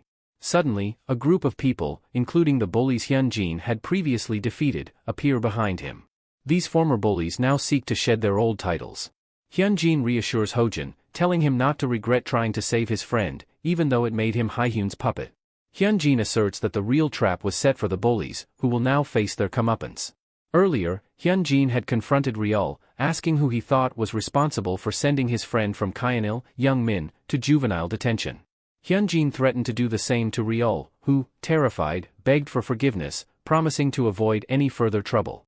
Hyunjin, seeing an opportunity, decided to use Ryul for his own purposes, instructing him to gather everyone from Ja-il and have them ready to act on his command. Haemin observes that Hyunjin only has about 20 guys with him, a much smaller number than his own group, and includes the guys Hyunjin had previously beaten. Haemin mocks Hyunjin for recruiting weaklings and spots Ryul among them, questioning his sanity. Ryul, unfazed, retorts that the situation at Daesan is irrelevant to him. He accuses Haemin of being delusional for thinking he is the top dog and questions his authority to order them around. Haemin asks if Ryul can handle the consequences of his actions, but Ryul declares he won't be handling anything. He asserts that the strongest among them will take over Daesan and doubts Haemin can defeat Hyunjin. Ryul provocatively suggests Haemin fight Hyunjin one-on-one, implying that a victory would earn Haemin much respect. This challenge was orchestrated by Hyunjin, who now cracks his knuckles and asks Haemin what he plans to do. If Haemin accepts, Hyunjin would relish beating him publicly. If he refuses, Hyunjin has another plan. Haemin, weighing his options, acknowledges Hyunjin's strength but notes their numerical advantage. Hyunjin mocks Haemin's hesitation, declaring he will begin cleaning up the place. Hyunjin methodically defeats Haemin's men, one by one, surprising Haemin. Seeing Hyunjin's determination to fight alone, some of Haemin's remaining men hesitate, but others charge in. Siwoo recalls Hyunjin's earlier instructions not to act. Hyunjin knows he can't defeat all 100 students, but he needs to demonstrate the consequences of disobedience. He recalls how Gangnam has tougher, more organized groups, with many individuals stronger than Taejun. He has to be prepared for anything and only seek help when absolutely necessary. If he can't handle this, he won't be able to exact his perfect revenge. Shangho, concerned, asks Siwoo if he'll be okay. Siwoo reassures him, emphasizing that they must trust him and stay back as instructed. An orange-haired student, furious with the situation, orders the others to attack Hyunjin, calling him just one man. They comply and manage to land a few hits, but Hyunjin quickly rebounds, his trademark evil grin plastered on his face. Haemin, stunned, realizes Hyunjin is truly insane. Hyunjin thinks they should see this through, no matter the cost, and won't back down while he's conscious. Haemin watches in shock as Hyunjin systematically takes down his men, all while wearing a sinister smile. Realizing the best option is to flee, Haemin tries to escape, but the others call him out for cowardice. Distracted, they fall victim to Hyunjin's brutal counterattacks. The orange-haired student, fed up, tells everyone to stand back and charges at Hyunjin. Hyunjin effortlessly dodges the attack, seizing the moment to tackle and pin him to the ground. He recognizes the student as Yoo Jong-yoon and begins a relentless assault. The others rush to help, but stop in their tracks, horrified by the savage beating. Eventually, Jong-yoon begs for mercy, conceding defeat. Hyunjin's allies cheer, and Shangho instructs everyone to clear the area, with Siwoo following suit. Hyunjin stands and declares that from now on, all high schools in Daesan will follow Kyanil High's orders. They will come when called and leave when told. With no objections, the matter is settled. 2 weeks later, rumors of Haemin's cowardice spread, and he finds out. Even if he had beaten Hyunjin, he knows Hyunjin would have retaliated with far greater force. Angered, Haemin tells his classmates to stop gossiping. Just then, Hyunjin peers through the door and calls his name. Hyunjin taunts him, mentioning something he couldn't say before Haemin ran away. Does Haemin know Moon Byung-seon? Hyunjin received a touching email from him. Haemin, recognizing the name as a golden circle target, knows he must silence Hyunjin to keep this secret. Haemin charges, questioning why it matters if he knows Moon Byung-seon. Hyunjin, unmoved, effortlessly knocks Haemin out with a single punch. Haemin wakes up in the infirmary, the principal by his side. He immediately plays the victim, insisting Hyunjin, not a student of our school, should be punished. The principal, however, sides with Hyunjin, noting Haemin threw the first punch and that witnesses confirmed his troublemaking history. Furious, Haemin threatens legal action, but the principal's demeanor changes. Leaning closer, he asks if Haemin knows Moon Byung-seon. While Haemin was unconscious, Daehwan covered for Hyunjin, allowing him and Principal Yeonseok to strike a secret deal against the Golden Circle. The principal leans in closer, his voice cold and threatening, and tells Haemin that if he doesn't want his life completely destroyed, he should shut up and get lost. Meanwhile, unbeknownst to Haemin, Hyunjin has already begun laying plans to drag him into utter ruin. As Haemin walks the streets, he reflects on how this day has been the worst of his life. First, he got expelled because of Hyunjin, then his father called, blaming him for losing his job. Little does Haemin know that this, too, is Hyunjin's doing. Out of nowhere, Haemin receives a call from Byung-seon. Byung-seon mentions that he heard about Haemin's misfortunes, but he shouldn't be surprised. Even Jo Dongjuan's family has fallen apart because of Hyunjin. If Haemin doesn't know who Jo Dongjun is, he's the one who hired the Golden Circle to target him. Byung-seon warns that Hyunjin vowed to ruin his and his clients' lives, so even Haemin's career as a fitness trainer is at risk. Just then, Shangho and Siwoo appear. Byung-seon tells Haemin something crucial: his dreams might not come true because, starting today, he won't be able to use his hands no matter how hard he tries. At Daesan Science High School, two students discuss the recent surge in street fights. Suddenly, one of them accidentally bumps into someone and starts yelling, demanding an apology. The person he bumped into, who had already apologized, is none other than Hyunjin's brother, Hyun. The yellow-haired bully, unimpressed, claims his shoulder hurts and demands more groveling. Hyun calmly explains that he was the one at fault for not watching where he was going, but the bully doesn't listen and slaps him across the face, asking if he has a death wish. Last winter, Hyunjin asked Hyun which high school he wanted to attend. Hyun, wanting to follow in his brother's footsteps, expressed a desire to attend the same school and eventually the same university. Hyunjin, thinking of his brother's safety, suggested Daesan Science High School instead, promising it would be the perfect fit for someone like him. Smiling, Hyun agreed, trusting his brother's judgment. Back in the present, both Hyun and Byung-soo, the yellow-haired bully, are taken to their homeroom teacher. Hyun explains that he was just walking when Byung-soo picked a fight, despite his attempts to apologize. Byung-soo, trying to defend himself, yells that Hyun hit his shoulder and wanted to fight. The teacher, seeing through Byung-soo's lies, doesn't allow him to continue his defense, leaving Byung-soo fuming and thinking that the teacher is too stupid to understand the situation. Homeroom teacher Hakbyum is aware of the incident and now faces the challenge of addressing it.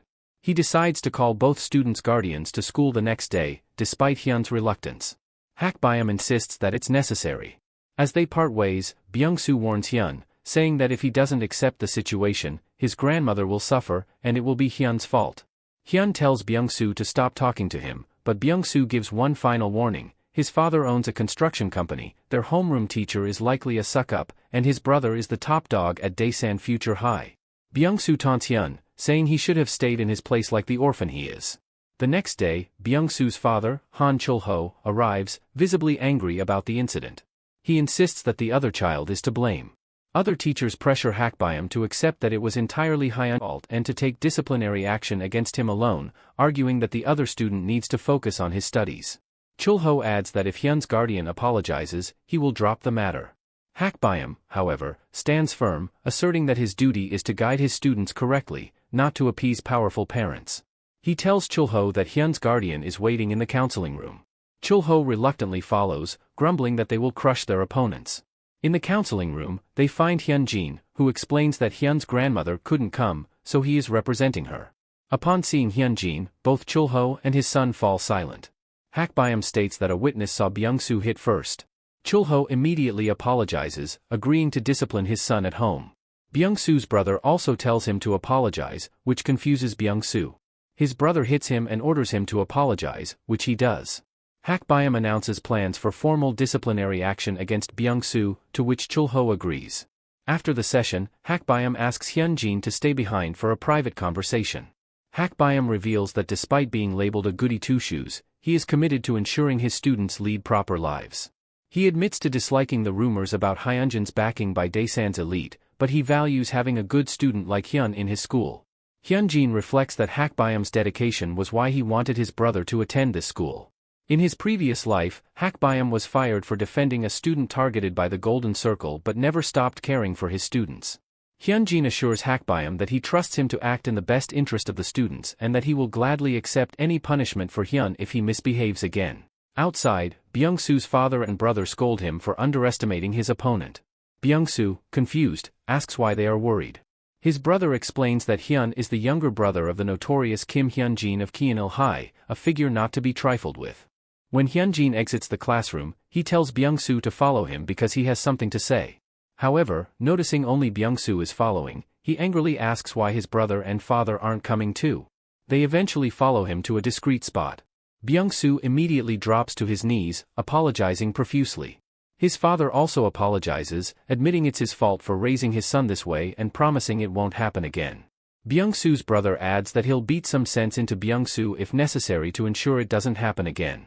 Hyun-jin warns them that a single phone call from him could ruin the construction company owner who can't raise his son properly and consign the brother who can't control Byung-soo to a hospital bed for life. Now that Hyun-jin has the support of everyone in Daesan, anyone who crosses him can be dealt with swiftly. Terrified, they all beg for forgiveness, insisting it was an accident and they didn't mean it. Seeing Hyun's beaten face triggers Hyunjin's repressed trauma and rage. He steps closer to Byung-soo, demanding to know who he thinks he is to lay a hand on his brother. Hyun-jin threatens to tear Byung-soo and his family apart but holds back for his brother's sake. He orders Byung-soo to go to his brother immediately and beg for forgiveness on his hands and knees. A little while later, Byung-soo does just that, apologizing with everything he's got for his thoughtlessness. Everyone watches as the prideful Byung-soo grovels. Hyun, different from Hyun-jin, tells him it's fine and he can stand up. Hyun acknowledges the difficulty of apologizing publicly and accepts his apology, warning him never to do it again. Hyun's childlike innocence and kindness are traits Hyun-jin wants to protect, which is why he sent him to Daesan Science High School. From that day on, Hyun's world begins to change. Others start to suck up to him, and seniors come by to meet him, promising to deal with anyone who messes with him. Hyun knew his brother was popular but didn't realize the extent. Hyun quickly becomes the talk of the town, with many eager to see how he will wield his newfound power. However, he chooses to do nothing significant, and soon June arrives with warmer days. In Chang's office, one of his employees announces that they have succeeded. The government has officially announced the Sejong City reconstruction project. Chang is delighted, feeling their hard work has finally paid off. A few months earlier, there was a heated debate at the Myeongjin construction conference room about the land buy and expansion. Chang Suk's side thought it was a terrible idea, while Chang's side saw it as a fantastic opportunity. They believed buying the land at a bargain price and developing a luxury villa complex would be highly profitable. They also noted that Daesan City's road plan was already in its early stages, presenting a low-risk situation. Chang Suk, however, argued that during a real estate boom, they should focus on proven money-making ventures rather than speculative projects. With people eager to buy any buildings or apartments they construct, diverting manpower to a luxury villa complex seemed inefficient. He questioned how the executive director, Chang, could support such a risky change. Chang responded confidently, explaining that the land wasn't going anywhere. All they needed to do was wait for the right moment, and everyone would see the wisdom of his plan. Chang Suk is frustrated, unable to understand why he doesn't see the bigger picture. If he wants to become executive director, he needs to stop whining and focus on the company's future. Their father silences both of them, reminding them that Chang is in charge of this project. Whether it succeeds or fails, the responsibility and the results will fall on Chang. Chang promises not to let them down, confident in their success. In a present-day meeting, an employee explains the potential profit from the land alone could be 30 billion. Once the industrial park is completed, its value could soar even higher. Witnessing Chang's dedication and effective management, the father decides it's time to announce that the next chairman of Myeongjin Construction will be the executive director, Go Chang. Naturally, Chang Suk is furious, arguing that Chang's few successes shouldn't determine the future leadership. The father counters that Chang's focus on the company's welfare makes him a better fit for chairman, unlike Suk, who opposed the land deal out of personal ambition. The other executives agree, and Suk feels his world collapsing as they urge him to step down and live peacefully. Outside, Suk is in disbelief at his ousting. He decides to take drastic measures and calls a reporter to arrange a meeting. Meanwhile, Chang brings Hyunjin to the cafe where they first met, reminiscing about how he initially thought Hyunjin was crazy. He reveals he trusted Hyunjin because of his unabashed greed, which assured Chang that Hyunjin would make him chairman. Now, Chang promises to support Hyunjin in any way possible. Suddenly, Chang receives a call alerting him to an article claiming he is an illegitimate son, born from an affair. Suk, sipping wine, revels in the chaos, thinking his older brother should have stayed in his place. The accusation stems from their mother discovering their father's affair years ago, with the woman allegedly having a child, Chang. Chang, distressed, tells Hyunjin to do whatever it takes to remove the defamatory articles, even if it requires bribery. Apologizing to Hyunjin, Chang says he must act immediately to address Suk's mess, which is unforgivable. Hyunjin cautions that attacking Suk won't solve anything and might cost him everything he has worked for. Chang, however, is determined, feeling compelled to act as his mother is hurt. At this critical moment, Hyunjin reveals a shocking truth: the illegitimate child is not Chang but actually Chang Suk. In his past life, when the illegitimate child scandal broke out, Chang had responded by breaking Chang Suk's jaw. This incident deeply disappointed their father, who then hired a specialist operations manager to take over, marking the beginning of the scandal. Now, Hyunjin is more interested in the strange dynamics within the family rather than Chang Suk's violent tendencies. At that time, the succession race favored Chang Suk, yet he had exposed the scandal himself. Despite appearing to be the more suitable heir, their father supported Chang, keeping the company silent about the matter. Their mother always solved Chang's problems, no matter what, while ignoring Chang Suk. When Chang Suk studied abroad, their mother, who embraced the presumed illegitimate child of her cheating husband, never visited him. After digging deeper, Hyunjin discovered that Chang Suk, not Chang, might actually be the illegitimate child. He asks Chang why he didn't use this information to his advantage, which would have disqualified Chang Suk from the succession race for good. Chang explains that their father was not a good man. He drank excessively, cheated, and even abused their mother. One day, during a particularly intense fight between his parents, young Chang tried to comfort his mother. Touched by his words, she revealed that Chang Suk wasn't his brother, but she had no choice but to raise him. She saw their father in Chang Suk, which caused her even more pain. Chang suggested she divorce their father and take a large alimony check, but she insisted that despite everything, they were still family. This is why Chang never used the information against Chang Suk. He didn't want to tie the family's struggles to the competition for the chairman position. He would rather forego the chairmanship than hurt his mother further. Hyunjin comes up with a brilliant idea that could resolve the situation peacefully without hurting anyone. He asks Chang if he'd like to discuss it. The next day, in the press room of Myungjin Construction, Chang steps up to the podium and introduces himself as the executive director. He begins by apologizing for disappointing many people with his family issues. He acknowledges the affair his father had and confirms that a woman was pregnant with his child, but clarifies that he is not that child. He presents a DNA test proving he is the son of the chairman and his wife, hoping to dispel any doubts. A reporter asks if there is another illegitimate child they need to know about. Chang confirms there was, but explains that the child died in a miscarriage. He adds that his father felt extreme guilt about the miscarriage, which is why he continues to send money in the form of alimony. Once Chang Suk, watching the press conference, hears the revelation, his entire world collapses. As reporters clamor for more details, Chang halts them, stating firmly that this is the truth. He warns that as the next chairman and eldest son, he will respond brutally to anyone who harasses his family further. Enraged, Chang Suk smashes the screen and begins to cry, unable to accept the lie. Later, both brothers go to their father's office. The chairman congratulates Chang for handling the situation admirably and prioritizing the family over the competition. Chang humbly replies that he did what mattered most. The father reassures him that the paperwork for his position is still progressing and advises him to live a life he can be proud of as chairman, something he himself failed to do. The chairman then asks Chang to wait outside while he speaks with Chang Suk. He acknowledges Chang Suk's efforts to become chairman but reprimands him for his recent actions, questioning his judgment. He recalls the family's efforts to treat Chang Suk fairly despite his illegitimacy, hoping he would prove to be a better chairman. However, his recent behavior disappointed them all. Chang Suk falls to his knees, begging for forgiveness. His father, unmoved, expresses his disappointment, noting the cruelty and selfishness he inherited from his mother. He decides to provide Chang-suk with some buildings to ensure financial stability but insists he must step back and live quietly. Despite Chang-suk's pleas, his father remains resolute, explaining that Chang kept his secret because they considered him family. This realization hits Chang-suk hard. He had been privileged all along, yet he squandered the family's trust. The next day, at Incheon International Airport, Chang-suk prepares to leave, feeling he no longer belongs. He hands Chang files with important company materials, advising him to take good care of the employees, as they will prove valuable. Before departing, Chang-suk asks Chang who helped him. He suspects Kim Hyun-jin, a mere high schooler, but Chang's reaction confirms it. Chang warns him not to harm Hyun-jin, as this is a line he should not cross. Chang-suk acknowledges his brother's superior ability to use people and resigns himself to his fate, admitting he wouldn't have listened to a high schooler. Just before boarding his plane, Chang-suk receives a call from Hyun-jin, who warns him that he will not resolve matters peacefully if provoked. Hyun-jin emphasizes that while Chang-suk may live comfortably as a family member, he will have no power and will face dire consequences if he tries anything. Chang-suk laughs, recognizing the loyalty between the two. He assures Hyun-jin that he won't cause trouble and acknowledges his brother's capability to become a great chairman.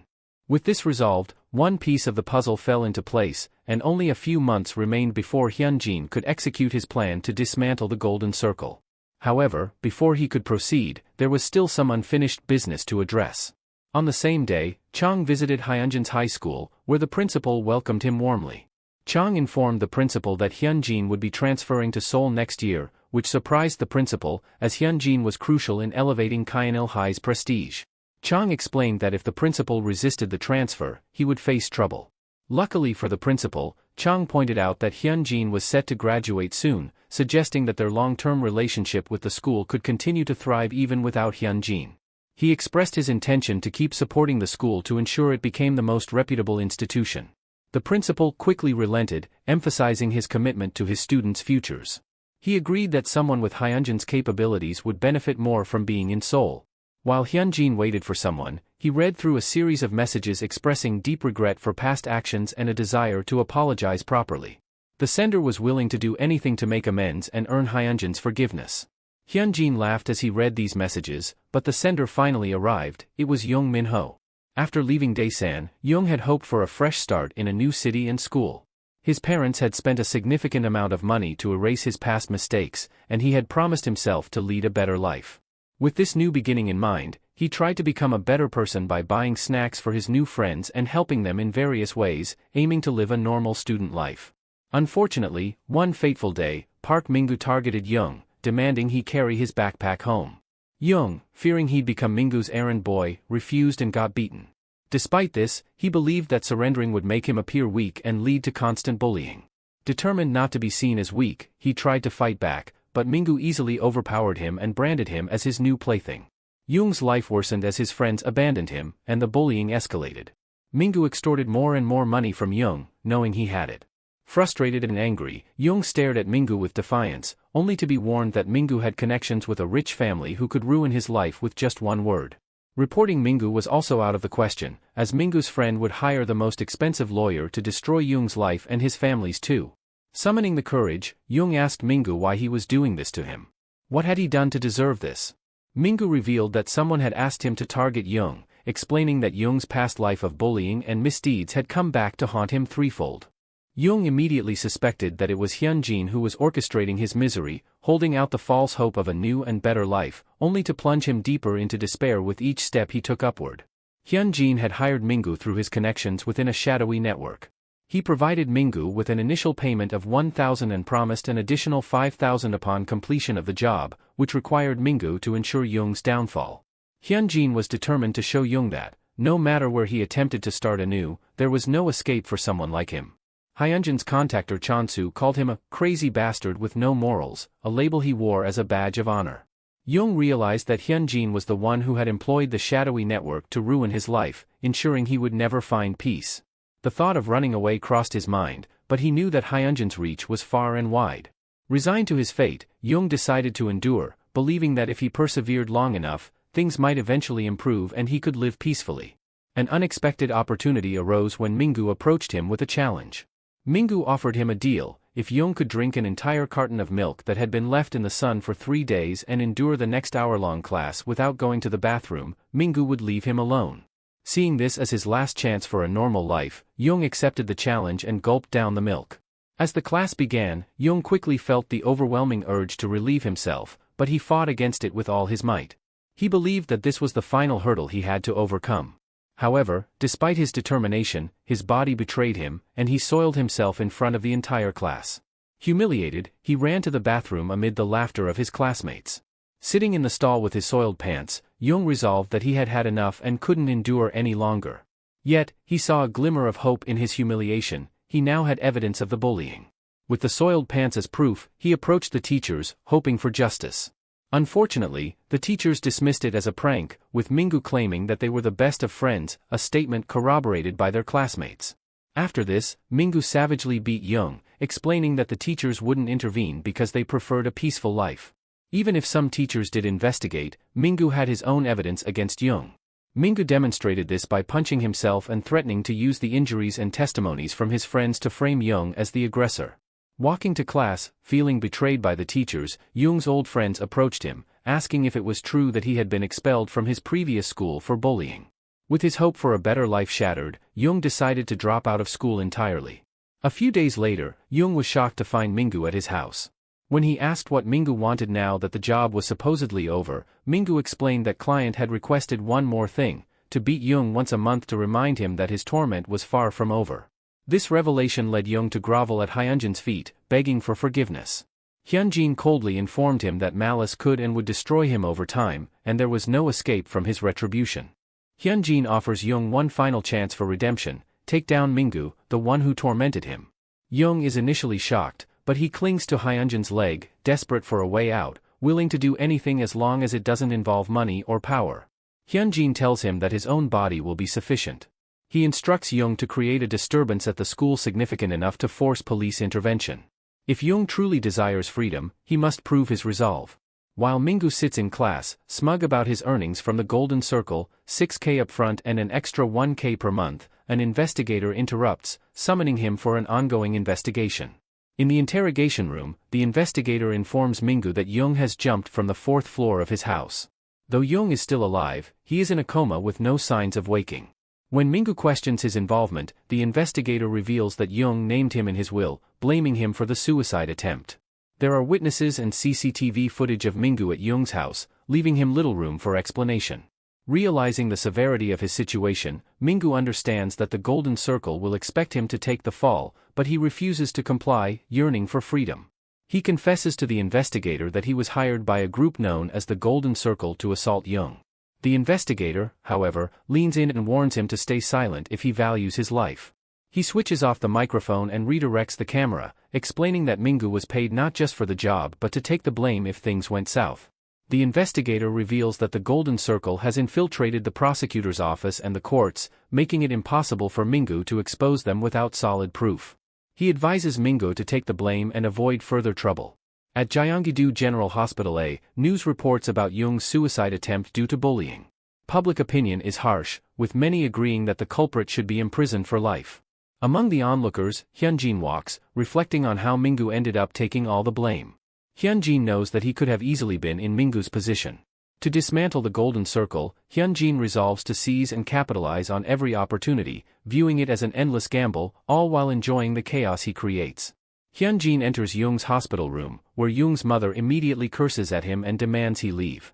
Hyunjin insists he is there only to talk to Jung, reasoning that he wouldn't dare cause trouble in a hospital. The mother remains suspicious, thinking Hyunjin is trying to deceive her.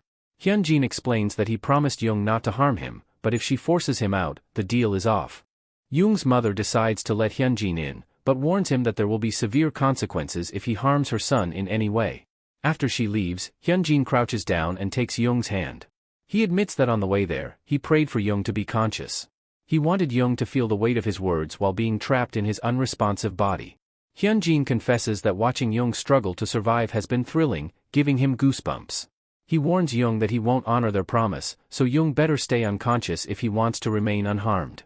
If Jung wakes up, he will face the same torment repeatedly until he is completely broken. Afterwards, Hyunjin goes grocery shopping, reflecting on his path of revenge. Despite his vendetta, he can't let it consume him entirely. He needs to ensure his family and friends are happy too. At the store, he notices someone in front of him who suddenly bolts upon seeing him. It's Haiji, someone who shouldn't be able to run. Intrigued, Hyunjin tells Chang to investigate. Chang discovers that Haiji's doctor lied about severing her Achilles tendon. Thanks to her father's wealth, she's perfectly fine. Chang asks Hyunjin what he wants to do. Hyunjin decides to leave them alone, knowing her father won't abandon her and recalling that he even hired the Golden Circle for her protection. Chang is surprised by Hyunjin's apparent mercy, but Hyunjin explains it's not mercy. Haiji's life is already miserable enough. She pretended to be a patient for months, feeling trapped, and now she hides her identity with a hoodie, indicating this isn't her first time sneaking out. Though she can walk, she can't let anyone see her. She lives in a self-imposed prison, a fitting punishment for what she did to him. As time passes, Hyunjin's sophomore year ends. While other students relax, Hyunjin intensifies his training with Siwoo. Both show clear improvement, but Hyunjin is far superior, only stopping when the bell rings. Siwoo, exhausted after 5 rounds, asks if Hyunjin isn't tired. Hyunjin admits he is, but he pushes on. Their coach congratulates them for their diligence and announces exciting news. He can now fulfill his promise of putting them on a stage where no one can rival them. With their training nearing its end, they need to clear their schedules for a real fight in Seoul. A few days earlier at Lee Do-hak's gym, Duchul visited to speak with the coach, who was a junior at their previous gym. Do-hak once idolized Duchul, but everything changed after Duchul's drug scandal. Following the scandal, Do-hak joined the UFL and inherited Duchul's popularity, though no one knew he was also using drugs, more than Duchul ever did. He muses that if he had been caught back then, he wouldn't be living such a lavish lifestyle, but he quickly dismisses these thoughts, knowing he can't dwell on them. He suggests they have their students spar, wanting to see the difference between training in Seoul and the countryside city of Daesan. Predictably, Do-hak declines, aware that any attempt to reclaim his image in the martial arts scene is futile due to his tainted past. He questions why Duchul would even attempt this, warning him that aiming too high will only lead to another downfall. Although Duchul feels a pang of hurt, he is secretly relieved that Do-hak remains a contemptible person. He clarifies that he's not looking to debut, he simply wants to measure his students' progress and compare their training methods. Seeing an opportunity to humiliate Duchul and boost his own gym's reputation, Do-hak agrees to the proposition. Duchul and his students are now set to prove themselves. However, when Do-hak proposes the fight to his students, Dae-myung, who has a record of 5 wins and 3 losses, and Dong-yeop, with 4 wins and 1 loss, they initially refuse, fearing the potential damage to their reputations. Do-hak understands their hesitation but emphasizes that these opponents are trained by Duchul himself. If they defeat them soundly, it will draw significant attention to their gym, leading to numerous opportunities. Convinced, they agree to the match, seeing little to lose. Most people remember Do-hak as a proud and successful UFL player, but his memories of that time are far from pleasant. Despite his high drug intake, he never managed to surpass Duchul, even until his retirement. Meeting Duchul again after so many years stirs a cathartic pleasure in Do-hak, though the hope in Duchul's eyes for his students unsettles him. This encounter presents Do-hak with a chance to demonstrate his superiority in teaching. When Duchul arrives, he notices many famous faces from the martial arts community gathered, suspecting that Do-hak plans to undermine him. Observing his students, he sees no trace of nervousness, which fills him with admiration. While helping them with their gloves, he asks if they know why so many prominent figures are present for a sparring session. They think it's because the fight will be tough, but Duchul explains otherwise.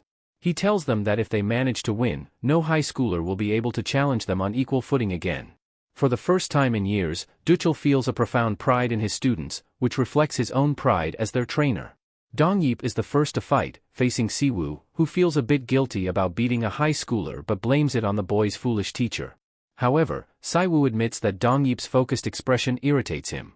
When the gong sounds, Dong-yeop initiates the attack, but Siwoo lands a surprising kick to his leg. Dong-yeop anticipates the next move as a fake and tries to counter the real attack, another leg kick, but Siwoo cleverly aims even lower, striking his calf. Siwoo's technique of targeting the opponent's calves with low kicks is meant to restrict their movements. Dong-yeop, annoyed by Siwoo's continuous kicking, underestimates him due to his taekwondo background. However, Siwoo notices Dong-yeop aiming for his feet and decides to be quicker, delivering a powerful kick that puts Dong-yeop down. As the referee stops the match, Siwoo reflects on Hyunjin's likely plan to leave for Seoul.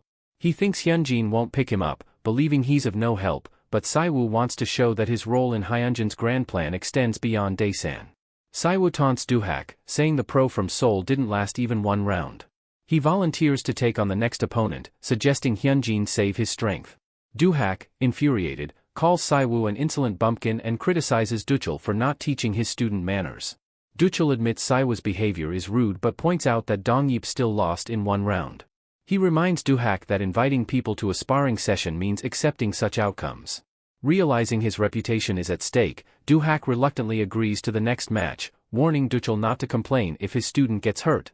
Dongyip exits the ring, apologizing, but Doohak dismisses him, focusing on Daemyeong. Confident in his fighting style, Daemyeong assures Doohak he can handle it. As the bell rings, Daemyeong starts passively, testing Saiwoo's range. Observers notice this unusual behavior, but Doohak smirks, knowing Daemyeong's strategy. Daemyeong eventually charges in, showcasing his skill in controlling distances. Saiwoo takes a strong punch but refuses to give up, driven by memories of his grueling training. Spotting an opening, he aims for Daemyeong's jaw, but Daemyeong dodges and strikes him in the face. Despite the hit, Saiwoo remains determined, charging at Daemyeong, who realizes Saiwoo's tenacity stems from a desire to initiate close combat. As they fight, Saiwoo thinks about Hyunjin, who used to be cheerful and kind before changing. Despite Hyunjin's ruthlessness, Saiwoo believes he's still the same person deep down and resolves to support him just as Hyunjin supported him in difficult times. Saiwoo successfully locks Daemyeong in a hold, forcing him to tap out, shocking Doohak and the spectators. Saiwoo approaches Hyunjin, asserting that he proved his worth by defeating two pros and can be a valuable asset. He urges Hyunjin to use him strategically, promising to follow his plans or act independently if necessary, confident that Hyunjin will need him in the future. Hyunjin wonders why he is pushing himself so hard, and Siwoo echoes the question. Hyunjin's demeanor suggests he's living on borrowed time, as if his life is already over. Doohak interrupts, telling him to leave the stage since it's time for the next match. His final contender is Shin Chang-hoon, an unknown quantity. The spectators begin to gossip, believing Doohak is in a dire situation after two pros lost to a high schooler. Doohak fears his reputation will be ruined, with people viewing Duchul as a superior player and coach. Fortunately for Doohak, he has a secret weapon, Chang-hoon. He believes Chang-hoon is the most talented among his students and sees this match as a chance to reclaim some prestige. Chang-hoon, however, is reluctant, desiring a more spectacular debut but agrees to participate. Doohak proposes to Duchul that to truly test their student's abilities, his other student should face Chang-hoon. Hyunjin, reflecting on his past life, recalls two promising figures in national martial arts, Kim Woo-yeol and Chang-hoon. Chang-hoon, nicknamed Dynamite, had a sensational debut and quickly rose to prominence, joining the UFL within 2 years. Hyunjin chooses to fight Chang-hoon, seeing it as an opportunity to prove himself against a talented opponent. Before entering the ring, he assures Siwoo they'll talk later. As soon as the gong sounds, Hyunjin charges at Chang-hoon, who plans to end the fight quickly. However, Hyunjin proves formidable, dodging and landing a chest blow. They exchange numerous blows, with both Duchul and Siwoo noticing Hyunjin's uncharacteristic fighting style. Hyunjin realizes that being overly calculated is futile in this new environment. Seoul is an unpredictable territory teeming with unexpected adversaries. He decides to abandon his inhibitions and rely on instinct, believing it will be his key to survival. Hyunjin intensifies his attacks, surprising Chang-hoon, who was previously cornering him. Now, Chang-hoon finds himself on the defensive. Duchul contemplates Hyunjin's attributes, his impressive physique, innate talent assessment, situational awareness, and aspiration. What makes Hyunjin truly formidable is his disregard for personal safety, allowing him to channel all his energy into defeating his opponent. As Chang-hoon falls, the crowd erupts in cheers for Hyunjin, while Doohak regrets ever accepting the match. Approaching Duchul, Hyunjin acknowledges the unreasonable nature of his request but expresses profound gratitude for Duchul's support in achieving his strength. Bowing his head, he thanks Duchul, who responds with a softened expression, stating this is all he can do for him at this time and wishing Hyunjin safety. The martial arts community is left shaken by Duchul's students' victory, speculating on Hyunjin's imminent debut and eagerly anticipating his progress. Following this surge of publicity, Duchul receives numerous messages, some inquiring about his students, others proposing collaborations. Despite their previous indifference, they now seek his favor. However, for Duchul, these offers are meaningless. With his deal with Hyunjin and Siwoo concluded, he feels a loss of purpose in the martial arts scene. Initially motivated by money, he eventually discovered a passion for teaching, finding fulfillment in guiding students from the ground up. In the past, Duchel often felt overshadowed by Duhak. However, as he watched his two students grow and excel, those feelings of inferiority gradually faded. One day, he received a call from a gym, prompting thoughts about potentially signing up with another gym to earn money and recruit new students. Yet, he wondered if it would ever feel the same. During this contemplation, a young man entered and asked if he was Coach Duchel.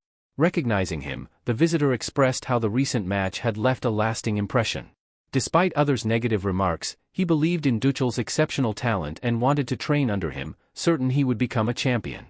This determination reminded Duchel of Hyunjin, so he asked for the young man's name. With a big smile, the visitor introduced himself as Kim Muyol. A few days later, Hyunjin met Siwoo in a park. Hyunjin told Siwoo that he would not take him to Seoul because of the dangers involved. Siwoo was angry, questioning the purpose of all his training. Hyunjin reminded him that he had previously stated he wouldn't take him but clarified that it didn't mean Siwoo wasn't needed.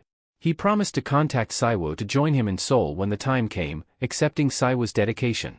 Until then, Hyunjin entrusted Daesan to Siwoo. The next day, Siwoo approached Shungho directly, asking who would take over the school after Hyunjin left.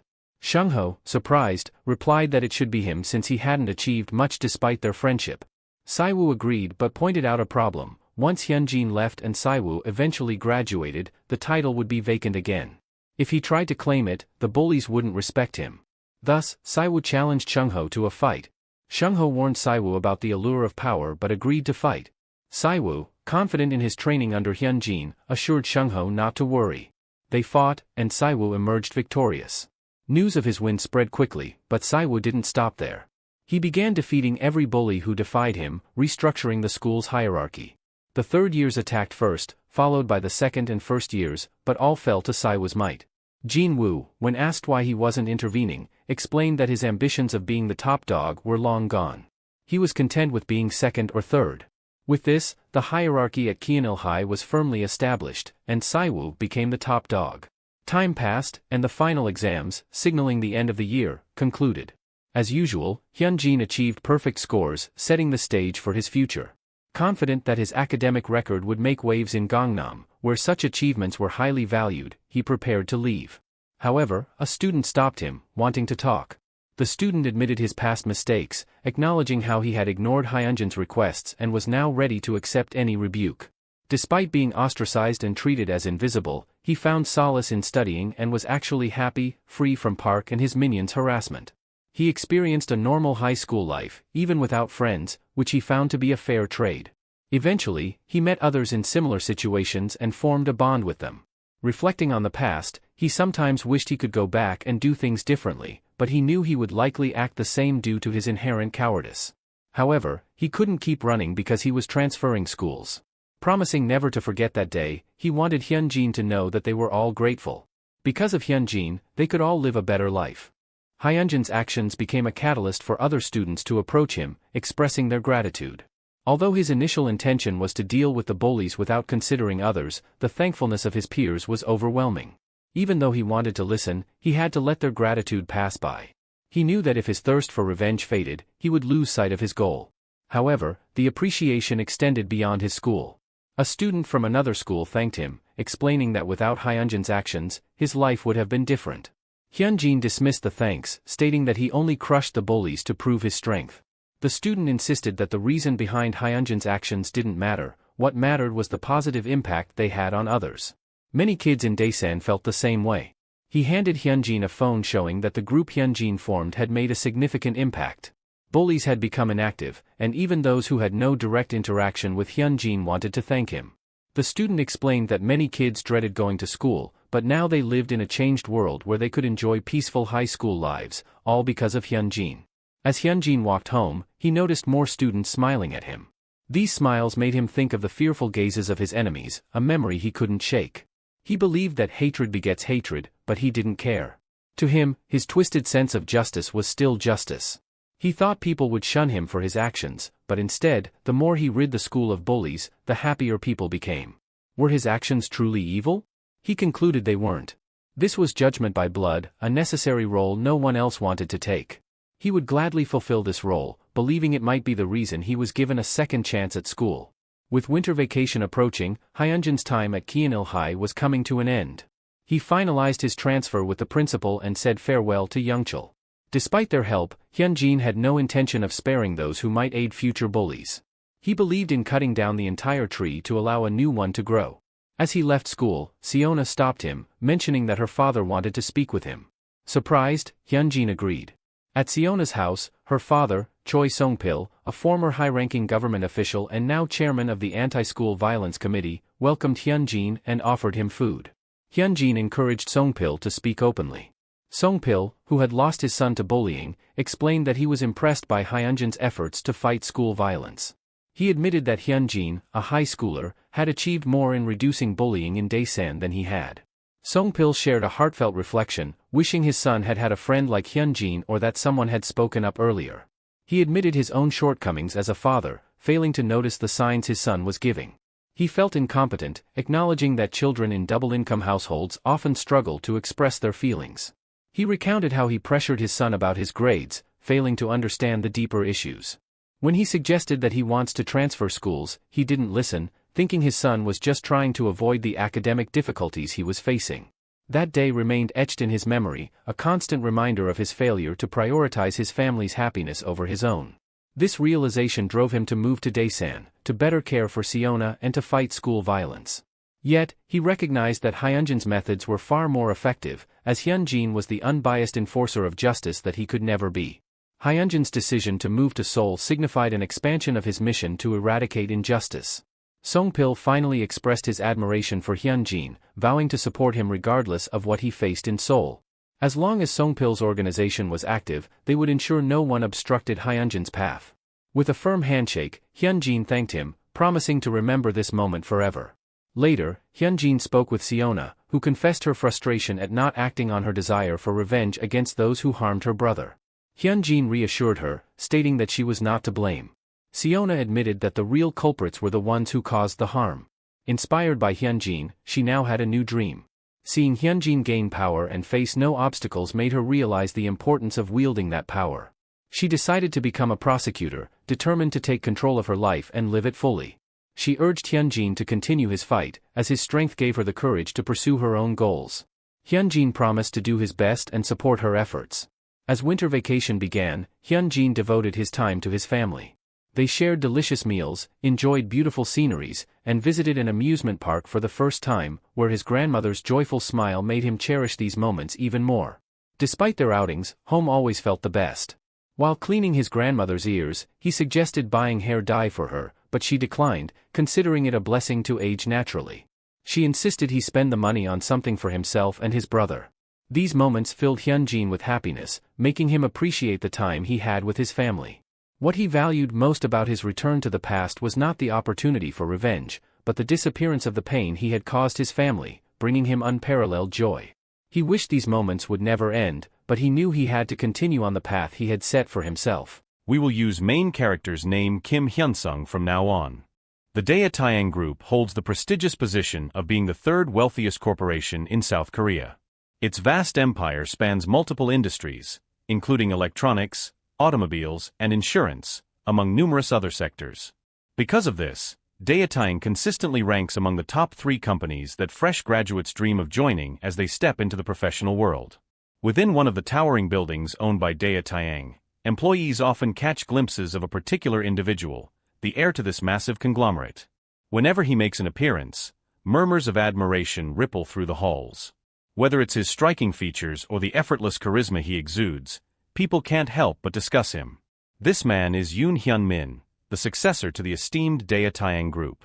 Offering polite greetings to the employees he passes, he carries himself with an air of confidence and warmth. 2 female employees exchange hushed words about how he reached this position through sheer competence. Even without his inheritance, they insist, he would have succeeded on his own and secured a high-ranking position anywhere. There's simply no way he wouldn't. However, upon entering his office, the relaxed expression he wore moments ago vanishes. His face hardens, his jaw tightening as he takes in the situation before him. Something has clearly gone wrong, and his growing frustration suggests it's a matter that occurred elsewhere. Meanwhile, in another part of the city, an intense commotion unfolds. A group of mothers, their voices raised in agitation, crowd into the office of a school principal. The head of Daesung Mairi High School, a man named Aniksu, sits behind his desk, attempting to maintain control of the escalating situation. He repeatedly asks the parents to lower their voices and speak calmly, but his pleas fall on deaf ears.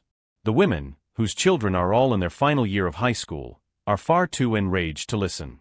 The cause of their outrage is clear. News has spread that a student who ranked first in the entire country on the mock exams will be transferring to their school. This revelation has sent shockwaves through the parent community, and they demand an explanation. With a sigh, the principal tells them that the decision has already been made, and there is nothing more to discuss. But one woman steps forward, her presence commanding. This is Jo Hae-ju, the formidable head of the school's parent association. Married to a highly respected doctor, she holds considerable influence and has used it on multiple occasions to pull the school out of difficult situations. Not to mention, she has also helped Principal Aniksu with personal matters, something he would surely prefer not to be reminded of. Fixing him with a knowing gaze, she questions him directly. Are you really just going to accept this transfer without a fight? The principal swallows hard. He understands their frustration, but the truth remains, his hands are tied. There is simply no alternative. A month ago, a devastating amount of incriminating evidence surfaced against the principal, proof of misconduct so severe that it could easily land him behind bars, let alone cost him his position. The person who delivered this damning information made their intentions clear. They reminded him, almost mockingly, to be more mindful of his drinking habits. After all, wasn't it reckless to head out for a second round of drinks with his friends when he had a family waiting at home? But more importantly, wasn't it even riskier to be seen drinking with someone underage? Imagine how the public would react if that little detail were to leak. Cornered, the principal had no choice but to ask what the blackmailer wanted. Money, he guessed. But the man only laughed. Nothing so complicated. A student is going to transfer to your school. His academic record is impeccable, which means parents are bound to raise hell over it. But I'm sure you'll agree, it's far more important to keep this quiet, don't you think? Even if the principal wanted to resist, he knew there was no way out. The parents of Gangnam were powerful, influential, and relentless. Handling this situation as the school's headmaster would be like walking on a tightrope. But the man reassured him not to worry, someone would be sent to assist him. Now, as the argument in his office intensifies, the principal finds himself anxiously looking around. Where is that person? Why haven't they shown up yet? He needs to stall for time. Taking a deep breath, he attempts to reason with the enraged parents. I tried to prevent the transfer, he says, his voice strained. But the student changed his address, and all the paperwork that reached me was flawless. There was nothing to reject. If I had refused, it would have caused an even bigger uproar for the school. But his words do little to calm them. The mothers, whose children are on the verge of applying to universities, are furious. They believe the new student will disrupt the rankings, damaging their kids' chances at top colleges. One of them demands, and how exactly do you plan to compensate for that? The principal opens his mouth to respond, but before he can, Jo Hae-ju steps forward, her patience worn thin. Her expression is one of pure disdain as she narrows her eyes at him. I gave you too much credit, she says coldly. I thought you were capable of making rational decisions, but clearly, I was mistaken. Then, without hesitation, she makes her declaration. If he refuses to handle this properly, they will expose everything. Since you've taken so many damn bribes, shouldn't you at least do your damn job, she snaps. Panicked, the principal stammers out an apology, but before he can finish, her handbag swings through the air and lands hard against his face. Are you an idiot? She demands. Her voice is sharp, filled with pure contempt. He barely manages to steady himself, but the look in her eyes makes it clear, this is far from over. No matter what anyone says, Hae-ju refuses to back down. To her, this isn't just an inconvenience, it's a direct threat to their children's carefully planned futures. Because of the principal's poor handling of the situation, their kids now face an unexpected obstacle, one that could jeopardize their hard-earned opportunities. Did he really think he could sweep this under the rug without facing consequences? Just as she continues to berate him, the atmosphere in the room shifts. The door opens, and another woman steps inside, Min Woo's mother. Unlike the others, she carries an air of quiet authority, and it's immediately clear that she holds considerable influence here. Her name is Lee Miso, a well-known figure in Gangnam's elite private education circles. But her rise to prominence didn't happen overnight. Everything changed for her the day she crossed paths with Kim Hyun-sung. The better Kang's grades became, the more favor she earned from her husband's family. Her standing in the world of private education skyrocketed. Then came a pivotal moment. Kim Hyun-sung himself reached out, requesting a favor. Following his instructions, Lee Miso carefully released study tips online, disguised as casual advice. The results were staggering. The Daechidong Skymom Cafe, an already well-known forum for academic discussions, saw its user base explode, growing over 30-fold in just a few weeks. This unprecedented surge cemented her authority. Now, as the administrator of Gangnam's largest and most influential college entrance exam forum, she wields undeniable power. Surveying the tense scene before her, Lee Miso raises an eyebrow. Haven't things gone a little too far, she muses, her voice laced with amusement. Why are you all ganging up on this poor principal? All he did was allow a hard-working student the chance for a brighter future. Ha-ju, unfazed, turns to her with a scowl. You're not a parent at this school, so this isn't your concern, she states firmly. Don't interfere in matters that don't involve you. Lee Miso chuckles at the bold remark. Oh? You sure you want to speak to me like that? She asks smoothly. I suppose that means you no longer need the information I shared earlier, right? Ha-ju visibly stiffens. For the first time, uncertainty flickers in her eyes. She demands, why are you even here? Min-woo doesn't even attend this school. Lee Miso's smile remains, but her tone sharpens ever so slightly. True, my son doesn't go here. But the student transferring in, Kim Hyun-sung? He's a close friend of my child. And as a mother, I won't just stand by while his rights are being trampled on. She crosses her arms and adds, of course, this is a free country. You can all do as you please. But just know, some actions will be taken as hostile. The weight of her words settles heavily over the room. The once fiery parents suddenly exchange nervous glances, realizing the implications of her warning. One by one, they begin to excuse themselves, retreating before they risk making an enemy out of someone far more powerful than they expected. Even Ha-ju, after a brief moment of consideration, slides her glasses back on and sighs. Fine. For your sake, we'll let this go, she mutters. Though her tone carries irritation, the underlying message is clear. Lee Miso's influence is not something to challenge lightly. Meanwhile, the news quickly reaches Kim Hyun-sung. The parents have been silenced, the opposition removed. A small smirk plays on his lips. This is merely the beginning. His decision to transfer to this particular school was far from random. Daesung Mairi High School serves as the very heart of the Golden Circle's activities, a breeding ground for the elite's power plays. And with the country's highest-ranked student suddenly entering their domain, there's no chance they'll allow him to enjoy a peaceful school life. Here, gaining a spot on their target list is inevitable. His ties to Daesan? They mean nothing in Gangnam. Influence and reputation from outside won't protect him here. But fear? That's an emotion he discarded long ago. If anything, the looming conflict excites him. He's been waiting for this. Gangnam is within his grasp now, and if there's one thing time has proven, it's that corruption runs deep. Then, just as expected, word arrives. He's been officially marked by the Golden Circle. Elsewhere, Yoon Hyunmin listens intently as his assistant lays out the situation. Kim Hyun-sung is on their radar, the man reports. But this isn't his first time being a target. Hyunmin narrows his eyes. Go on. The assistant hesitates for a split second before continuing. The first broker, Taegu, was assigned to handle him. He failed. The job was then passed down to Chun-soo, who is currently tracking him as we speak. Hyunmin remains silent, waiting. But we received confirmation that the job had already been completed, the assistant admits, his voice growing tense. When we looked into it, we realized the report was entirely false. The operation was a complete disaster. Every individual connected to the hit, from the commissioner down to the lowest operatives, faced severe consequences. Hyunmin's expression darkens. And why, he asks slowly, voice laced with irritation, was I only hearing about this now? The assistant swallows hard. Chun Soo and mercenary Tae Jun had been compromised, he explains, by Kim Hyun-sung himself. The moment we realized it, we moved against Chun Soo, but by then, he had already vanished. We have no idea where he is. A chilling silence falls between them. Are you telling me, Hyunmin finally says, his tone now cold and measured, that Chun Soo stayed within the circle just to leak information from the inside? The assistant says nothing.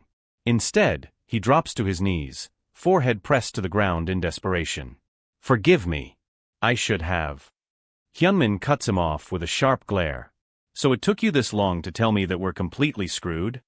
His voice rises, anger barely restrained. If this information spreads within the Golden Circle, do you have any idea what kind of chaos it will cause? The assistant trembles, unable to respond. Hyunmin exhales sharply, gripping the edge of his desk. This situation is spiraling out of control faster than he anticipated. And the worst part? He has no one to blame but the incompetence surrounding him. If control over the Golden Circle wavers because of one person, then everything he built will crumble. Yoon Hyunmin clenches his jaw. This Kim Hyun-sung isn't just some reckless fool stumbling into enemy territory. He made a conscious decision to leave the safety of Daesan and come straight to Seoul. That means one thing, he's targeting them. But the boy made a fatal mistake. Hyunmin smirks, leaning back in his chair. Kim may be talented, but he's up against forces far beyond his reach. The police? The courts? Even politicians bow before him. That's the reality of the Golden Circle's influence. No matter how capable Hyun-sung thinks he is, he'll soon realize he's fighting a battle he cannot win. He glances at his assistant. Handle him, he orders. Wait 1 month after school starts, then take him out. No exceptions. Elsewhere, within a secluded meeting room, several Golden Circle members gather to discuss their latest priority, Kim Hyun-sung. He's an unusual case, one of them remarks, tapping the table. Based on his previous dealings with us, it's clear he has insight into our methods. Not only that, but he managed to unify all of Daesan's schools under his control. Another member scoffs. Daesan isn't Seoul. True, the first continues, but his capabilities are undeniable. His influence alone puts him at least at a plus-rank threat, possibly higher. A hushed silence follows. Despite being an outsider, Kim had already proven himself more than just a nuisance. He only caused so much trouble because the faculty at Kyeonil High backed him. Another member chimes in. The principal and his homeroom teacher protected him because of his connections to Myeongjin Construction's managing director Chong. And the parent committee tried to block his transfer here, someone else adds, but they were shut down by Lee Miso. She's running that Daechidong Sky Dome Cafe now and has serious pull in Gangnam's private education network. So let's be clear, the informant says, scanning the room. Kim Hyun-sung came here for a reason. Whatever he's planning, this transfer isn't random. One of the attendees raises a hand. What about the chief prosecutor? Does Kim have ties to him? The informant shakes his head. Unlikely. The prosecutor won't intervene on his behalf. What about the political sphere? Another voice asks. Not involved, comes the reply. At the head of the table, Park Hyung-jun, one of the Golden Circle's high-ranking executives, chuckles. So this kid is making enough waves to bring us all together for a meeting. That alone makes him impressive. His expression hardens. But we can't let him run free. He came into our territory knowing exactly what he was walking into. That arrogance needs to be punished. He turns to the informant. How many students at Daesung can we use? At the moment, there are 2 S-rank students, the informant replies. One of them is S+ rank. A wicked grin spreads across Hyung-jun's face. Perfect. Park Hyung-jun leans back in his chair, deep in thought. The internal resistance will soon be handled, but there's one more thing to consider. What about the teachers? The informant smirks.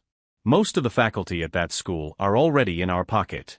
The only real issue was the principal, but that won't be a problem for much longer. We're arranging for his removal and will replace him with someone more cooperative. Hyung-jun nods in approval. With that in place, things should proceed smoothly. Although they've been given a month to take care of Kim Hyun-sung, he's confident they can wrap this up within a week. The following morning, Kim Hyun-sung makes his way to school, taking in the unfamiliar scenery around him.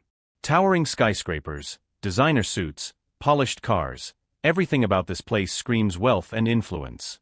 Gangnam is truly a world apart from Daesan. The school itself is no exception. Its pristine campus, located conveniently near the subway, is immaculate down to the last detail. This institution doesn't just educate the elite, it shapes the future leaders of the country. As he approaches the school gate, Kim pauses for a brief moment.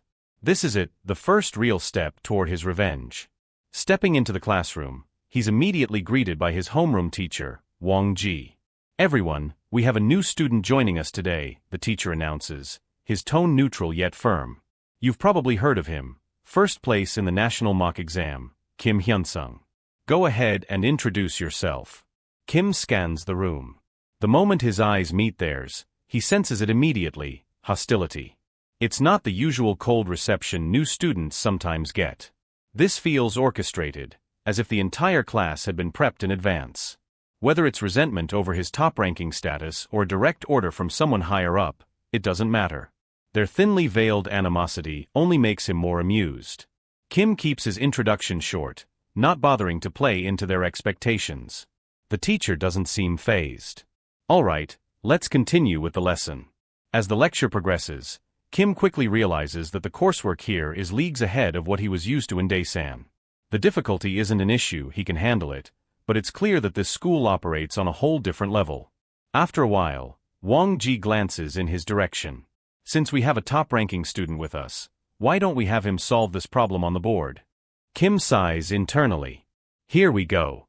He strides up and solves the equation with ease, but instead of genuine praise, he's met with lukewarm responses. Not bad," the teacher mutters, as if expecting him to struggle. This routine repeats throughout the day. Every teacher calls him up to solve complex problems in front of the class, and each time, their reaction is the same, mild surprise, followed by reserved acknowledgement, as if reluctant to give him any credit. Kim finds it amusing. So this is how they're going to play it? If they think a few subtle slights and orchestrated hostility will shake him, they're sorely mistaken. Kim Hyun-sung understands the situation perfectly. The reason the teachers offer only half-hearted praise is simple: they prioritize the other students over him.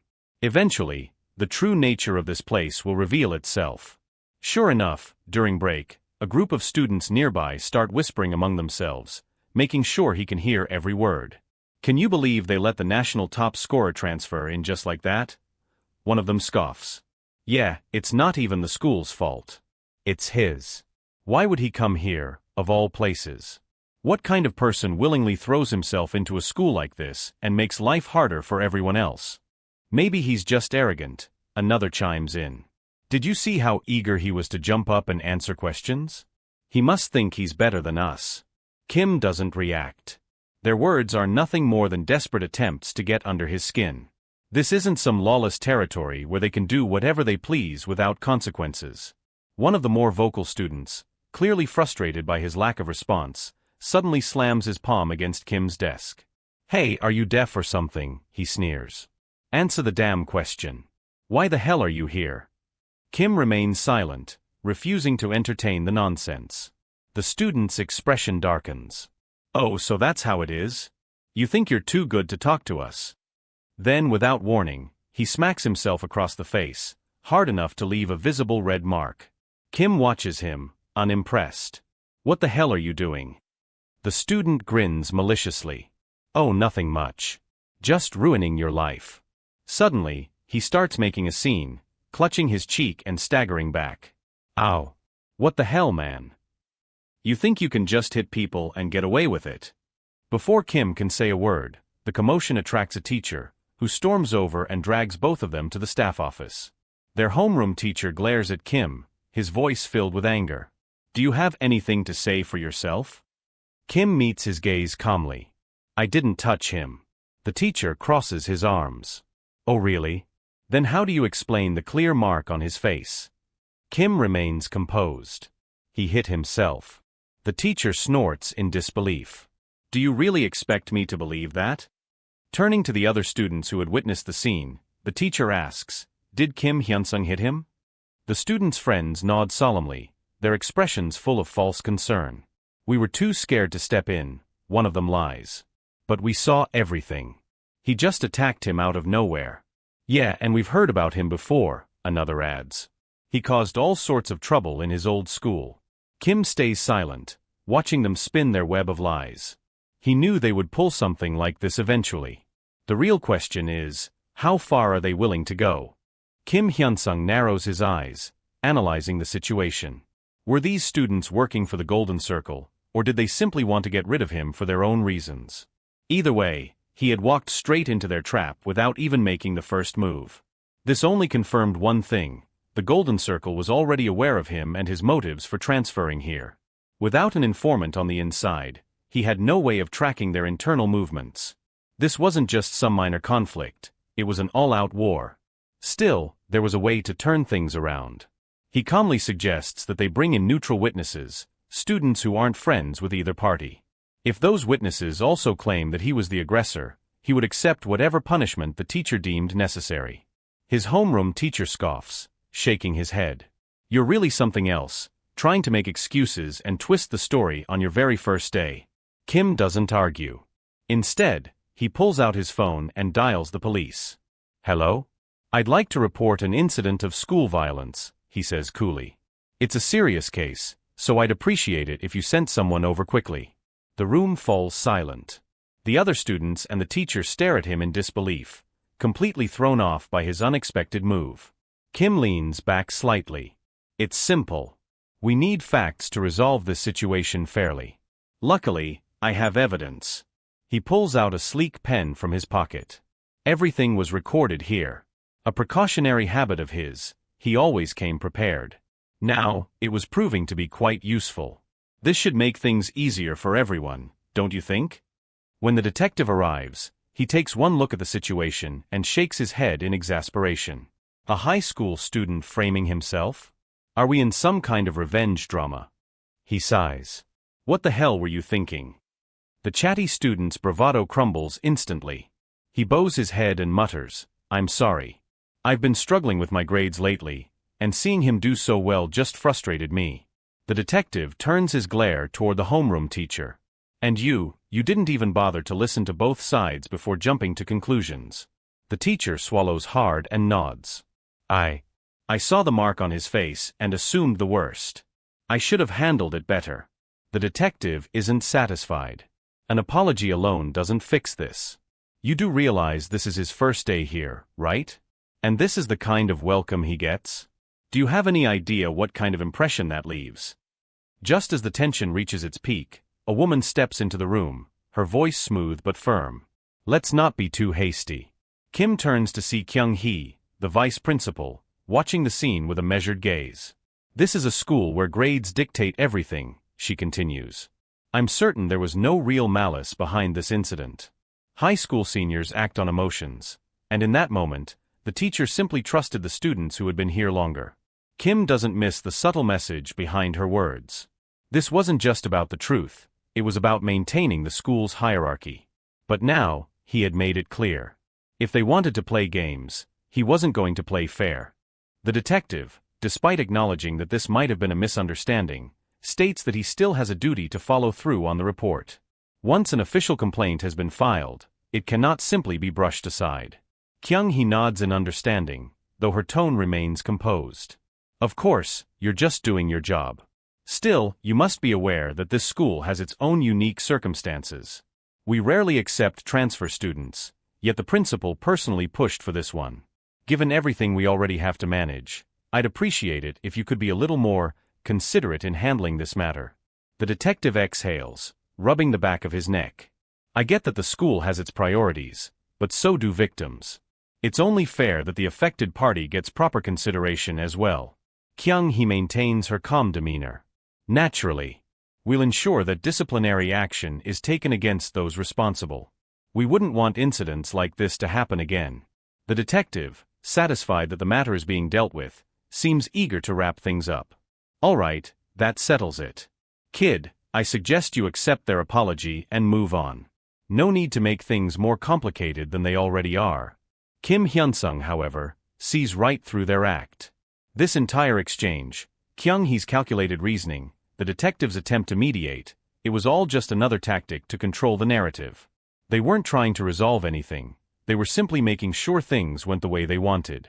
Like a den of snakes, they manipulated the situation to suit their needs. A deep sinking feeling stirs inside him, one that he hasn't felt in a long time. Powerlessness. The bitter reminder of how things once were. But this time, he isn't the same as before. He already expected this. The system in Gangnam is different. The teachers, the police, everyone here moves under the influence of the Golden Circle. This is their home turf, and they make the rules. Still, something about this situation unsettles him. He never once agreed to forgive anyone, yet the detective speaks as if he has. The vice principal, too, is pushing for a compromise, her gaze practically telling him that refusing would make him the bad guy. It's a subtle but well-practiced strategy, twisting the situation so that he looks unreasonable if he doesn't comply. They try to frame this as a minor issue, an insignificant event that shouldn't be blown out of proportion. But Kim doesn't buy it. He's just a student, a minor. This should be something discussed among adults. Just as he turns toward the door, it swings open. A man in a crisp suit steps inside with an air of authority. Park Jong-soo. His lawyer. This wasn't something Kim had originally planned for, but Lee Miso had already set things in motion. At first, he didn't think much of her involvement, her main advantage being her marriage to the deputy chief prosecutor of Seoul. That alone made her a useful ally. But there's more. Someone had dug deeper, uncovering something interesting about the prosecutor himself. They called him the cattle prod. A man known for his unwavering pursuit of justice, unwilling to turn a blind eye, no matter the pressure. His reputation was flawless, and more importantly, he had never lost a case. Park Jong-soo was a force to be reckoned with in the courtroom, an untouchable demon in the legal world. His reputation for being relentless and uncompromising made him someone no one wanted to face in a legal battle. Kim Hyun-sung hadn't expected someone like him to get involved. Lee Miso, who had arranged this, was different from Jong-soo in many ways, but her influence had brought him into the picture. And while dealing with someone like Jong-soo required caution, one wrong step could turn things against him, Kim wasn't concerned. If anything, he needed someone precisely like this. A legal expert who was both highly competent and completely unshakable. That's why he had reached out to Lee Miso again, leading to Jong-soo taking the case. Now the lawyer assessed the situation with a sharp eye, his voice carrying a weight that immediately silenced the room. This incident is severe enough to warrant formal charges. From self-inflicted harm used as a threat to intentional concealment of facts, this isn't just petty school drama, it's criminal behavior. The homeroom teacher opened his mouth as if to protest, but Jong-soo cut him off before he could utter a word. "I wasn't speaking to you." His tone was cold and final, making it clear that any argument would be meaningless. He shook his head in disappointment. This could have been handled properly if the school had followed protocol. But instead, you opted to give the perpetrator a mere slap on the wrist and sweep the matter under the rug. That makes the institution itself accountable for everything that has transpired. Kyung-hee, the vice principal, tried to ease the situation, her voice measured but slightly strained. "They're just kids. Young boys make mistakes." Jong-soo didn't even blink at her words. "That's not for you to decide. The court will determine whether this was just a mistake or something far worse." The weight of his words crashed down on the chatty student, who collapsed to his knees, desperation evident in his expression. "I swear, I'll never do anything like this again. Please just let this go." Jong-soo gave him a cold, unwavering stare. "A mistake," he said slowly, "is when something happens unintentionally. But when someone deliberately acts with malice, it's not a mistake, it's a crime." Silence filled the room as the realization settled in. With the situation now fully out of their control, the faculty and students exchanged uncertain glances before turning to Kim. "We'll leave the final decision up to you," they conceded. As the group dispersed, Jong-soo walked alongside Kim, casually adjusting his cufflinks. He had already decided to take this case under highly favorable terms. The offer he had received was more than generous, $10,000 per appearance, and he would act as Kim's personal lawyer for an entire year. For a few hours of work without needing to go to trial, this was easy money. A court case would be another matter entirely. Park Jong-soo made one thing clear: he would only represent Kim Hyun-sung if he was completely clean. His sense of justice was unwavering, and he refused to betray it for anyone. Once, he had walked away from being a prosecutor in pursuit of justice, only to discover the world was far more corrupt than he had imagined. Becoming a defense attorney had opened his eyes to just how deep the rot ran. Despite knowing the reality of how things worked, Kim's case intrigued him. But there was something odd. Why had Kim instructed him to wait outside the school on his very first day? As if he had already anticipated something would happen. Curiosity got the better of him, and he asked, "Who exactly are you?" Kim didn't have a clear answer. He wasn't sure himself. The only thing he did know was that he wasn't welcome here. Meanwhile, Vice Principal Kyung he wasn't pleased.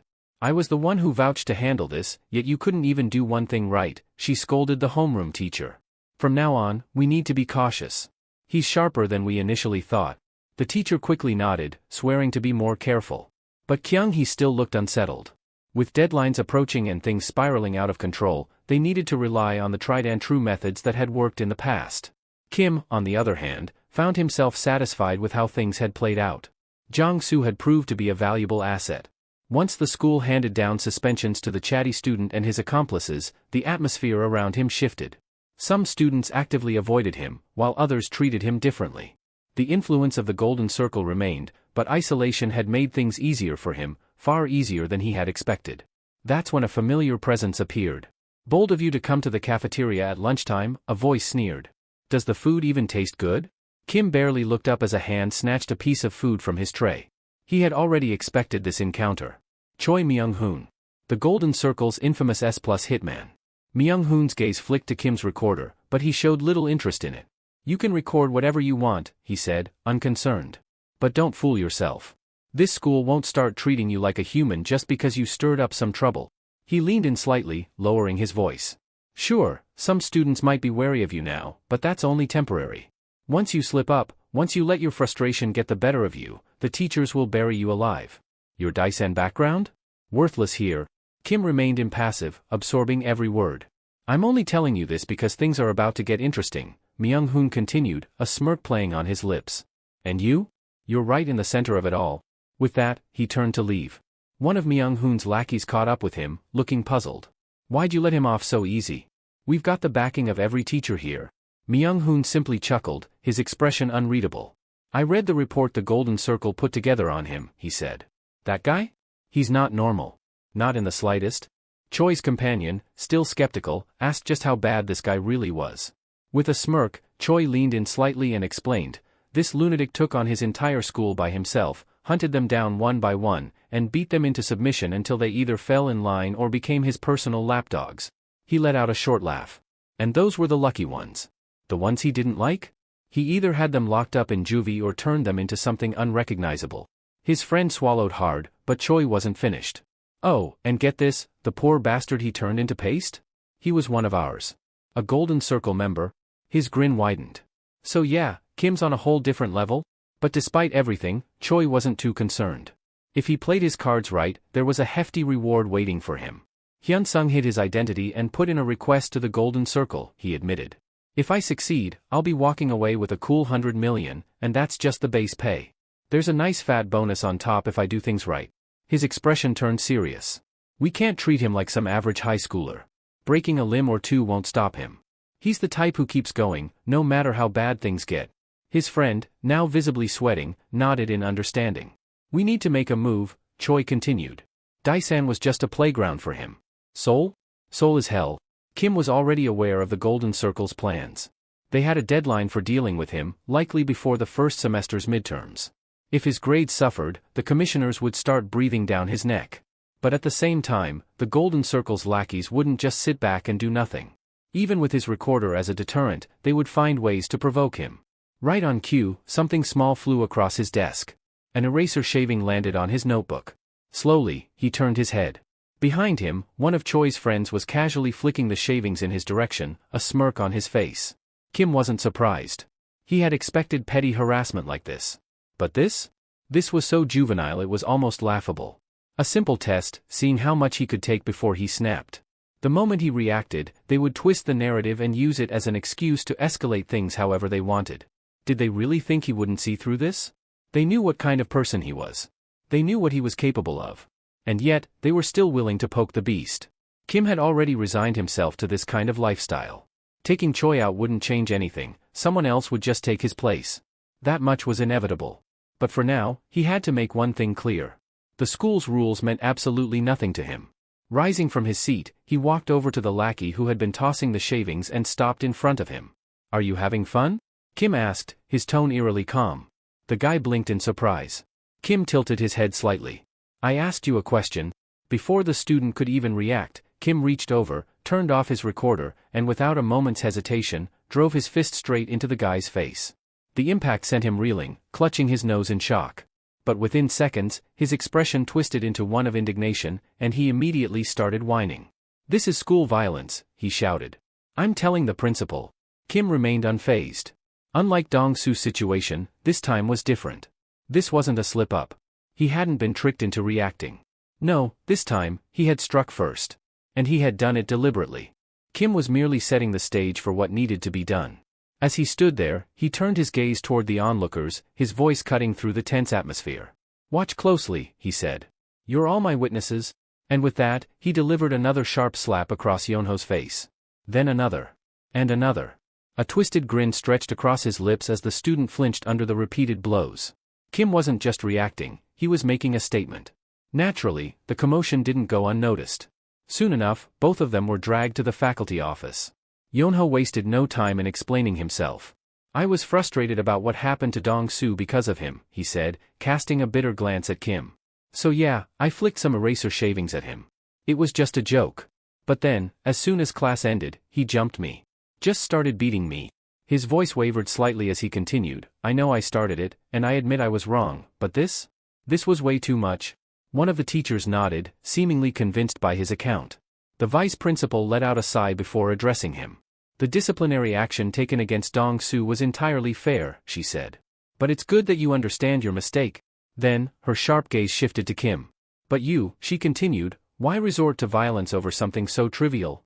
Just a joke? Your actions are no different from Dong-soo's." She crossed her arms. "If you truly believe you're innocent, why don't you play that recording of yours?" A silence fell over the room. Then, to everyone's surprise, Kim simply shrugged. "I hit him," he admitted without hesitation. "And since this isn't something words can resolve, let's take it to the council." His expression remained unreadable. "If I must be punished, then so be it. I only hope that the decision is made fairly, based on actual justice." A teacher leaned in to whisper something to the vice principal. "Something's off," they murmured. "He's always calculating. He even prepared a recording device beforehand. Why would he willingly accept suspension?" The vice principal's lips curled into a knowing smirk. "He probably thinks he can sway the council somehow. A desperate attempt to find an opening?" She scoffed. "He's young and overconfident. This isn't Daesan. Here, the only real power belongs to the Golden Circle. No amount of background or influence will change that." She folded her hands on the desk, her voice laced with finality. "There's no master plan. He's just grasping at straws. He won't be attending this school for much longer." That evening, Lee Miso was making her way to check in on her son's studies when she received unexpected news. "I can't tutor him anymore," Kim informed her. The words barely registered before the plate she was holding slipped from her grasp, shattering against the floor. 7 days remained until the next council meeting. Determined not to sit idly by, Hiju gathered with the other mothers for a discussion. "The council is involved now," she informed them. "They're claiming he hit another student." A murmur spread among the group. "It's probably because he's in Gangnam," someone suggested. "The real issue is whether they'll handle this fairly," another added. After a brief pause, Miso made her stance clear. "We should work together," she declared. "We can't let outside forces determine his fate. If we support him, we can ensure he isn't treated unjustly." She met their gazes one by one. "And if we show him our sincerity, maybe, just maybe, he'll reconsider tutoring." Later that day, Lee Miso talks with her husband, frustration evident in her voice as she recounted the situation. "If only you lend me your help," she sighed, "I might be able to fix this." Her husband exhaled deeply before responding. "Miso, I'm a prosecutor," he reminded her. "Even if my salary is good and I have influence, I can't just wield it however I please." His expression softened as he continued, "I know you're upset about Minwo's chances at Korea University, but this isn't on you." He leaned forward, a resolve settling in his gaze. "I've been distant from our family for too long," he admitted. "That ends now. If there's one thing I can do, it's be there for my son. I can't interfere as a prosecutor, but as a father? I'll make sure he's prepared." 5 days remained until the council meeting. Kim made his way to Jong-soo's office, where the lawyer was seething. "You're seriously trying to renegotiate now?" Jong-soo snapped, glaring at him. "Do you take me for an idiot?" Slamming his hand on the desk, he continued, "I can't represent you at the council meeting. This was school violence, on campus, no less. And if you think you can buy me off, forget it. I'd rather terminate our contract right now. Go find yourself some sleazy back-alley attorney instead." Kim remained silent, his expression unreadable. The lack of reaction unsettled Jong-soo, and after a long moment, he exhaled sharply, running a hand through his hair as he sank back into his chair. "If I'm being honest, I haven't been able to sleep since that night," Jong-soo muttered, his voice quieter now. "What the hell even happened? Who the hell is backing you?" His fingers drummed restlessly against the desk. "The students, the teachers, even the police, they all saw something in you that scared them." "Why?" Kim studied him for a moment before speaking. "If you truly wish to back out, I'll nullify our contract without any penalties," he stated plainly. "But before you make that decision, I'd like you to hear me out." Jong-soo hesitated before nodding. "Fine. Speak." Kim knew he had his attention now. The day of the council meeting arrived, and the tension in the room was palpable. Every key figure was in attendance as the vice principal formally initiated the proceedings. "We are here today to address Kim's act of school violence," she declared, her tone leaving no room for argument. However, what the council didn't know was that a few days prior, Kim had already shared something with Jong-soo, something that changed everything. Sitting in Jong-soo's office, Kim had pressed play on his recorder. The voices of teachers filled the room, their threats chilling. "We'll tear you apart?" Jong-soo had leaned forward, his eyes widening. "Why are they acting like this?" he murmured. Kim's voice had been calm, but his words struck like a knife. "Because I'm the one thing the Golden Circle can't control," he said. "I'm their greatest weakness." Jong-soo was left speechless. Kim was an anomaly, someone they couldn't erase, a blemish on their perfect system, a step too high to crush beneath their feet. Jong-soo found himself unable to immediately answer Kim's question. Was using violence against the Golden Circle truly right or wrong? The answer eluded him. In the past, he had taken on cases from victims of the Golden Circle, desperate individuals who sought justice. Yet, every single one of them eventually withdrew their complaints, their eyes filled with quiet resignation. That was when he realized just how deep the corruption ran. Jong-soo had once pursued law with the belief that he could live with both justice and dignity. But there were moments, many, in fact, where he questioned whether he had made the right choice. He had challenged corrupt senior prosecutors, exposing their wrongdoings, only to be cast out as a traitor. The legal world turned its back on him. His colleagues saw him as a problem, an outcast. Then his wife left him. And now, standing at this crossroads, he was forced to ask himself, what had been the right decision? Could he ever be both a good man and a good father? Yet, one thing remained clear: if he abandoned his principles now, all his sacrifices would be meaningless. Justice was all he had left to pursue. He could finally admit it to himself: he had done nothing wrong. He had simply done what was necessary to survive. He sighed, looking at Kim. "What do you want from me?" Kim's request was simple. "Don't attend the council meeting." The atmosphere in the council room was tense as the vice principal began speaking. This incident originated from Yonho's immature actions. Upset over his friend's misfortune, he decided to take it out on Kim, repeatedly throwing eraser shavings at him, she explained. But instead of handling the matter appropriately, Kim resorted to violence. She paused for a moment before continuing, her tone firm. He retaliated immediately and excessively. According to witnesses, Kim launched a one-sided assault on Yonho, showing no restraint. As a result, Yonho has suffered permanent damage. A murmur of shock spread among the gathered parents. Miso, who had come hoping to support Kim, felt a wave of unease wash over her. The vice principal held up a document. This medical report states that Yonho lost 3 teeth due to the attack and is now undergoing psychiatric treatment for trauma. The room fell silent. "But that's not all," she continued. "I also have here a signed statement from the parents of our students, collectively demanding that Kim face proper punishment." She glanced around, gauging the reactions of those present. "Acts of school violence often escalate into other, more dangerous behaviors," she said, her voice growing sharper. "Considering all the evidence at hand, we believe Kim must face strict disciplinary action." Miso sat frozen, unable to think of a single way to help. There was nothing she could do. Meanwhile, the vice principal's irritation grew. Why was Kim so calm? His lawyer hadn't shown up, and he hadn't spoken a single word in his own defense. Yet, he sat there completely unfazed. But it didn't matter. Between the medical diagnosis, the witness testimonies, and the official statement from the parents, everything was in place. There would be no escape. The vice principal turned to Kim Hyun-sung and instructed him to formally state his position regarding the matter at hand. Without hesitation, he admitted to striking Yonho. However, he firmly denied inflicting any lasting injuries. One of the teachers immediately interjected. "Are you suggesting that the diagnosis is false?" Kim nodded. "That's exactly what I'm saying. Before you rush to conclusions, there are two important points to consider. First, did Yonho's teeth actually fall out? There were no signs of such an injury after the incident. Second, let's not forget that this school once falsely accused me, as evidenced by the situation with Jong-soo. If I had made even the slightest misstep back then, I would have been punished on the spot. So tell me, given how quickly disciplinary action is handed down here, can I truly trust the integrity of this investigation?" A heavy silence filled the room before both teachers erupted in outrage. "How dare you throw around such baseless accusations?" one of them snapped. "You should at least have the decency to show some remorse for your actions," the other added. Meanwhile, the vice principal remained unimpressed. She had already made up her mind. "So your defense is to admit to the assault but challenge the legitimacy of the punishment?" she scoffed. "Pathetic. This so-called rebuttal holds no weight in this situation." She shook her head. "There's no point in prolonging this any further. You engaged in a blatant act of violence in front of numerous witnesses. You've shown no remorse, and given your history of incidents before transferring here, I see no reason to allow you to remain at this school." With a finality in her voice, she declared, "Effective immediately, you are expelled." Elsewhere, Hyung-jun leaned back in his chair, a satisfied smirk on his face. "Thank you for handling this so efficiently," he told the vice principal over the phone.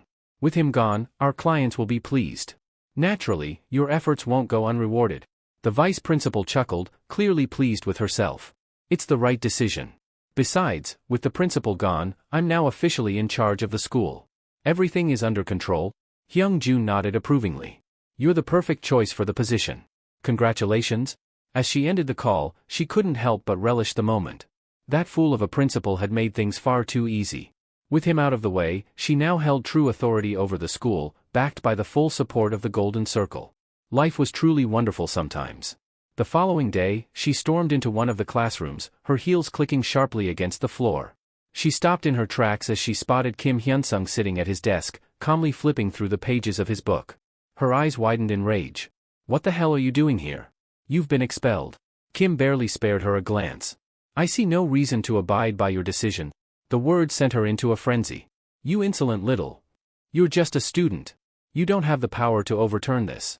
Without missing a beat, Kim reached into his bag and pulled out a neatly folded document. He held it up for her to see. "If you have any concerns, feel free to discuss them with my lawyer." His tone was cool and unbothered.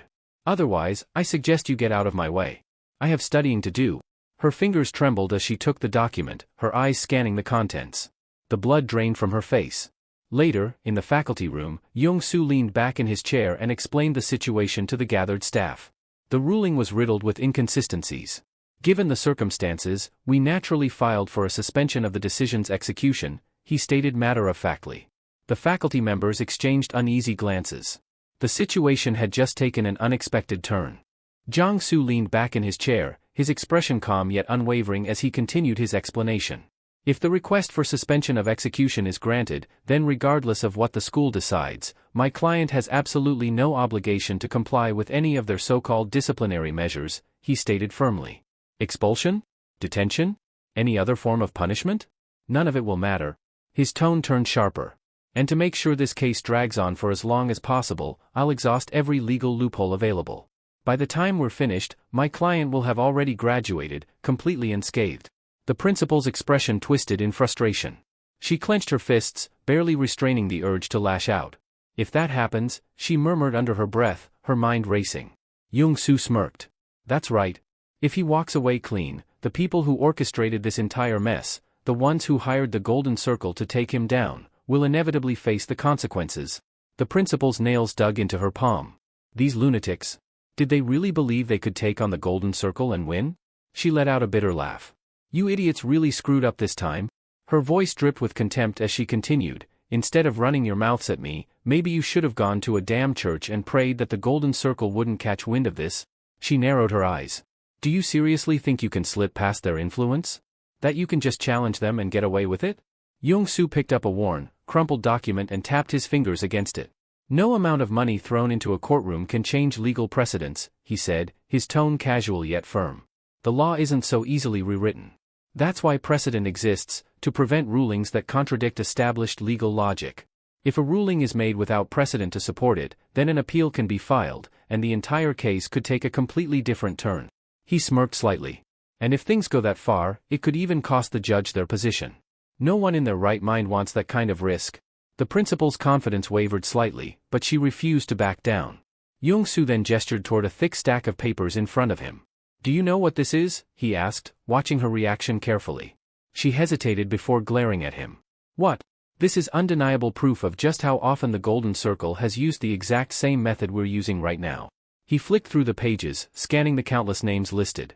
"If the school wants to reject our request for suspension, then they'll have to go through the Golden Circle's past cases and explain why their method was valid before, but not now." Kim Hyun-sung sat silently, listening as Young-soo laid everything out.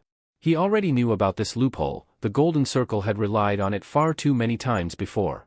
In his previous life, he had heard of a horrifying case where a promising student was framed for pushing a classmate to doing something horrible. The accusations against him were severe, yet thanks to a suspension request, all disciplinary action was postponed indefinitely. The student remained enrolled, his reputation tarnished but his future intact. It was a ruthless manipulation of the system, and Kim had no intention of being their next target. Now that he had reconciled with Chon-soo, he had come to understand the Golden Circle's strategies far better than before. He knew that as long as he was a student at Daesang High School, they would keep summoning him to disciplinary hearings, attempting to corner him. But this time, he wasn't going to let them.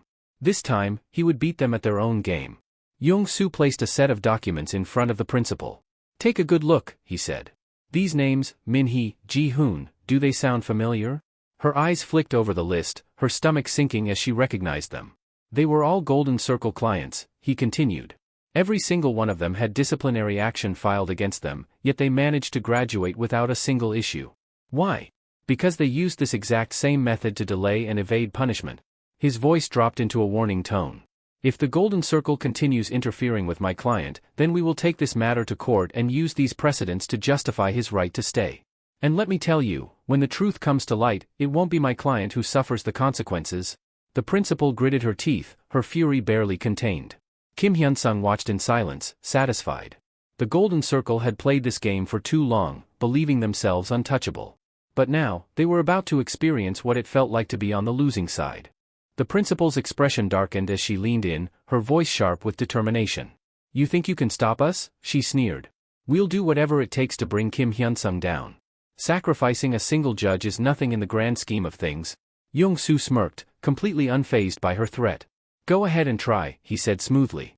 "It won't change a thing. No matter how far you push, you won't be able to lay a finger on my client." Then, as if suddenly remembering something, he tilted his head. "Ah, that reminds me. I was meaning to bring up an interesting topic, our client. He prefers to remain in the shadows, which is quite convenient, don't you think?" He gestured toward the window. "But if you insist on making a scene out of this, then you might want to take a look outside. We've prepared something special for you." The principal hesitated, then strode toward the window, pulling back the curtains. Her eyes widened in shock. Just beyond the school gates, a large group was gathering. Among them stood Choi Song-pil and several other members of the Anti-School Violence Committee, marching with somber expressions. Banners and signs were raised high, carrying powerful messages. "Anyone can become a victim of school violence," a voice rang out from the protest. "Even the children you cherish most?" The atmosphere was heavy. Parents and concerned citizens stood together, united by grief and determination. "Look at them closely," Choi Song-pil continued, his voice steady yet filled with sorrow. "These are the signs. The withdrawn behavior, the distant stares, the silent suffering. If we, as adults, fail to notice, if we turn a blind eye to their pain, we'll be left with nothing but regret." His voice trembled slightly as he continued. "I know this regret all too well. I lost my own child to this system. And I refuse to let anyone else suffer the same fate." The principal's fingers clenched around the fabric of her sleeve as she turned away from the window. Jong-soo with a grin told her, "Will power and money be any help to you, principal?" Hyung-jun, after listening to her hurried explanation of the situation, couldn't help but chuckle in amusement. "I have to admit, I'm impressed," he admitted. "He actually pulled it off.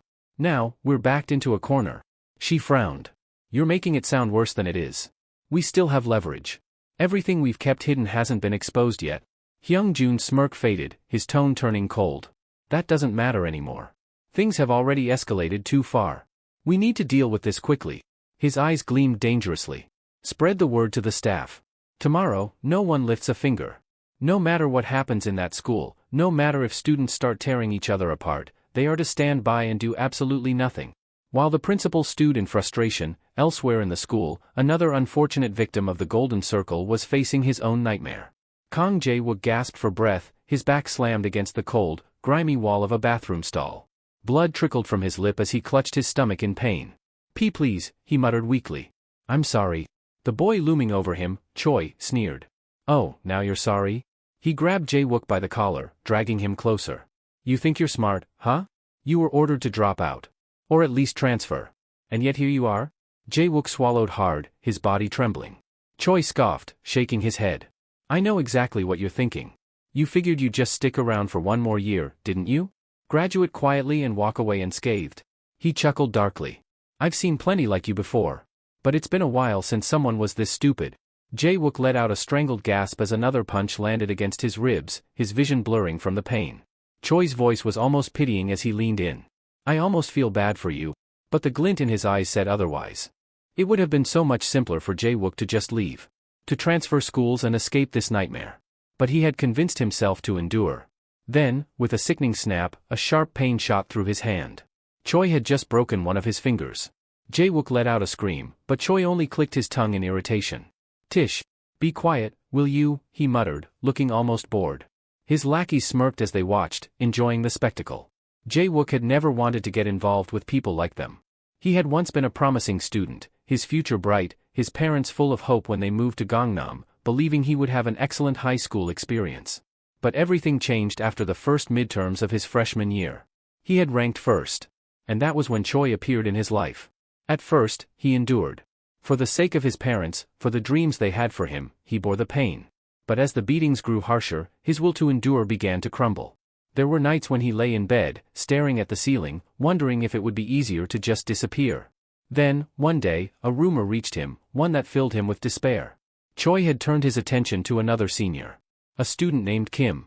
But unlike Jae-wook, Kim fought back. At first, Jae-wook thought it was a mistake. Standing up to Choi was nothing short of suicide. And just as he expected, Kim suffered for it. The student council, under Choi's influence, had cracked down on him mercilessly.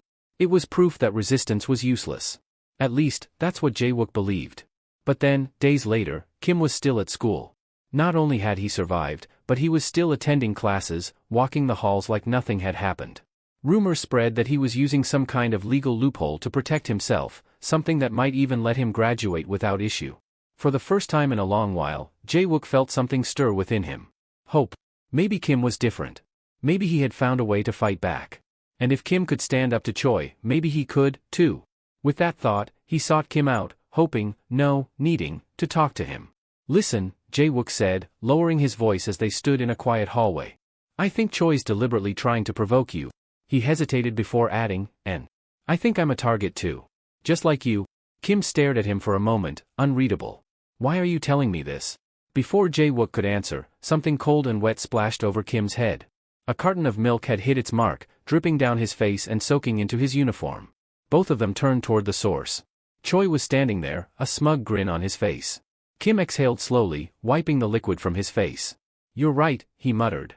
He really is targeting us both. Jae-wook tensed, expecting Kim to lash out, but instead, he straightened his shoulders and looked Jae-wook dead in the eye. From now on, don't do anything, Kim said firmly. Pretend you don't know anything. Jae-wook's eyes widened. But Kim was already walking past him.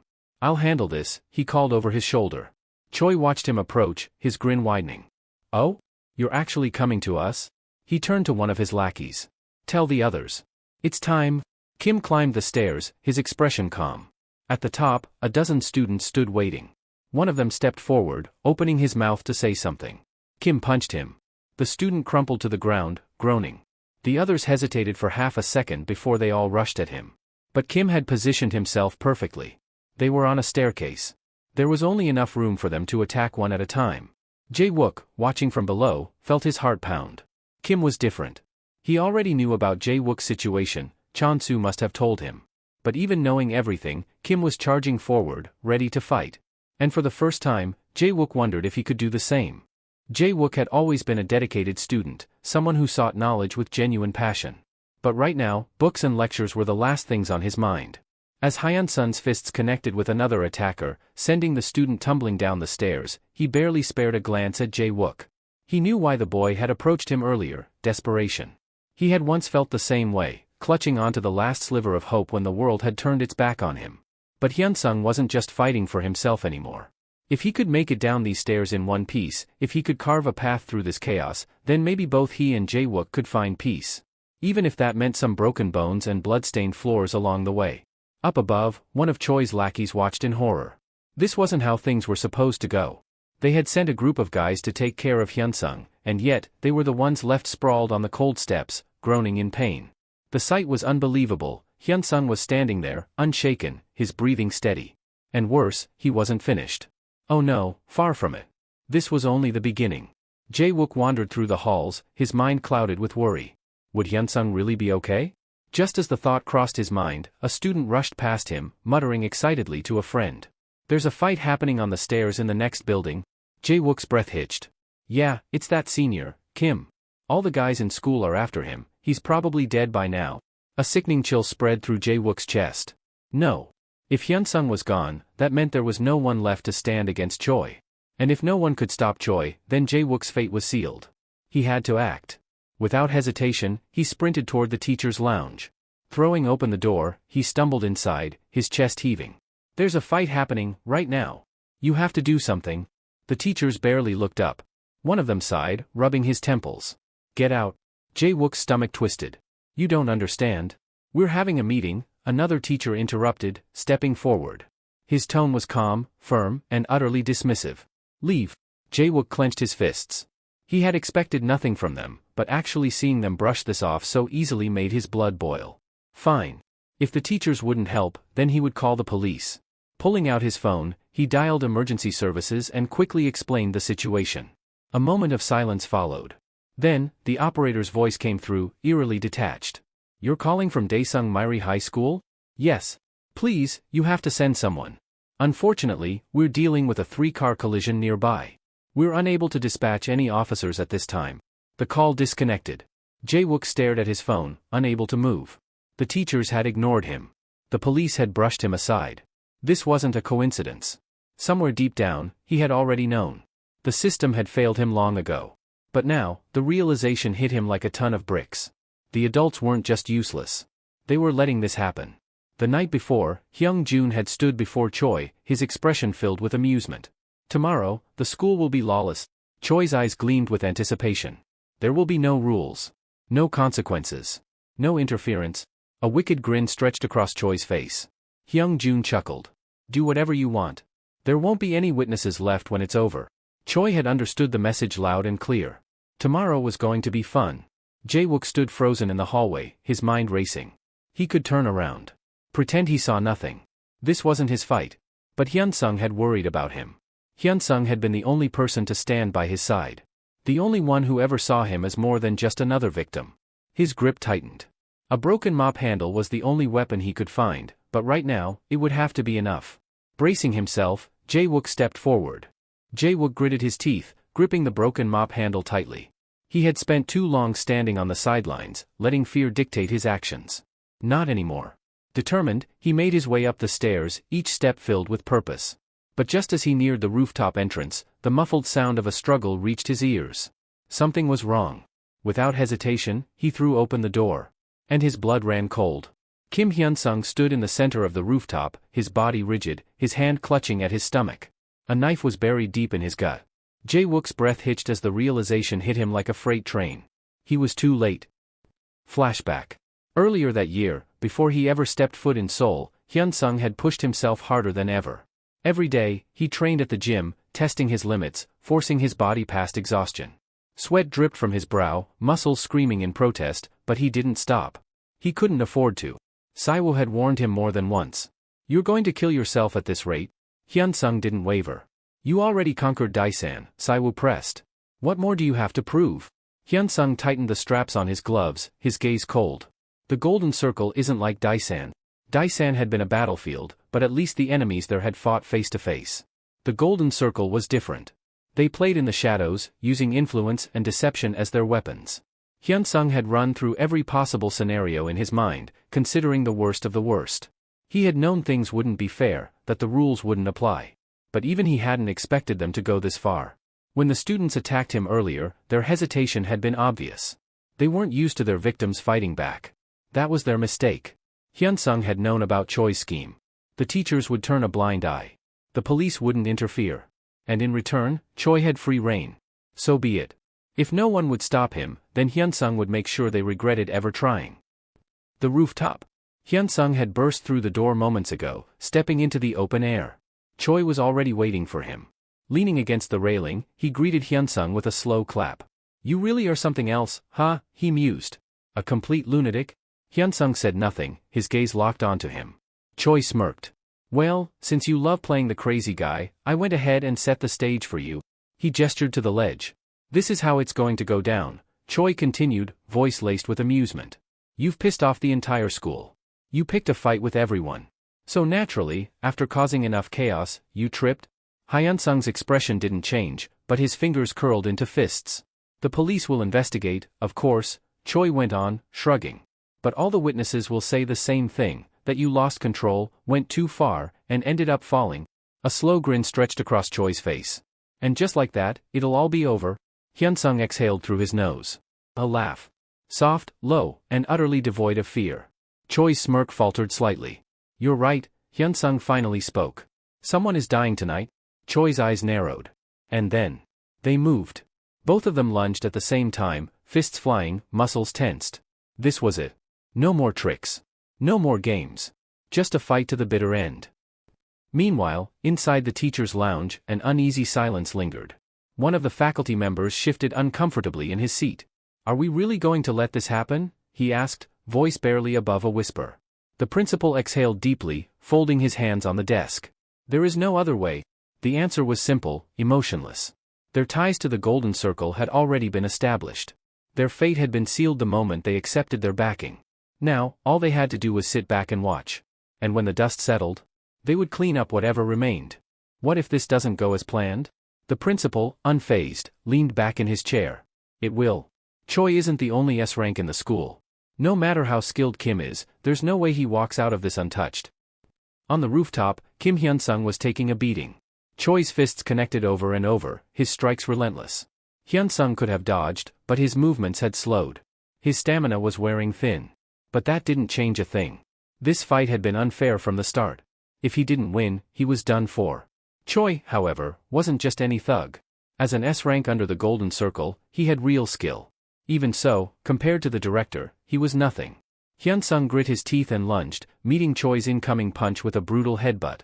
The moment Choi staggered back, Hyunsung capitalized, slamming a powerful blow into his ribs and following up with a relentless assault. Choi, quick to recover, regained his balance, evading the next few strikes before retaliating. His smirk returned. "I'll give it to you, you're tough. But even with all that strength, you're still no match for me." Hyunsung ignored him and forced himself upright. His breathing was heavy, but his eyes were sharp. "This has been rough," he admitted, rolling his shoulders. "But it's still manageable.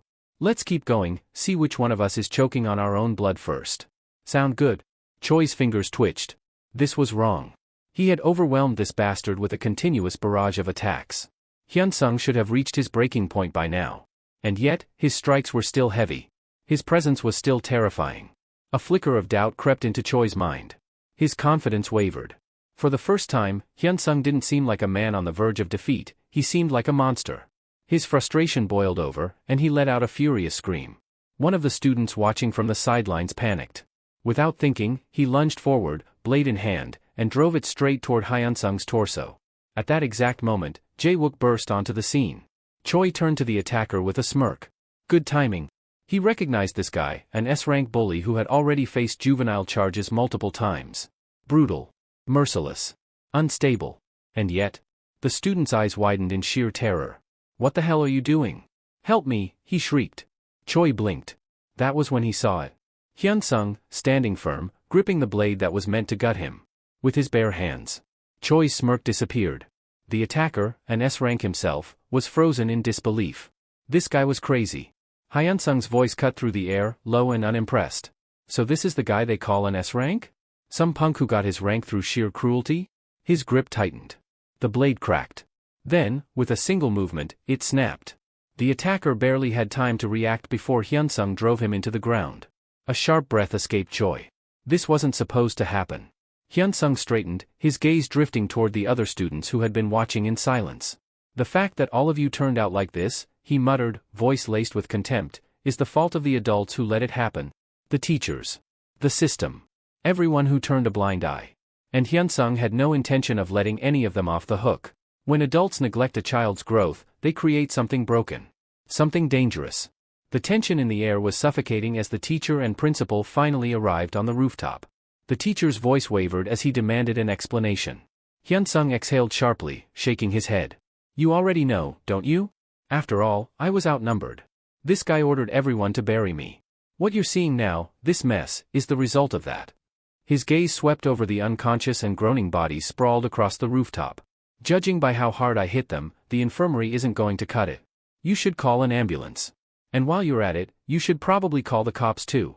This isn't something you can just brush under the rug. The teacher hesitated. Hyunsung turned away, uninterested in whatever excuse they might come up with. Jae-wook hurried after him as he walked down the stairs. Are you okay? He asked hesitantly. Hyunsung didn't respond. Jae-wook didn't press further, simply following him in silence until they reached the classroom. That was when Hyunsung finally spoke. They sent dozens of guys after me. That wasn't enough, so they used knives. And yet, the police still haven't shown up. The teachers are pretending nothing happened. The ambulances arrived, but without sirens. They're quietly taking the injured away, completely ignoring me, the actual victim here. His fingers curled into fists. Now, why do you think that is? Jae-wook shifted uncomfortably. I don't know. Hyunsung scoffed. It's because of the golden circle. That's where the order came from. His eyes darkened. And we both know exactly who made the request. Meanwhile, up on the rooftop, the principal gathered the teachers. Her expression was severe as she addressed them. We need to frame this as nothing more than a simple fight. The use of weapons? That never happened. Understood.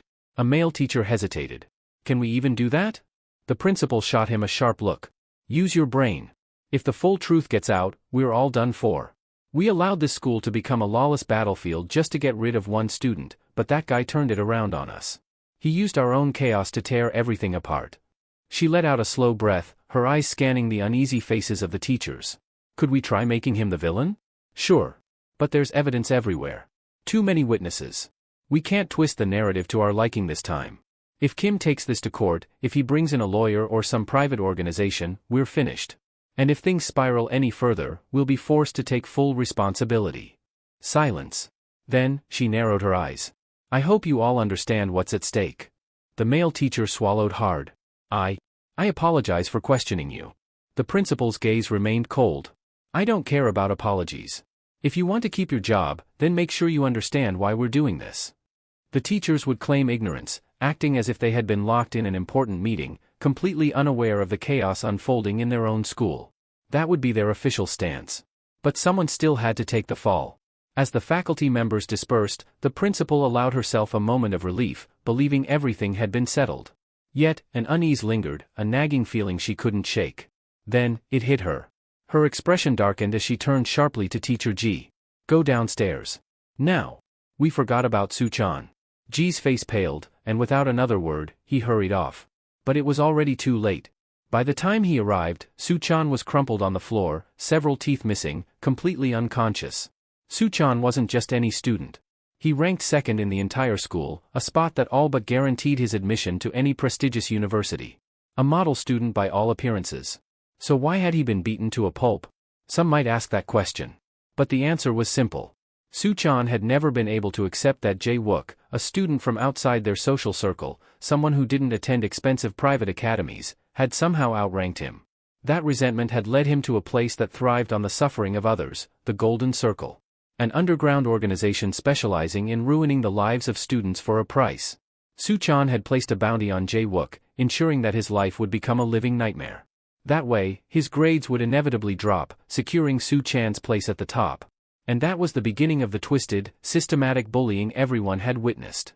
But what did that have to do with today's events? Jae-wook knew. Because of Su-chan, someone had placed a similar request. Hyunsung glanced around the classroom. He could already tell that some of the students weren't convinced, skeptical of how unbelievable it all sounded. For them, he would provide proof. It's been, what? 5 minutes, he said, leaning against the desk. When I was fighting a dozen guys alone, no one intervened. The teachers didn't even pretend to care. But now that I've laid out dear Su-chan? His eyes gleamed with amusement. Let's see how fast they move. Right on cue, the classroom door slammed open. Ji stood there, his face twisted with rage. What the hell do you think you're doing? But the damage had already been done. The students had seen the truth. For the first time, they understood just how deep the corruption ran. They had been betrayed. Ji's voice rose, filled with faux outrage. Why are you targeting an innocent student? Before Hyunsung could respond, Jae-wook stepped forward, eyes burning with something darker. Innocent? His voice was cold. You ignored me when I begged for help. You told me you had an important meeting. But now you're suddenly here, stopping us from talking? Funny how that works. Ji stiffened. You treated me and Kim like we didn't exist, Jae-wook continued, his voice growing louder. But the moment someone touches Su-chan, you come running. Why? His lips curled into a bitter smile. Just like Kim said, it's because all of you are being paid off by the Golden Circle. Ji's expression twitched. I don't know what you're talking about. We'll discuss this later, he said hastily, attempting to regain control of the situation. Elsewhere, Young Jun received an urgent call from the principal. It's over, she said, her voice low. We failed. Or rather, the Golden Circle did. Young Jun clenched his jaw. How bad is it? Bad. We managed to contain it for now, but you need to clean up this mess. His grip tightened on the phone. This couldn't be happening. His job was to handle damage control, but the fact that they had failed meant one thing: Kim was beyond the capabilities of ordinary high schoolers. Taking care of him outside of school would be the easiest solution. But that option was off the table. The Golden Circle had rules. School violence was often dismissed, overlooked, and given leniency. That loophole was what allowed them to operate freely. But anything beyond those boundaries? That would change the game entirely. The Golden Circle had thrived for years by exploiting a system riddled with loopholes, allowing them to operate without consequence. Never once had they encountered a situation spiraling out of their control like this. Young Jun sat frozen, unable to find the right words. Then, his phone buzzed. The name flashing across the screen made his stomach sink: Myung Hyun-suk. Su-chan's father. An enraged executive from Gunman Enterprise.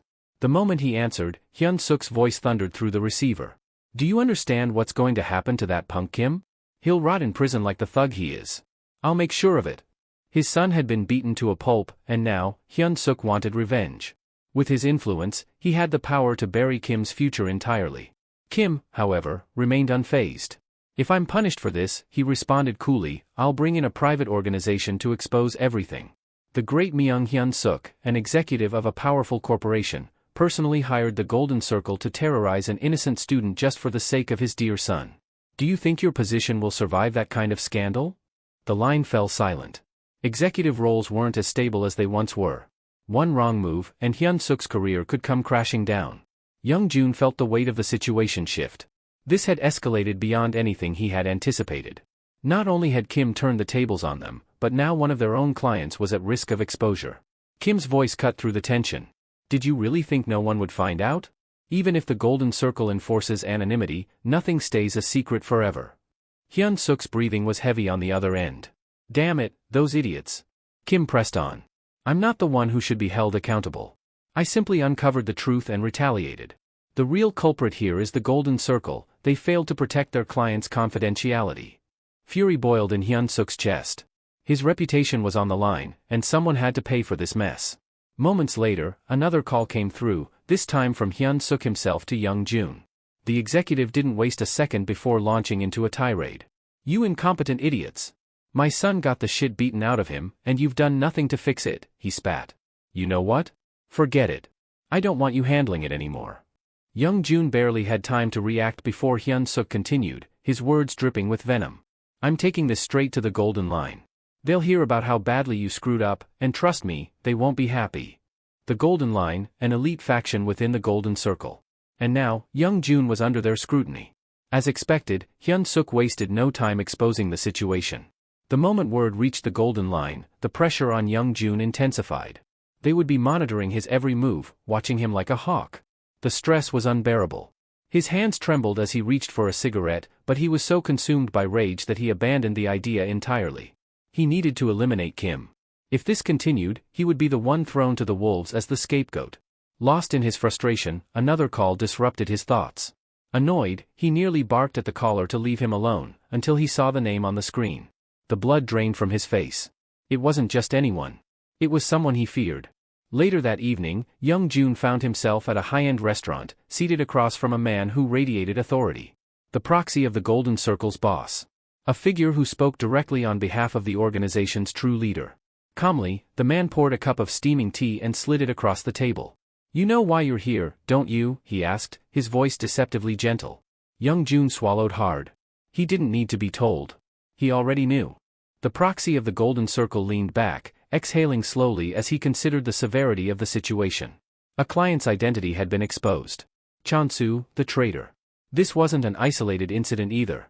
Across Gangnam and even in surrounding regions, he had tampered with sensitive information, recklessly jeopardizing the organization's secrecy. But this time was different. Never before had a member's name been revealed. If word spread, what would happen to their reputation? How could they continue operating if clients began to doubt their discretion? Young Jun swallowed hard, fully aware of what was at stake. If this continues, no one will trust us. The Golden Circle's influence will collapse. The proxy nodded. Precisely. The room fell into silence, the weight of their crumbling authority settling like a noose around Young Jun's neck. He couldn't let it end like this. "Give me one more chance," he pleaded, his voice laced with desperation. "I'll fix this. I'll handle everything." The proxy, unimpressed, lifted the teapot and began pouring its scalding contents over Young Jun's trembling hands. "You're asking for another chance," he murmured, watching as the younger man bit back a pained hiss. "Then prove to me that you can turn this situation into a victory. Show everyone that Kim can be crushed under the weight of our methods." The liquid burned his skin, but Young Jun refused to pull away. "If you succeed," the proxy continued, "not only will the Golden Circle restore its authority, but you'll earn something invaluable, the chance to meet the boss in person." Gritting his teeth, Young Jun reached for his teacup and drained its contents in one determined gulp. "Rest assured," he declared, his voice steady. "I'll get it done." Meanwhile, Kim knew that neither side had gained much from this ordeal. But for him, that was a victory in itself. The Golden Circle hadn't won, which meant their frustration would only grow. And frustrated enemies made mistakes. To get rid of him, they would pour in resources, deploy manpower, and exhaust their influence, all of which would inevitably expose weaknesses. And when that moment came, he would strike. The future held two major events. The first was the midterm exams. The school, eager to bury this entire scandal, would do whatever it took to eliminate him before then. The second was something beyond his control. At a high-end restaurant, Young Jun absently reached for a handful of ice from a passing server's tray, pressing the cold cubes against his burned skin. His mind was already elsewhere. He pulled out his phone and made a call. "Gather everyone," he instructed, his voice cold. "We're cleaning up Daesan, completely." Kim could only place his trust in those he had left behind. The rest was out of his hands. At that moment, a sleek black car rolled to a stop in front of Daesan Science High School. Inside, a man sat seething. Having to travel all the way to this backwater city for one insignificant person? Unbelievable. But that fool had chosen the wrong enemy. No matter what measures he took, there was no way to shield his people from what was coming. As he sat in his car, lost in thought, a light tapping on the window startled him. A police officer stood outside, peering in. "Good evening, sir." "Just a routine check," the officer said, his tone polite but firm. "You've been parked here for quite a while. May I ask the reason?" The man, maintaining a calm facade, offered a casual smile. "I was on a call. Didn't realize how much time had passed. I'll be on my way now." He reached for the window controls, but before he could roll it up, the officer placed a hand on the glass. "Before you go, I'll need to see some identification." The man's expression barely flickered, but inwardly, he felt a twinge of irritation. "And why would that be?" he asked, his voice measured. The officer remained composed. "We've received reports about someone targeting students in this area. Nasty business. Just in case, we're increasing patrols around places where kids tend to gather. Not saying you're involved, of course, but standard procedure is standard procedure." With a slight sigh, the man retrieved his ID and handed it over. The officer examined the details. "Young Ki-ho. From Seoul. Business trip, I assume." Ki-ho nodded. "Something like that. Appreciate your cooperation, Mr. Young. Just a heads up, Daesun's police force is stepping up security, so try to stay out of trouble while you're here. As the officer returned the ID, Ki-ho studied him carefully. Did this guy know something? No, that wasn't possible. Even so, it was better to lay low for now. If the police had even a hint of suspicion, it would be unwise to continue tailing his target.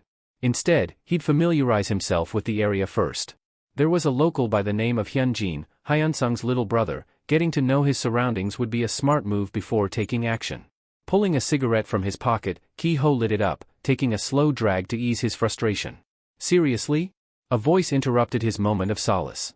Ki-ho turned to see a young man approaching, his arms crossed in disapproval. You're smoking here? The newcomer asked, raising an eyebrow. This is a non-smoking zone. Ki-ho scoffed, blowing out a stream of smoke. And who the hell are you supposed to be? The young man remained unfazed. Saiwoo. From the neighborhood youth council. If you want to smoke, do it in the designated areas. Ki-ho's irritation flared. He had already been pushed to the edge tonight, and now some brat thought he could lecture him? With a growl, he lashed out, swinging at Saiwoo. But before his fist could connect, Saiwoo smoothly sidestepped, twisting to his left. Then came the counterattack. A powerful kick slammed into Ki-ho's side, sending him crashing to the pavement. Before he could recover, two other students appeared, stepping into position. The moment he looked up, blows rained down on him. Fists. Kicks. Merciless and relentless. The entire beating unfolded under the watchful eye of a nearby security camera. Ki-ho's dazed mind registered the blinking red light too late. By the time he managed to crawl away from the scene, bruised and humiliated, he had already made up his mind. Later, accompanied by a police officer, he returned to the very spot where his humiliation had taken place. And this time, he had one goal, finding the punks who dared lay a hand on him. Maybe smoking in an alley wasn't the best choice. But did that justify the brutal beating he had endured? Ki-ho didn't think so. He needed to see the security footage for himself, to prove exactly what had happened. They were finished. That much, he was certain of. He had the right connections, the kind that ensured they wouldn't stand a chance in court. Just as he was lost in thought, the officer beside him spoke up. Ki-ho, the cop addressed him by name, his tone unusually sharp. You've been patrolling two particular locations for quite some time now. The Science High School, where Hyunjin studies, and Sanchin Apartments, where he lives. Care to explain why? Ki-ho clenched his jaw. He had been careful, or so he thought. How had they noticed? Not that it mattered. That security camera should have caught everything, he said, masking his frustration. The officer smirked. That camera? It doesn't even work. Ki-ho's eyes narrowed. Something wasn't right. The officer continued, and according to this, he gestured toward a document. It seems the youth council didn't just stop you for smoking. There's plenty of evidence suggesting you were attempting to break into someone's home. Ki-ho scoffed. That's ridiculous. Oh?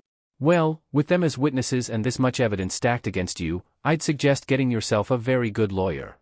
Before he could react, two more officers appeared from behind him, their intentions clear. Ki-ho felt his blood boil. Do you people really think you can get away with falsifying evidence? One of the officers chuckled. Read the room, buddy. Then, leaning in with a smirk, he added, of course we can. Now, unless you want more charges thrown at you, I'd suggest you come along quietly. Across town, in the dimly lit office of Myung-Jin Construction, Chang answered an incoming call. The voice on the other end spoke in a hushed tone, we've taken all necessary measures. But are you sure this is okay? Chang leaned back in his chair, exhaling slowly. The higher-ups are taking the bait, right? Yes. Then it's fine. He offered a polite thanks before ending the call. Whatever trouble came next, his company would handle it. He walked over to the window, cracking it open to let in some air. This world was truly rotten. At one point, he had believed his own actions were excessive. But now? People were actually trying to target Kim's family. Unacceptable. If their enemies thought they could operate in the shadows, it was time to turn the pressure up a notch. Turning to his assistant, he issued a firm order. Tell the workers to prepare. Just in case Ki-ho manages to walk out of that police station sooner than expected. And sure enough, Ki-ho was out far quicker than he should have been. Thanks to Hyung-Jun. As soon as Ki-ho confirmed that Dae-san was fully prepared for him, Hyung-Jun's expression darkened. They're protecting Kim's family like this, he muttered, his anger barely contained. None of this made sense. Why was Kim, of all people, receiving this kind of protection? Then, it clicked. Chung. The man who had won the inheritance battle because of Kim. The two of them were sticking together now. Like two rotten apples. But Hyung-Jun saw something different. An opportunity. Those who have the most often fear losing it the most. That was precisely why Chang needed to be dealt with first. The rest could wait. Hyung-jun voiced this sentiment, but he wasn't in a hurry to strike. Chang is no fool. He's likely already made preparations for us. We should wait for the right moment. Ki-ho considered the suggestion but couldn't shake his impatience. Why not deal with both him and Hyun-jin at the same time? Hyung-jun smirked. The Golden Circle way? That was all Ki-ho needed to hear. A slow grin spread across his face. Now they've really messed up. Despite his confidence, Ki-ho had miscalculated. He had expected to easily manipulate the younger, less experienced miners into doing his dirty work. Their inexperience made them easy to sway, or so he thought. But the moment they found out who he was targeting, everything fell apart. Most of them immediately refused. Some even demanded outrageous sums, one even threw out a ridiculous price of 1 billion won. And just like that, his petty revenge scheme crumbled before it could even begin. A few days later, four matte black vans rolled up to the headquarters of Myeongjin Construction. The National Tax Office had arrived. And they weren't here for a casual visit. A notice was handed over, ordering an immediate halt to all business operations. Panic erupted inside the office as workers scrambled to gather documents, hard drives, and anything else they could salvage. Chang, watching the chaos unfold, was unfazed.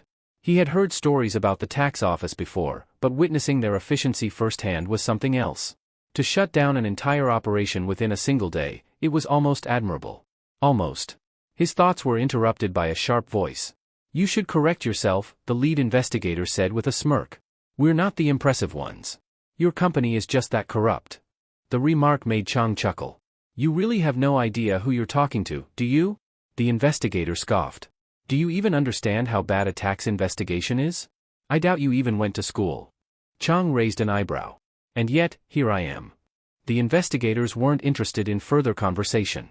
Once their job was done, they packed up and left. Later that evening, Chang visited his father's office. "So," his father asked, "was everything taken care of?" Chang nodded. "They took everything they wanted." His father leaned back, seemingly satisfied. "We knew this was coming. Avoiding the tax office was never an option." A pause settled between them before his father asked, "Are you sure about this?" Chang didn't hesitate. "Absolutely. Besides, I'm not the president anymore." His father's gaze darkened. 2 months ago, I found a ledger," he said slowly. "One that was connected to Kim. Our company name and funds were being used under different disguises. With evidence like that, do you really think you can become president?" The implication was clear: if Chang wanted to lead, Kim had to be eliminated. But Chang had already made his decision.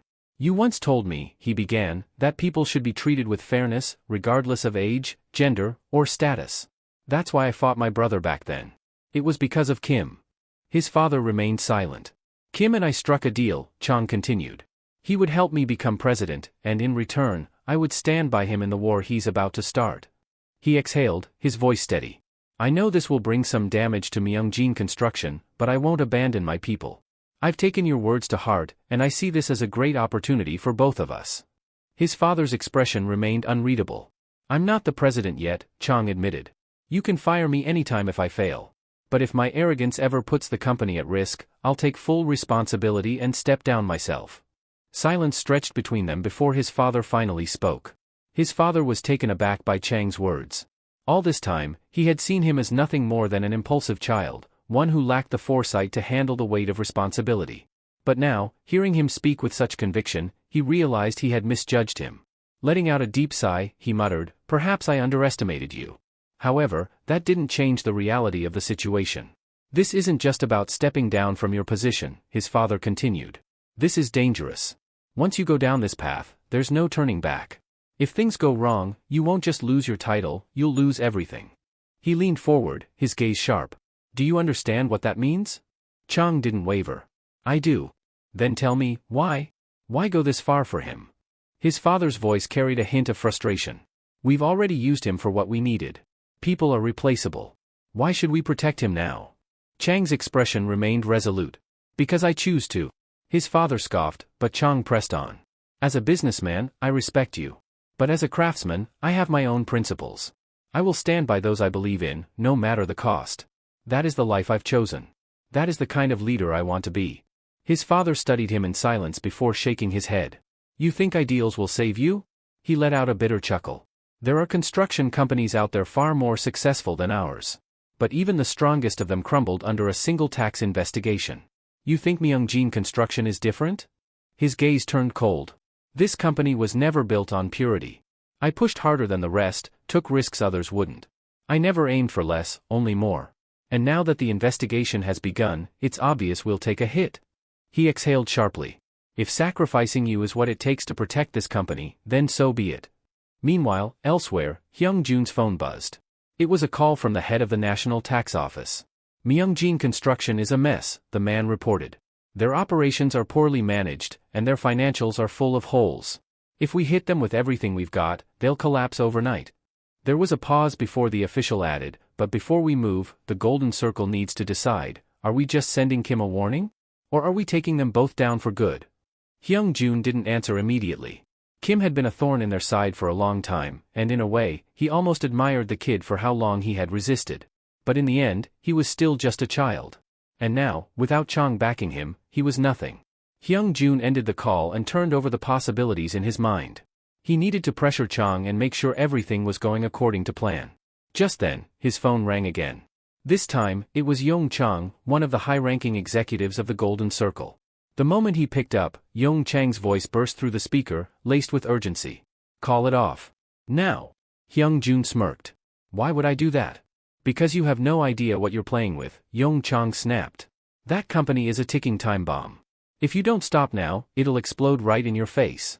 Hyung-jun remained silent for a moment before replying coolly, rank isn't everything.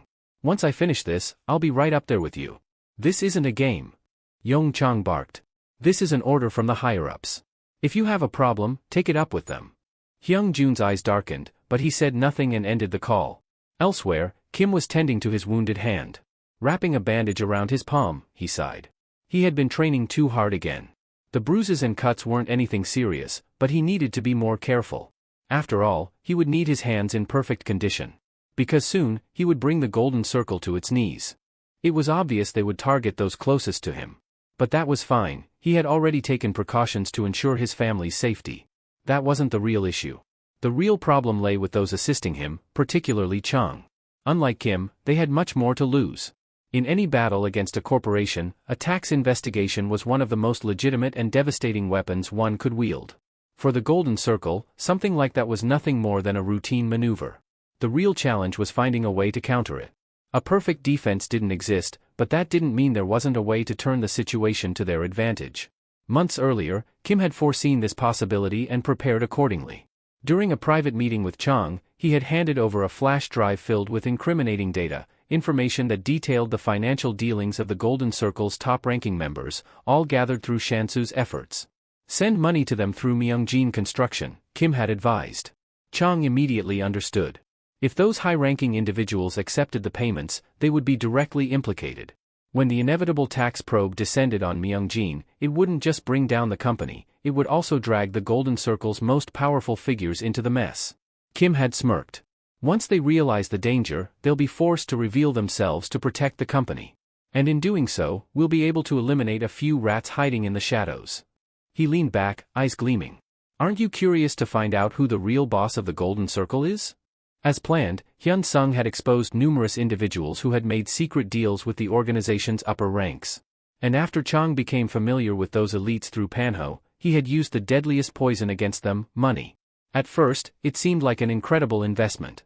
Chang's stock soared, and those in power, politicians, corporate executives, and government officials, saw nothing but benefits. None of them believed there would be any repercussions. Then came the day of Myungjin's tax investigation. Suddenly, Chang's phone was bombarded with frantic calls. Executives, businessmen, and government contacts, each one of them panicking over the looming audit. The prospect of scrutiny terrified them because they knew they were entangled in financial dealings they couldn't afford to have exposed. Of course, there was no way for Chang himself to stop the investigation. But if someone higher up in the hierarchy could intervene, things might be different. Using that leverage, he pushed those he suspected held significant influence, giving them a strict deadline. Now, he had complete trust in Kim's plan. He knew it would work. But beyond that, this was an opportunity. The competition in the construction industry was growing fierce, yet if Myungjin could prove that even a tax probe wouldn't shake them, their reputation and status would rise to unprecedented heights. A few days later, Chang received a call. It was Hyung Jun. "Let's meet," the man said. Chang had been expecting this. With a calm tone, he accepted the invitation. They met at a small cafe, the atmosphere deceptively casual, though both knew the weight of the conversation that was about to take place. Hyung Jun wasn't the type to waste words, so he got straight to the point. "Walk away from Myungjin Construction. If you keep pushing, there won't be much you can do when things escalate." Chang couldn't help but smirk. This was their first time meeting, yet the man was already spewing nonsense. "This is your last-ditch effort, huh? Because you know damn well you can't do a thing about that tax investigation." He leaned back, unfazed. "By the way, do you even know the name of this cafe?" Hyung Jun didn't answer. Of course, he didn't. "The Golden Circle really is just a bunch of pathetic nobodies," Chang muttered, shaking his head. This place wasn't just some random coffee shop, it was the very spot where he had first met Kim Hyun-sung. Back then, Kim wasn't some high schooler worried about grades or girls. He was different. The kind of person who looked ready to sacrifice anything to reach his goals. Chang hadn't understood it back then, but now, sitting in the same place, it was clear. That guy had always radiated an insatiable hunger for revenge, a ruthless ambition that could devour anything in its path. Hyung Jun, however, remained firm. "If you refuse, Myungjin Construction will be wiped out." The moment those words left his mouth, Chang slammed his fist against the table. "You have some nerve," he spat. "A scumbag who makes money off kids thinks he can threaten me? Do whatever the hell you want. You'll go down with the rest of the idiots who took my money." His tone darkened. "Besides, this is Daisan. My turf." Before Hyung Jun could react, Chang's fist crashed into his face, sending him sprawling. "Figure it out yourself," Chang sneered. "Before I decide to have some real fun with you." But Chang wasn't the only one suffering consequences for siding with Kim. Young-woo, too, found himself under siege. Out of nowhere, a flood of complaints began pouring in about his legal consultations. Private client information was leaked, and fingers were pointed squarely at him. He was being made a scapegoat. The pressure mounted until he had no choice but to rip out his phone line entirely. That's when it finally clicked. This wasn't just some unlucky streak, this was orchestrated. And then he remembered what Kim had told him. "They'll come after you. They'll do everything in their power to bring you down. But if you can endure it, you'll be rewarded beyond your imagination." Young-woo leaned back, exhaling sharply. That guy really does see the future or something. But backing down wasn't an option. If he was the kind of man who folded under pressure, he wouldn't have become a prosecutor in the first place. He wasn't going anywhere. Not until this fight was over. Determined, he picked up his phone and dialed an old friend, Kang Dong-cho. They hadn't spoken in a while, but this was important. "Let's meet up. We need to talk." A short while later, they were sitting across from each other in a quiet cafe. It felt nostalgic. Back in their rookie days, they'd often grab cheap coffee like this whenever they had time. But now, Dong-cho had changed. He was colder, distant, probably because of the weight of his position as a prosecutor. Young-woo decided to lighten the mood. "You're as stiff as ever. Come on, loosen up a little." Dong-cheol wasn't in the mood for small talk. "Just get to the point. What do you need?" Without another word, Young-woo pulled out a folded piece of paper and gave it to him. Dong-cheol had certainly heard of the Golden Circle before. Though he lacked a full understanding of the extent of their influence, the number of reports against them had been rising at an alarming rate. Yet, he knew that what had surfaced so far was likely only the tip of the iceberg. As Young-woo slid a folder across the table, Dong-cheol hesitated before opening it. He skimmed through the pages, his expression hardening with each line he read. Among the many crimes committed by the organization, Young-woo had carefully selected cases with solid evidence, ones that could hold up in court.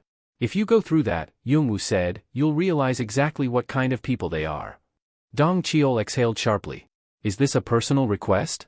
Young-woo shook his head. "No. This isn't just about me. This is an indictment from society itself, a poison chalice, if you will. If you decide to take this on, there's no turning back.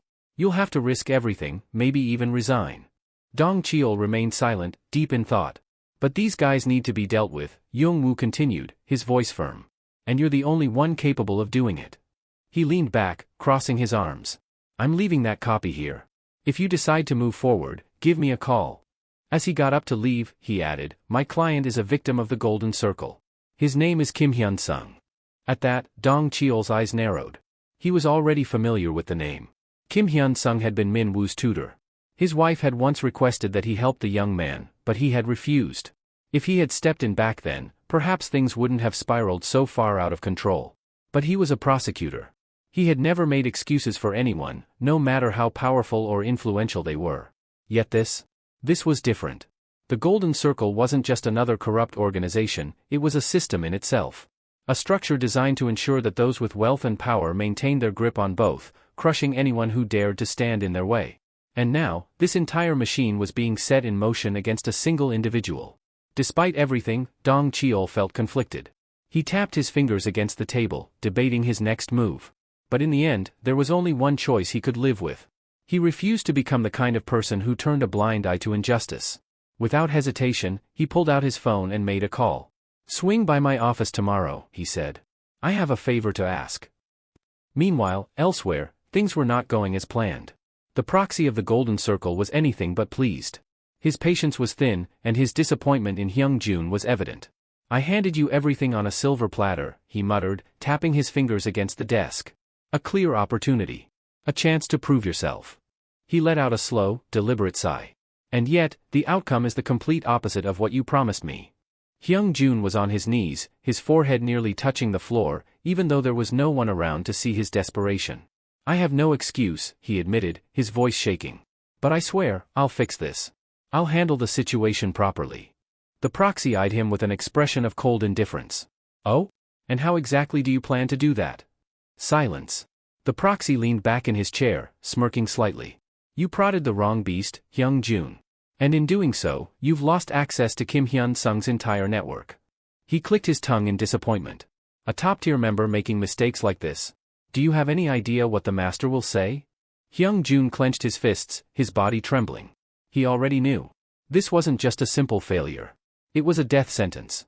Hyung-jun slammed his forehead against the ground, his voice trembling with desperation as he begged for forgiveness.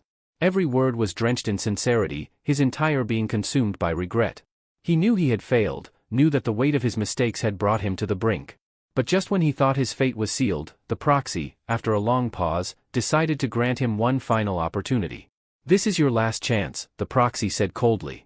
Hyung-jun didn't hesitate.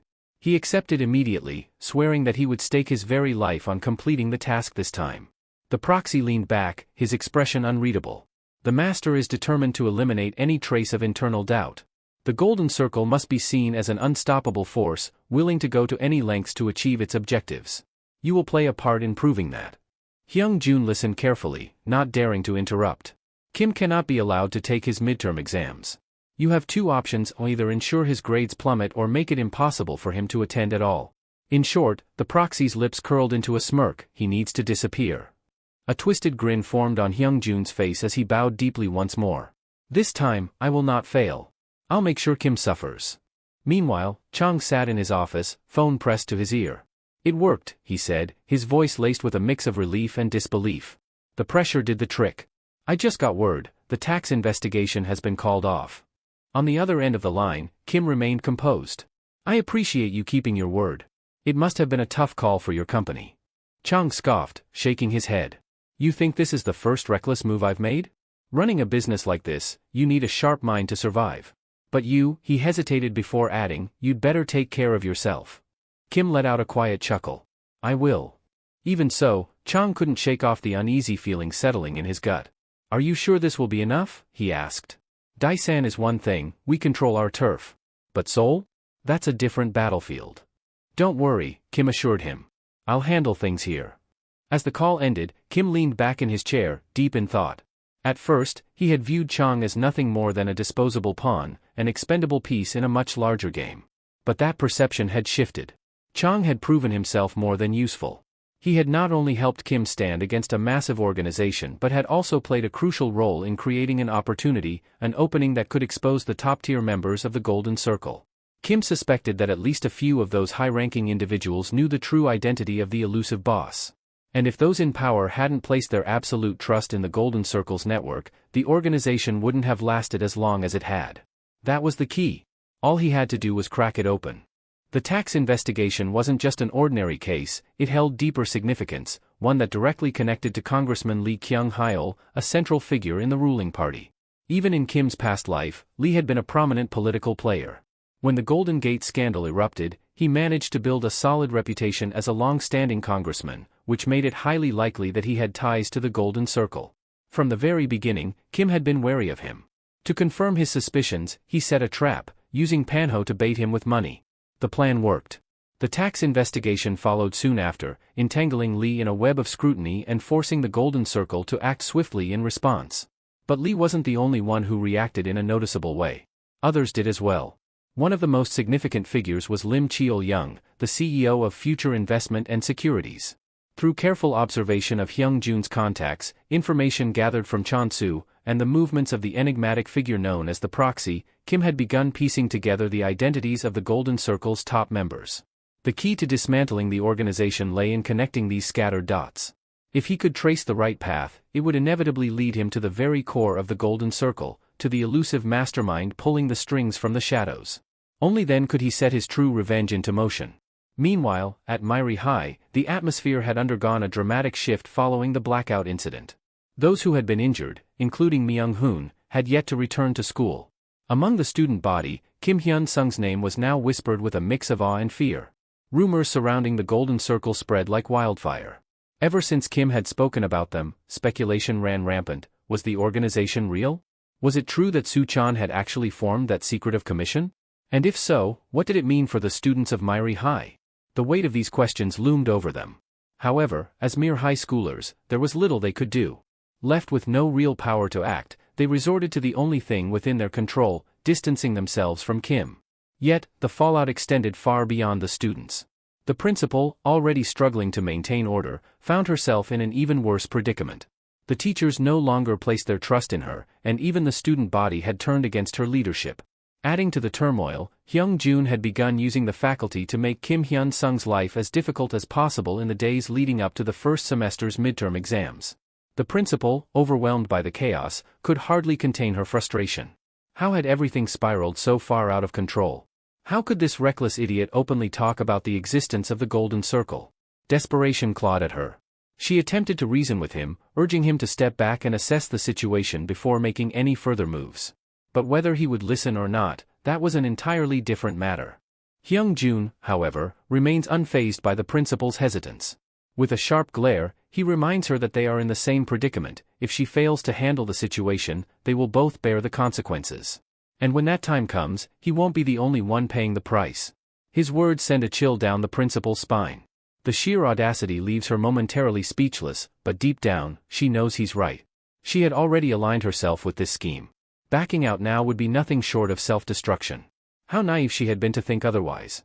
With reluctance, she concedes. As much as she despises the plan, there is no other choice. They will proceed as intended. The next day, Kim steps into the classroom only to be met with an immediate interrogation.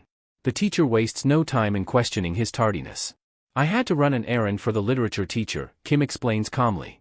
But the teacher dismisses the excuse without hesitation. That's irrelevant. An errand and a class are two completely different things. Their tone is laced with hostility. Are you acting like this because you're ranked first? And what's with that glare? Do you think you can intimidate me? Or perhaps you want to hit me? This was merely the beginning. Every attempt Kim made to participate in class was met with petty retaliation. If he tried to answer a question, the teachers would deliberately slam the chalkboard, drowning out his voice. Each instructor devised their own subtle ways of making his life difficult, ensuring that his treatment was noticeable yet not extreme enough to raise alarms among the oblivious students. To the rest of the class, it was clear something was off. The situation felt excessive, unfair even. However, Kim remained unfazed. He endured it all with quiet composure, refusing to give them the reaction they wanted. Days later, he was summoned to the teacher's lounge. "You've had quite the attitude problem lately," one of the teachers remarked. "I understand that you have excellent grades, but that doesn't excuse disrespectful behavior." Without giving him a chance to respond, they continued, "As punishment, you'll write a reflection paper, right here, right now. And if it doesn't meet our standards, you'll rewrite it until it does." Kim accepted the task without argument, but inwardly, he saw through their ploy. This wasn't about discipline, it was about control. They were systematically cutting into his time, forcing unnecessary tasks onto him to create obstacles in his daily routine. This had the Golden Circle's fingerprints all over it. Later, a few students cautiously approached him. "Are you okay? It's obvious the teachers are targeting you," one of them said hesitantly. "It's like they're out to get you on purpose." Kim glanced at them before offering a calm but firm response. "It's the Golden Circle. They've paid the teachers off. His words left the student stunned. A powerful, secretive group bribing the faculty to harass a single student, it sounded absurd. And yet, everything happening to Kim made it hard to deny. But this is the extent of their reach, he continued. No matter how powerful those guys are, they can't do much inside a school. There's no reason for me to be afraid. In truth, the ones who should be afraid were the teachers themselves. Kim had already formulated his counterattack. His plan was simple: endure. He would bide his time, waiting for the moment they pushed too far, breaking the very rules they were supposed to enforce. And once they did, he would expose them, shattering whatever protection they believed they had. The Golden Circle couldn't simply eliminate him by exploiting school regulations. Their power had limits, and Kim knew it. Returning to the teacher's lounge, he handed over his reflection paper, his expression unreadable. The teacher who received it eyed him with curiosity, wondering just how much longer Kim could withstand their harassment. But as his gaze swept over the contents of the paper, his face contorted with rage. "You must be insane," he shouted, his voice laced with fury. The teacher slammed the paper down before tearing it apart and hurling the pieces away. Kim merely watched with an amused glint in his eyes. His so-called reflection had been nothing more than a scathing mockery, detailing how the faculty lived in luxury, thanks to the bribes they received from the Golden Circle. Every word had been a taunt, an open provocation. He mused aloud, his tone casual yet sharp. I wonder how the Golden Circle would react if the corruption within this school were to be exposed? Would they risk the collapse of their entire organization just to silence him? Or would they abandon the very people they had once bribed, treating them as disposable pawns? Either way, it would be an entertaining experiment to watch unfold. He smirked. They should brace themselves. This reflection paper serves as the perfect tool to sever unnecessary ties. And just as he had anticipated, a formal report had already been submitted to the Department of Education. The moment that realization struck, the teacher bolted out of the room in a panic, just as Kim had predicted. The Golden Circle had miscalculated. They had hoped to suppress internal dissatisfaction while keeping their own members in check, but in the process, they had failed to handle even their own subordinates properly. The organization thrived on maintaining the loyalty of its clients, but now, with everything spiraling out of control, they were unable to put a stop to a single high school student. Their downfall was only a matter of time. With no benefits left to gain from the school, their priority would shift. Instead of defending their connections, they would erase all evidence linking them to this debacle. That meant cutting loose anyone who could be traced back to them. From their perspective, Kim was no longer just an obstacle, he was a direct threat. To preserve their dominance, the Golden Circle's leader would undoubtedly attempt to eliminate him. But not within school grounds. And that worked in Kim's favor. This only gave him more room to maneuver, allowing him to dig even deeper. However, the real issue wasn't their intimidation tactics, it was the upcoming midterms. They wouldn't dare harm him outright, but they had other ways of sabotaging him. Tampering with his answer sheets or manipulating his grades was well within their reach. That meant one thing: he needed to end this before the exams even took place. He already knew how events would unfold. Teacher Wang Ji would rush to the principal, seeking a solution. In turn, she would reach out to the Golden Circle, pleading for intervention. But that was the extent of their options. They were cornered, unable to act beyond their limitations. Kim had ensured that this issue would snowball into something far bigger than they had anticipated. Meanwhile, at the Civil Service Support Center, chaos erupted. Du Kiol, fuming with rage, led an aggressive protest, exposing the rampant corruption within Myri High. With undeniable proof in hand, he revealed that the school's teachers were accepting bribes to torment students. An overwhelmed employee attempted to de-escalate the situation. "Sir, this is merely a support center. We don't have the authority to." "Then investigate their financial records," Kiol bellowed, slamming a stack of documents onto the counter. "Look into 1G's assets, and you'll see I'm telling the truth." The room buzzed with murmurs as the demand was processed. If what he claimed was true, then this case wasn't just about school misconduct, it was a scandal that could reach far beyond Myri High. The employee attempted to pacify Du Kiol, urging him to calm down, but his frustration only grew. "Calm down? You expect me to stay quiet when even the principal is part of this corruption," he shouted, his voice filled with righteous anger.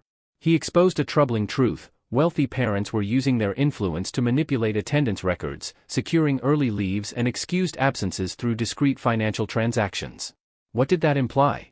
That money dictated the rules at Myri High? The employee hesitated, realizing the gravity of the accusations. "I understand your concerns, sir, but we have to follow the proper procedures. By the time you finish your so-called procedures, it'll be too late." Du Kiol cut in furiously. His voice rang through the room as he slammed a fist against the counter. His son was a victim of school violence, and he despised it with every fiber of his being. He refused to sit back and allow more students to suffer under this corrupt system. The Department of Education had a duty to act, not just as bureaucrats, but as protectors of students' rights. The employee couldn't believe what was unfolding before him. It wasn't just an enraged parent causing a scene, there was an entire group of civilians backing him, turning this into a full-scale protest. And to make matters worse, Gyeongjin News had arrived to cover the event.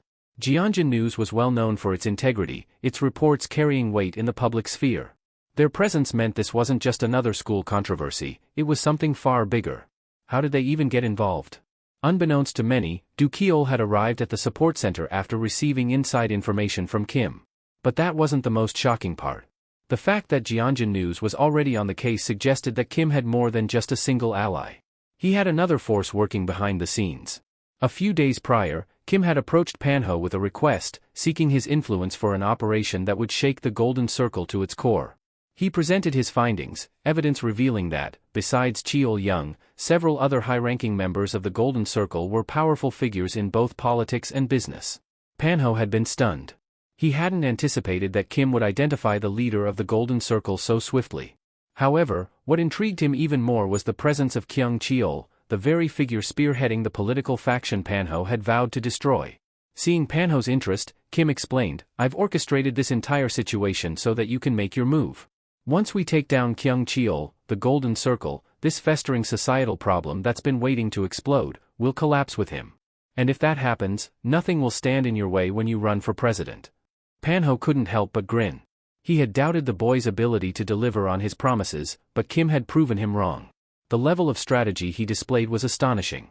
"You're something else, kid," Manhwa admitted. "I like it. This is going to be fun.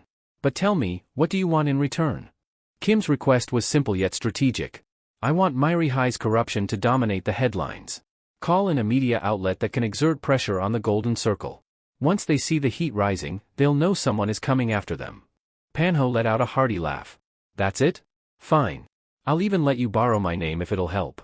Now, in the present, the consequences of their plan had taken full effect. With irrefutable evidence in hand, the enraged civilians propelled the case into the public eye, stirring up a nationwide uproar. It didn't take long before Gyeongjin News seized the opportunity, swiftly publishing an exposé detailing the deep-rooted corruption within Myri High.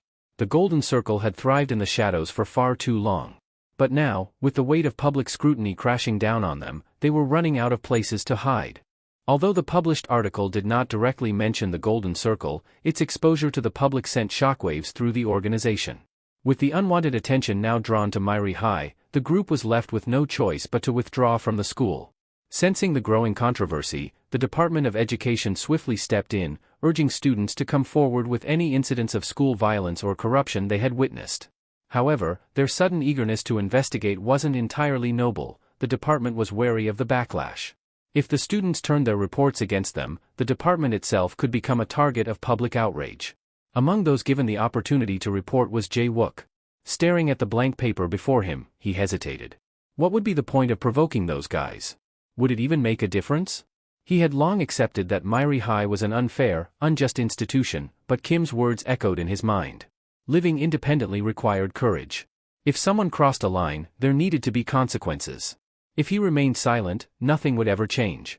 A surge of determination coursed through Jae-wook. He clenched his fists. He refused to let them walk away unscathed while he stood by, doing nothing. This was his chance, an opportunity to fight back. And he intended to take it. Later that night, in the dimly lit office of the principal, Wang Ji paced anxiously before slamming a fist onto the desk. "This is a disaster," he muttered, his voice laced with frustration. "The public is involved, and now the Department of Education is conducting an investigation. If this keeps up, we're done for." His gaze hardened as he turned toward the principal. Has the Golden Circle even lifted a damn finger to fix this? Someone is going to have to take the fall. The principal remained composed, tapping the ash from her cigarette before extinguishing it in the tray. "Be patient. I've already contacted them. We'll get a response soon enough." Wang Ji scoffed. "And what if they decide to cut us loose?" His voice rose in anger. "Those people haven't been handling things properly for a while now. Just look at this mess." Despite his outburst, the principal remained unfazed. She leaned back in her chair and exhaled, her expression cool and calculating. "Even if that happens, there's only so much they can do," she said firmly. "You should know that by now." Before she could continue, her phone buzzed, interrupting the conversation. She checked the screen, her expression shifting slightly. A meeting had been arranged. At the meeting, Hyung-jun addressed the situation directly. "The one we serve built this organization on unconventional principles," he began. "Even though they're largely conservative, they've always been unyielding on one particular rule." His gaze darkened as he continued. "They refuse to take action beyond the school grounds." Hyung-jun understood why the organization had always handled matters within the school. It was easy to mask their actions as mere incidents of student violence. To the outside world, everything appeared to be the result of reckless teenage mistakes, concealing the truth lurking beneath the surface. However, this time was different.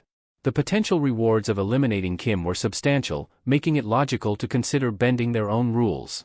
Yet, granting such an exception could also expose a weakness, a crack in the foundation of their carefully constructed operations. The principal, her expression tense, asked what their course of action should be. Hyung-jun sighed, leaning back. "This situation is beyond control. It's not a simple case anymore." He glanced at the reports on his desk. Politician Manhwa set a perfect trap, and now the media has sunk its teeth in. This isn't just one journalist digging for dirt, it's a collaboration between a seasoned reporter and an ambitious politician.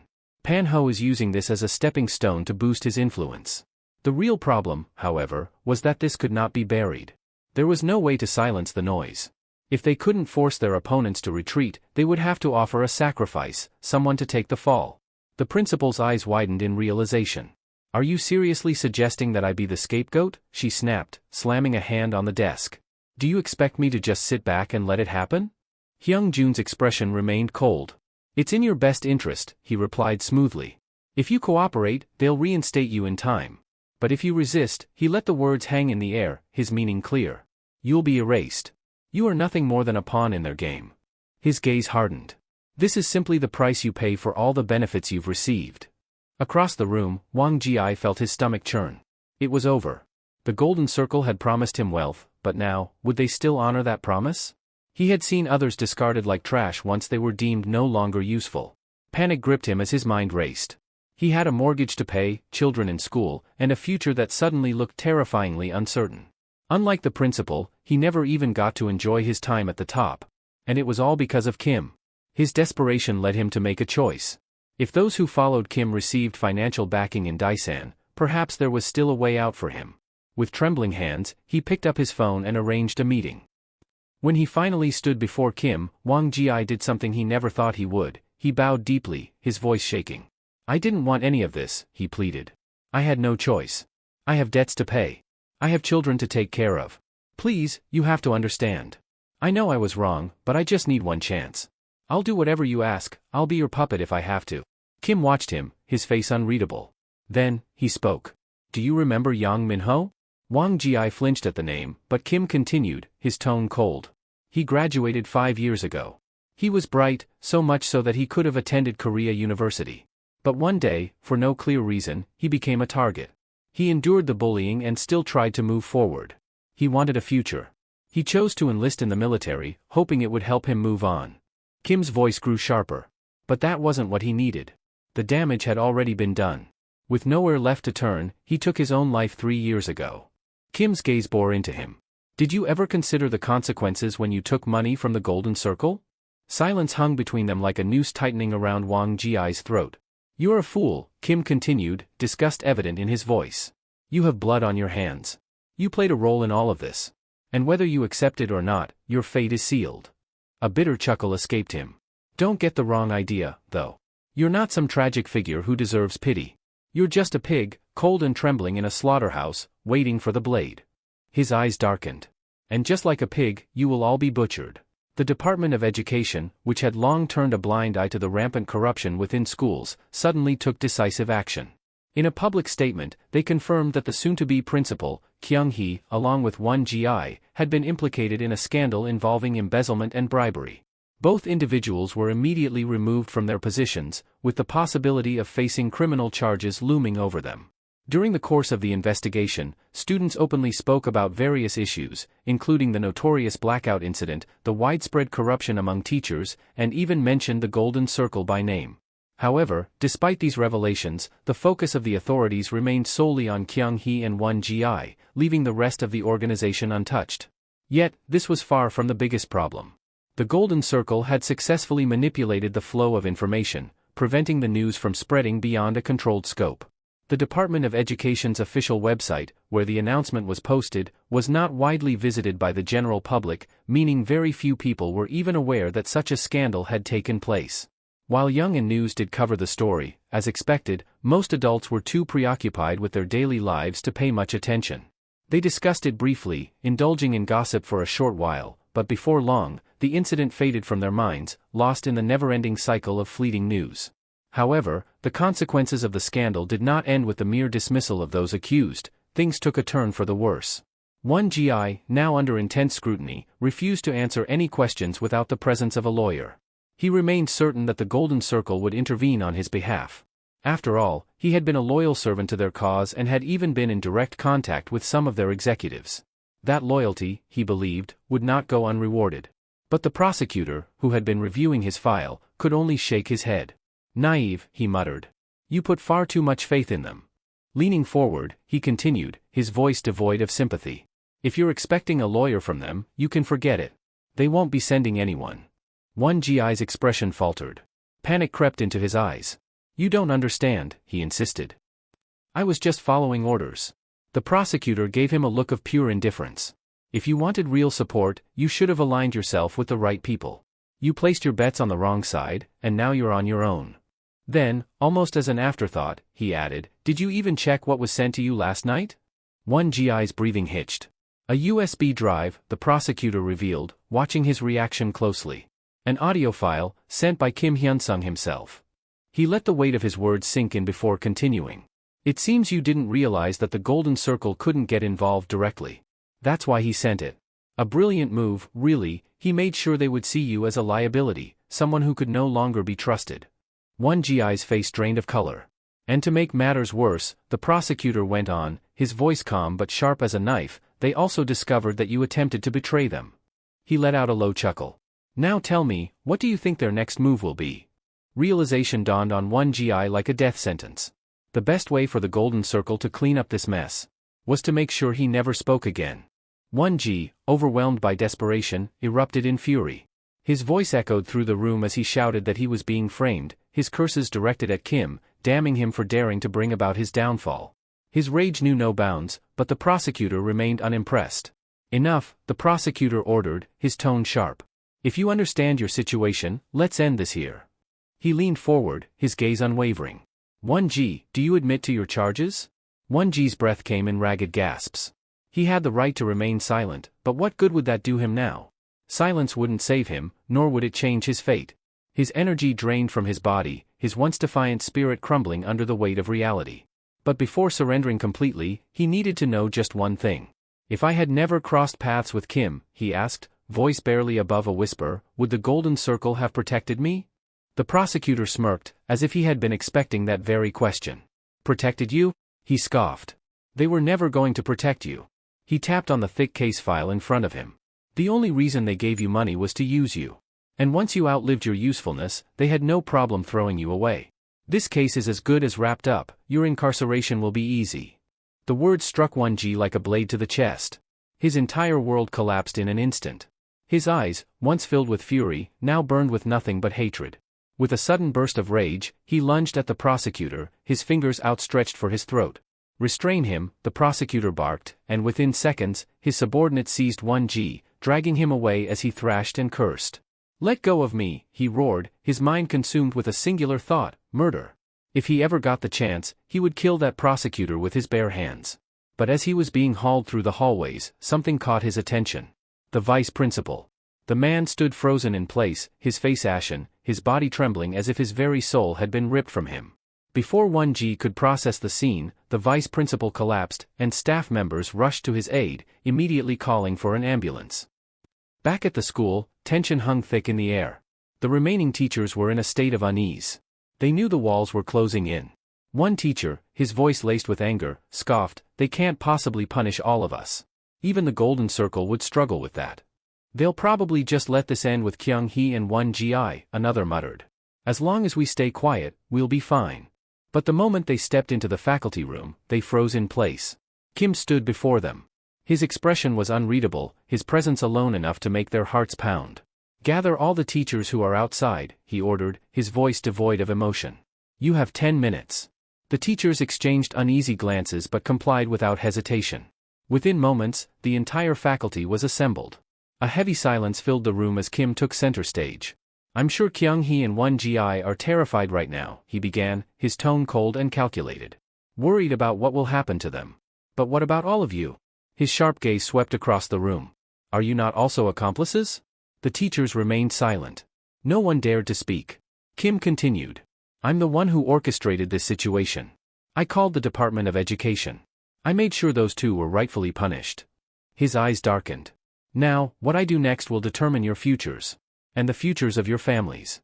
A nervous teacher, unable to withstand the pressure, mustered the courage to ask, What do you want from us?" Kim's lips curled into a smirk. "It's simple," he said. "Do exactly what you've been doing all this time." The teachers exchanged wary glances. "No matter what orders come from the Golden Circle," Kim continued, his voice commanding, "no matter what happens within these school walls, you will act like you know nothing. You will be incompetent. You will look the other way." A suffocating silence settled over the room. The teachers understood. This was not a request. It was an ultimatum. Even in the direst of circumstances, that was all Kim required from them. Their compliance, their silence. As long as they didn't obstruct his plans, he had no reason to target them. He had already demonstrated, time and time again, that his warnings were far from idle threats. The teachers understood that well. With that in mind, Kim shut the faculty room door behind him, a slight smirk tugging at his lips. He knew he had them. Fear and self-preservation had ensnared them, securing their obedience without further resistance. The first phase of purification was complete. With the teachers now under his thumb, the Golden Circle would be forced to tread carefully. Their response would not be immediate, giving him just enough time to move forward. Now, it was time for the second stage to begin. By the time Choi returned, this school would no longer be the same. It would be reshaped entirely, molded into something unrecognizable. Daesung's future would shine just as brightly as Kianil's, and Kim would ensure that no one could interfere. Meanwhile, Choi received the news, and his blood ran cold.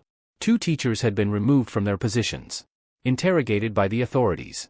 The entire structure of the school was shifting beneath his feet, and at the center of it all was Kim. Choi's fingers tightened around his phone. That guy. The Golden Circle prided itself on absolute perfection, yet they had allowed Kim to act on his own terms. They had let him run wild. It was almost laughable, unthinkable, even. But Choi was no fool. He knew exactly what this meant.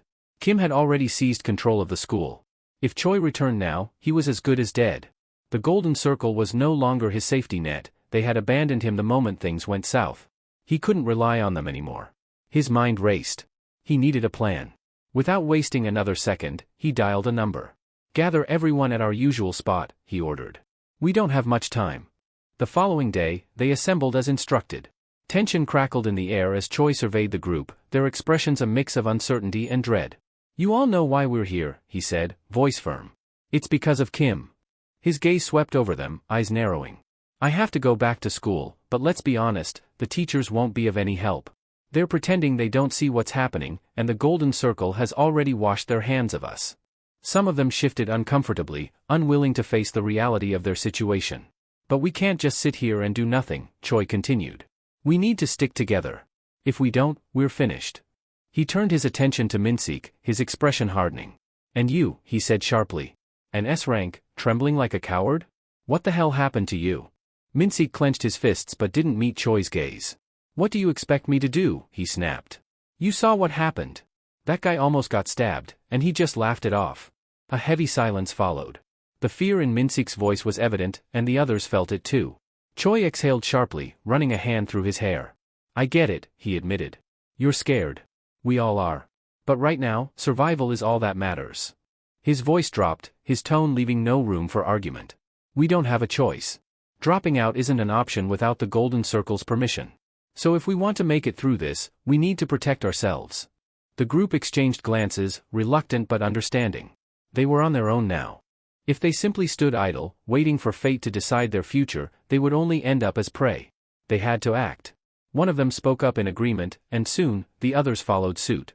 A fire ignited within them, fueled by desperation and a shared enemy. Choi seized the moment, raising his voice in encouragement. This is the time for unity. Strength comes from standing together. Days passed, and when Choi finally set foot back in the school, he was no longer alone. Every person he had rallied stood firmly behind him, a force ready to strike. Confidence surged within him. Now, they held the advantage. Kim might be formidable, a fighter beyond reason, but at the end of the day, he was still just one person. If they all attacked him at once, how much could he really do? However, the moment he stepped into the classroom, Choi sensed that something was off. The air was heavy, and the stares that met him were nothing like before. In the past, students had either feared him or respected his presence. Now, they looked at him with nothing but contempt. But he paid them no mind. All he needed was for class to pass. Once the period ended, their plan would unfold. That was when a girl approached. Her voice was casual, but her words carried weight. Kim wants to see you and your group in the gym. Choi's jaw tightened, but he didn't hesitate. It was best to see what he wanted firsthand. The gym was already filled when Choi and his group arrived. Kim stood at the center, his expression relaxed, almost amused. As his gaze swept over the gathered crowd, a smirk tugged at his lips. Look at that.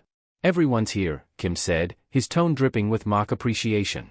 I really missed your ugly faces. Choi clenched his fists, but Kim didn't give him the chance to speak. I know you've been thinking a lot about what to do next, Kim continued. So let's skip the formalities and get to the point. His eyes flickered with something unreadable before he dropped his next words. I have no interest in fighting all of you. That'd be too messy. 1 year from now, I'll be gone. If you can keep your heads down and go about your business without getting in my way, I'll leave you alone. Sounds like a fair deal, right? The room was silent, tension thick in the air. But Kim wasn't finished. Then again, he mused, tilting his head slightly, is there even a reason to let you stay here? Choi's stomach twisted. He knew something was coming. But don't worry, Kim added. I'm feeling generous today. So, I'll give you all a choice. A golden opportunity, really. His gaze shifted toward the gathered students. The ones responsible for everything are Choi and Jo Min-sik, Kim announced, voice steady and composed. If you beat the crap out of them, I'll let you stay. Simple as that. The shift was instantaneous. One moment, Choi had his allies. The next, they were lunging at him with fists raised. Rage burned in Choi's veins. He had expected underhanded tactics from Kim, but the sheer speed of this betrayal was staggering. Still, he refused to go down so easily. He gritted his teeth, dodging blows where he could, enduring the ones he couldn't. Time. He just needed time. The bell would ring soon, and once it did, the teachers would come looking for missing students. Then, this madness would be forced to end. Kim, however, simply watched. Arms crossed, eyes gleaming with amusement. Then, the bell rang. For a fleeting moment, relief washed over Choi. He had done it. But Kim merely chuckled, shaking his head. Did you really think the teachers would come running to help you? Choi's breath hitched. They already know what's happening, Kim continued. No one's coming. No one cares. He took a step forward, his smirk widening. And you? You came here alone, like the pathetic mutt you are. And now, you're going to die alone, too. The weight of those words settled over Choi like a crushing force. This was far worse than he had imagined. They had once stood on the same side, yet now, without hesitation, they turned against him. Their betrayal was infuriating. Could they not see the reality of their situation? Did they truly believe Kim would spare them? They were fools, blind, pathetic fools. The red-haired bully scoffed at Choi's outburst. To him, none of it mattered. Whether it was the golden circle or Kim pulling the strings, the outcome was the same. Their lives were already ruined. So, before things got any worse, they needed to get rid of Choi and escape while they still could. His words struck a chord with the others, and, as if reaching an unspoken agreement, they all rushed at Choi. This time, he couldn't hold them back. Blow after blow rained down on him, sending him to the ground. As he struggled beneath the onslaught, Kim watched calmly, his expression unreadable. You know, this isn't exactly how things were supposed to go, Kim remarked. The Golden Circle is aware of what's happening, yet they remain silent. Do you know why? Choi barely managed to lift his head. They know you, Kim continued. They know what kind of person you are. And because of that, they didn't even bother stepping in. A sharp chuckle left Kim's lips. In the end, you were just another disposable pawn. Thrown away like garbage. Choi's blood boiled, but there was nothing he could do. His so-called allies had turned on him, the teachers refused to intervene, and now, even the Golden Circle had abandoned him. Kim crouched down to meet his gaze. If you really want to survive, there's only one option left for you, he said. Go to the teachers, tell them you're dropping out, and then turn yourself in. You've got 10 days. If you ignore this last chance. His smirk widened. I'll make sure you regret it. Choi had no choice. Dragging his battered body toward the teacher's lounge, he pushed the door open and, without hesitation, announced his decision. We're dropping out. The teacher barely reacted. With a slight nod, he reached for a form. All right.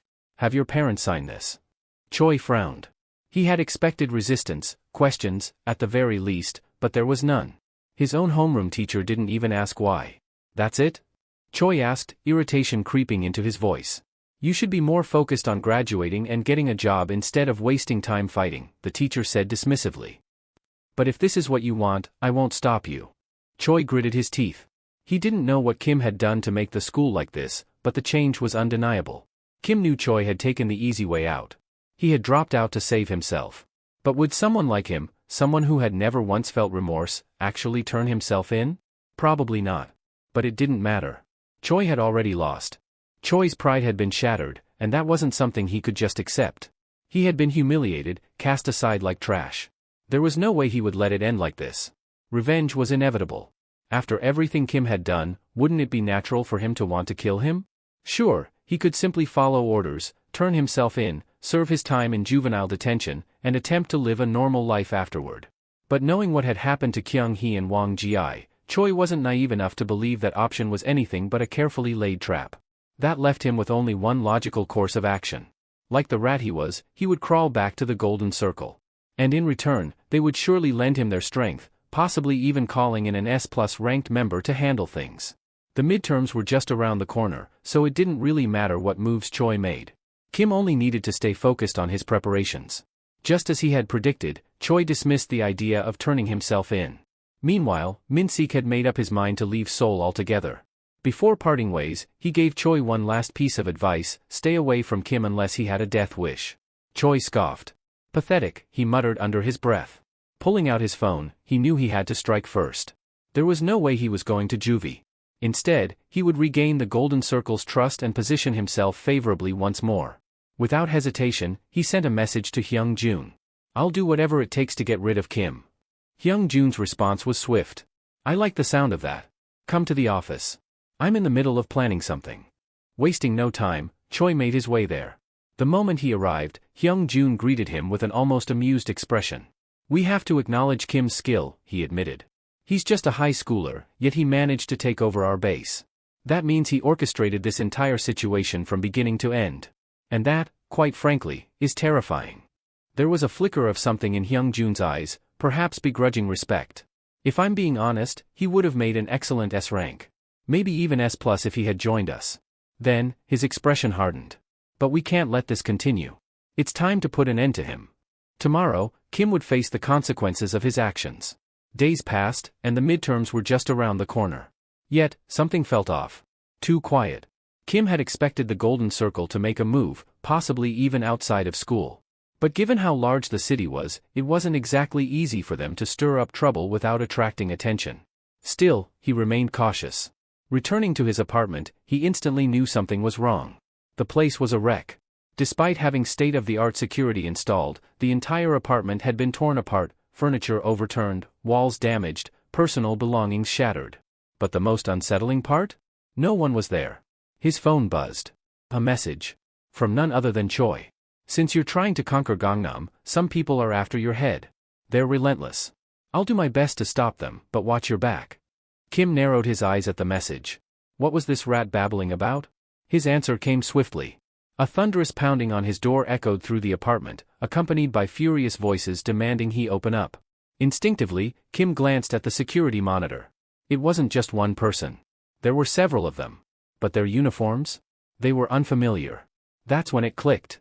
Choi had deliberately sent that text, leaving behind evidence to fabricate a narrative. When this incident was inevitably exposed, it would look like nothing more than a violent clash between students, an ordinary high school gang dispute in the eyes of the ever-clueless public. And the Golden Circle? They would be completely uninvolved. Kim had no time to escape, and even less time to plan. He had to admit, they had set up a flawless trap. But they underestimated him.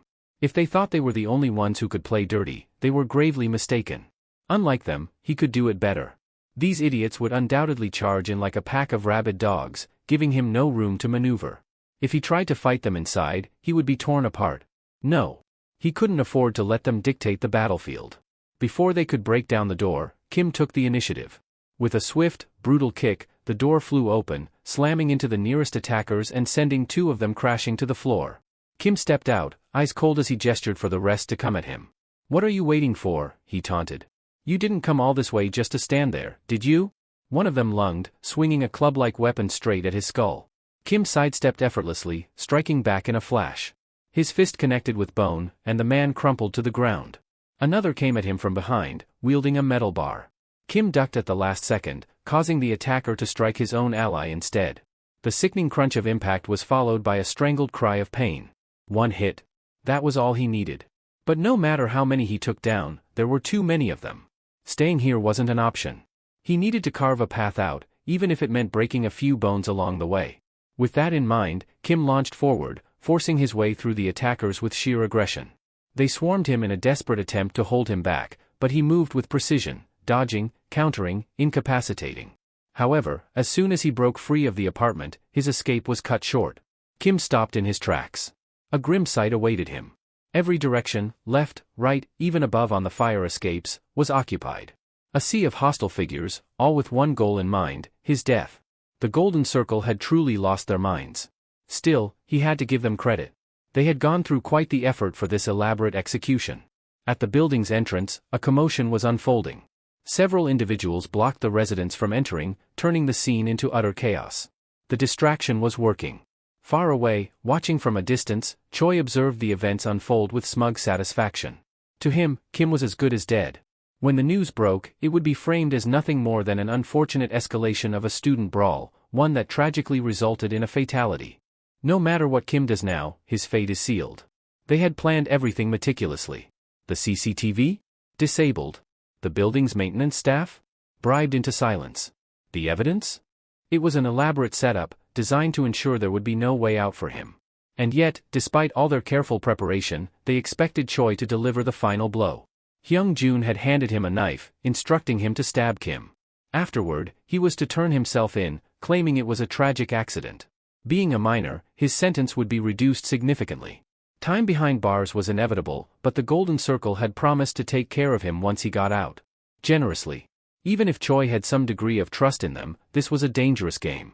A single misstep, and he could be the one thrown away. But hesitation wasn't an option. He had no choice but to follow through. Meanwhile, Kim was still fighting, but exhaustion was beginning to take its toll. His movements, once precise and sharp, were slowing. The relentless attacks from all directions forced him to absorb more hits than before, his stamina wearing thin. Yet even as fatigue crept in, his skill remained razor-sharp, taking down his opponents with ruthless efficiency. However, sheer numbers had their own advantage. His attackers, despite being battered and bruised, were pushing their own limits, determined to overwhelm him. Kim knew reality wasn't like some exaggerated high school manhwa. There was no miraculous power-up waiting for him just because he trained hard. This was one against many, and no matter how skilled he was, the odds were stacked heavily against him. Still, surrender was never an option. One of his enemies managed to land a solid hit, sending Kim tumbling down the stairs. Several others were knocked down in the process, but the chaos opened a window for one particularly unhinged guy. The crazed attacker lunged at Kim, trying to pin him down. But Kim was faster. Catching him in a tight sprawl, Kim held firm, refusing to let him escape. It took effort, but soon enough, the man went limp, unconscious. Despite witnessing Kim's terrifying resilience firsthand, the others refused to back down. How much longer is he going to resist? Someone muttered. But Kim wasn't the type to give up halfway. They had crossed a line. And now, he would make sure every single one of them suffered for it. Meanwhile, Hyung-jun received a call from the police chief. The reports were piling up, and maintaining control of the situation for more than 10 minutes would be nearly impossible. Hyung-jun simply reminded him of their deal. No one involved would face any consequences. At worst, the authorities would face mild criticism for reacting late. But the money? That would more than make up for it. The chief acknowledged the arrangement and ended the call. Hyung-jun leaned back, convinced that it was all over. This was their domain. They had mobilized so many people that it was practically overkill. Things would settle soon, and Kim would meet his end, just as he deserved. As he casually sipped his drink, his gaze wandered toward the apartment complex. A group of students was approaching. Their uniforms were unfamiliar. Something felt off. A sinking realization hit him, but by the time he processed it, it was already too late. They had begun eliminating the Golden Circle members. Choi, watching from afar, instantly recognized the uniforms, Kianil High. But there was something else. Why were students from Daesan High here as well? Had Kim predicted this in advance? Even if he had, it wouldn't matter. There were far too many Golden Circle elites in play. A handful of Daesan students wouldn't stand a chance. Choi barked out orders, rallying his forces and commanding them to advance. However, amidst the chaos, one of the Daesan fighters locked eyes with him, recognition flashing in his gaze. He knew exactly who Choi was and the extent of his crimes. This battle had been a long time coming. Several days earlier, Kim had received an urgent report. Choi had been spotted meeting with students linked to the Golden Circle. It was no surprise. Kim had already anticipated that Choi would be used as a pawn against him. The timing of the attack was uncertain, but its inevitability was never in question. The informant who had brought him this information was worried. The growing tension was undeniable, and it was only a matter of time before things escalated. He had even offered to find a safe place for Kim to hide. But Kim refused. The informant, growing more anxious, warned him again. This time, it wasn't just a handful of students out for revenge. The Golden Circle had committed everything to ensure his downfall. Wouldn't it be wiser to retreat for now? Kim rejected that idea outright and hung up. Backing down wasn't an option. If he gave in, even once, it would send the message that he could be forced to kneel. That was something he could never allow. With that in mind, he reached out to Saiwoo, explaining everything. Saiwoo, however, wasn't convinced. The situation was too unpredictable. They didn't know when or where the attack would come, making it impossible to prepare properly. And in a fight like this, a single misstep meant death. But Kim's goal wasn't simply to dismantle the Golden Circle. If that were the case, he could have chosen a far safer approach. No, he wanted to wipe out everyone involved. Taking down the Golden Circle alone wouldn't be enough. If the true masterminds behind the organization remained untouched, they would simply rebuild and continue their reign of terror. That was unacceptable. There was only one way to draw them out. If he survived this and managed to secure first place in the midterms, he would gain a valuable lead on the real figures pulling the strings. And to achieve that, he needed to make himself their prime target. Saiwoo took a moment to process Kim's reckless, yet terrifyingly logical plan. Then, he asked what he needed to do. Kim's request was simple: his strength, and the strength of as many Daesan students as he could gather. Saiwoo wasted no time. However, he made sure to be brutally honest with them. This wasn't just some high school scuffle, it was an all-out war. If things went wrong, they wouldn't just walk away with a few bruises. Some might face serious injury, others could end up arrested. Yet, despite the risks, they weren't forcing anyone to join. If anything happened, Saiwoo promised he would compensate them like always. The room was silent for a moment. Then, without hesitation, Daehoon stepped forward. If it weren't for Kim, I wouldn't be alive right now, he admitted. Since meeting him, Daehoon had realized something: true strength wasn't just about survival. It was about using that strength to protect and change things for the better. And to do that, he had been pushing himself harder than ever, training relentlessly. Hearing his words, others followed suit. For them, Kim wasn't just a leader, he was their hero. Saiwoo could see it in their eyes. Everyone knew they were standing on the right side of history. Now, all that remained was for Kim to hold out long enough. No matter what happened, he could not die. Saiwoo knew exactly who Choi was. And he wasn't going to let that guy win. Choi was nothing more than a bottom feeder. Hearing Saiwoo's taunts, he bristled with anger, attempting to fire back with words of his own. But before he could utter a proper retort, Saiwoo dodged his attack with ease and countered with a sharp blow, sending him staggering backward.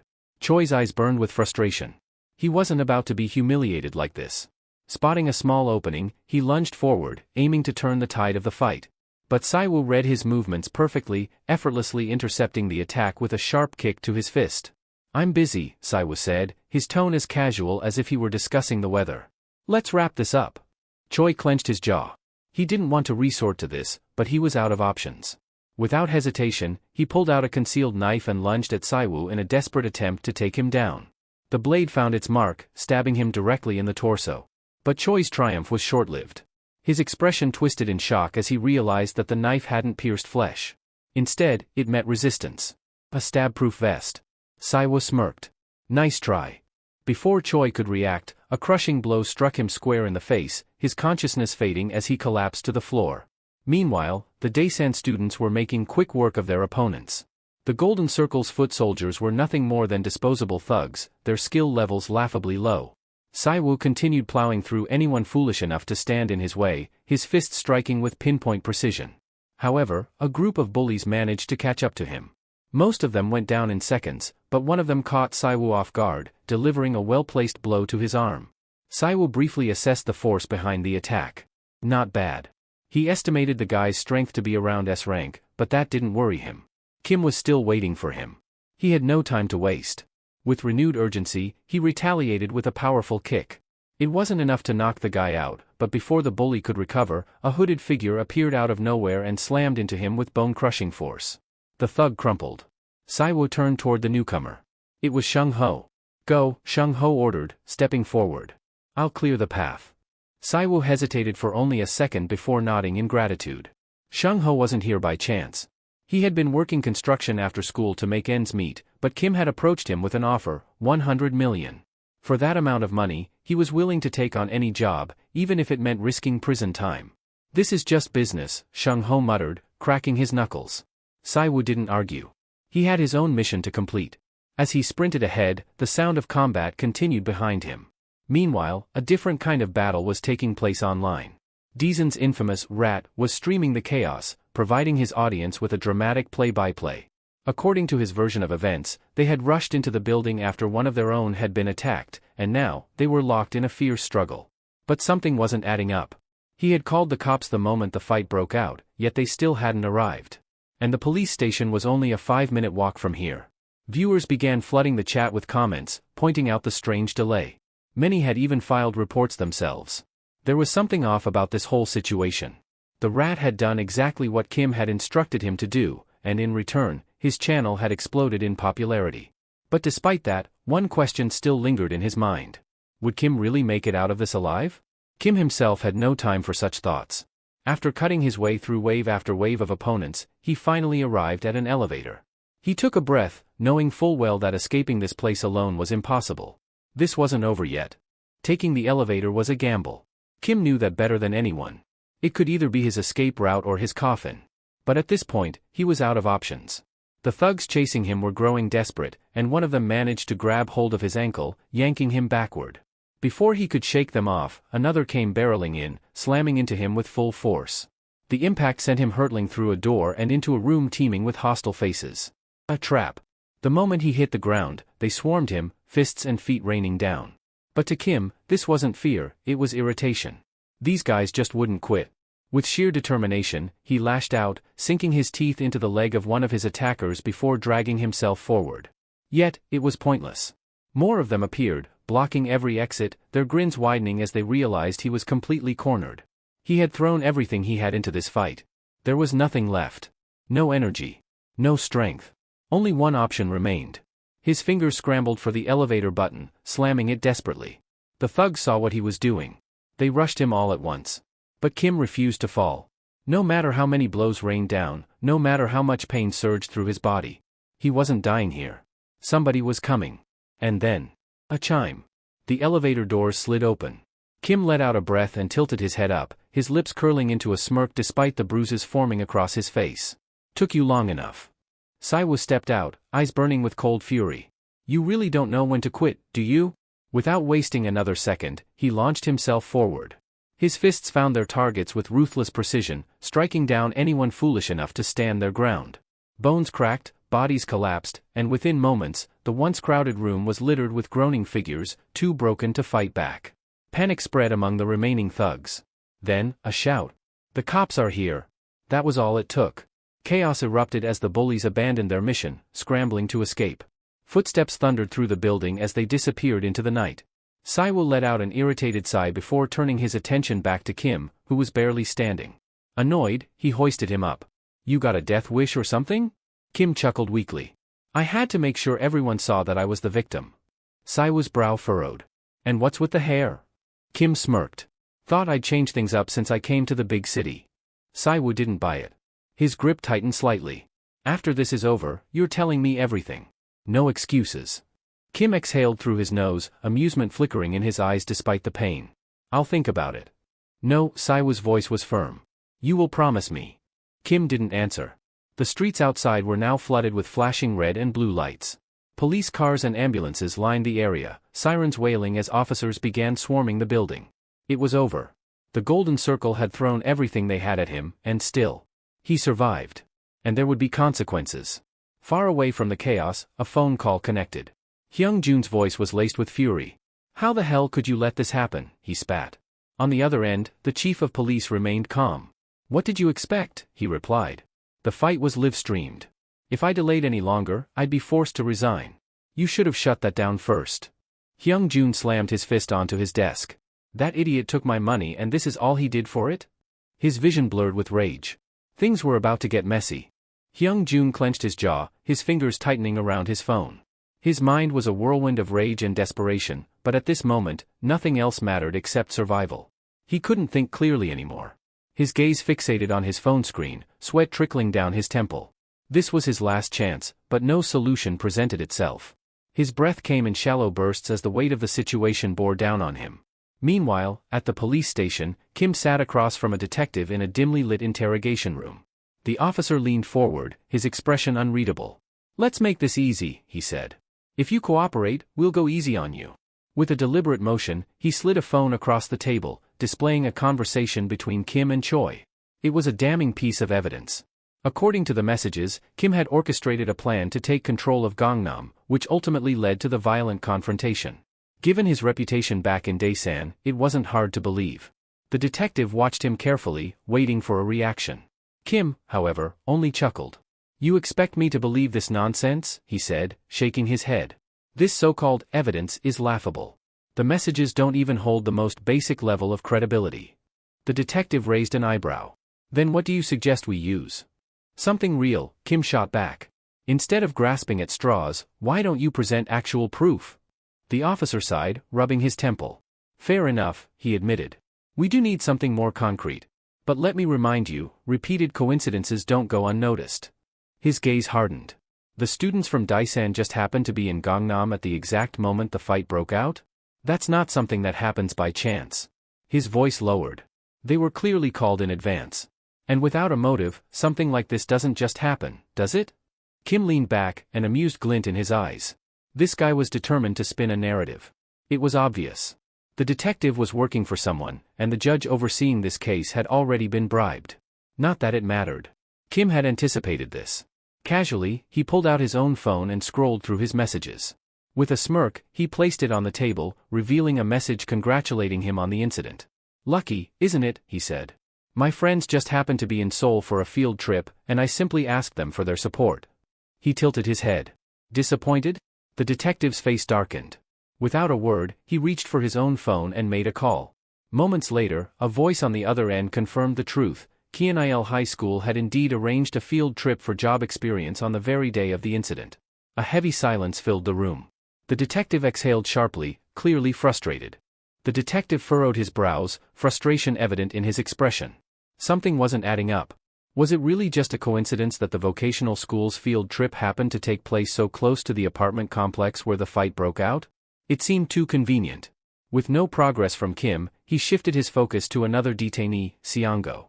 Sitting across from him, the young man remained defiant, refusing to admit to any of the accusations. But the detective wasn't about to let him off easily. "This isn't some trivial schoolyard brawl," he warned, leaning in. "If you don't cooperate, your life as you know it is over." Unlike the others, who were still juveniles, Seongo was legally an adult. That meant real prison time. And once he was behind bars, the Golden Circle would ensure he never saw the light of day again.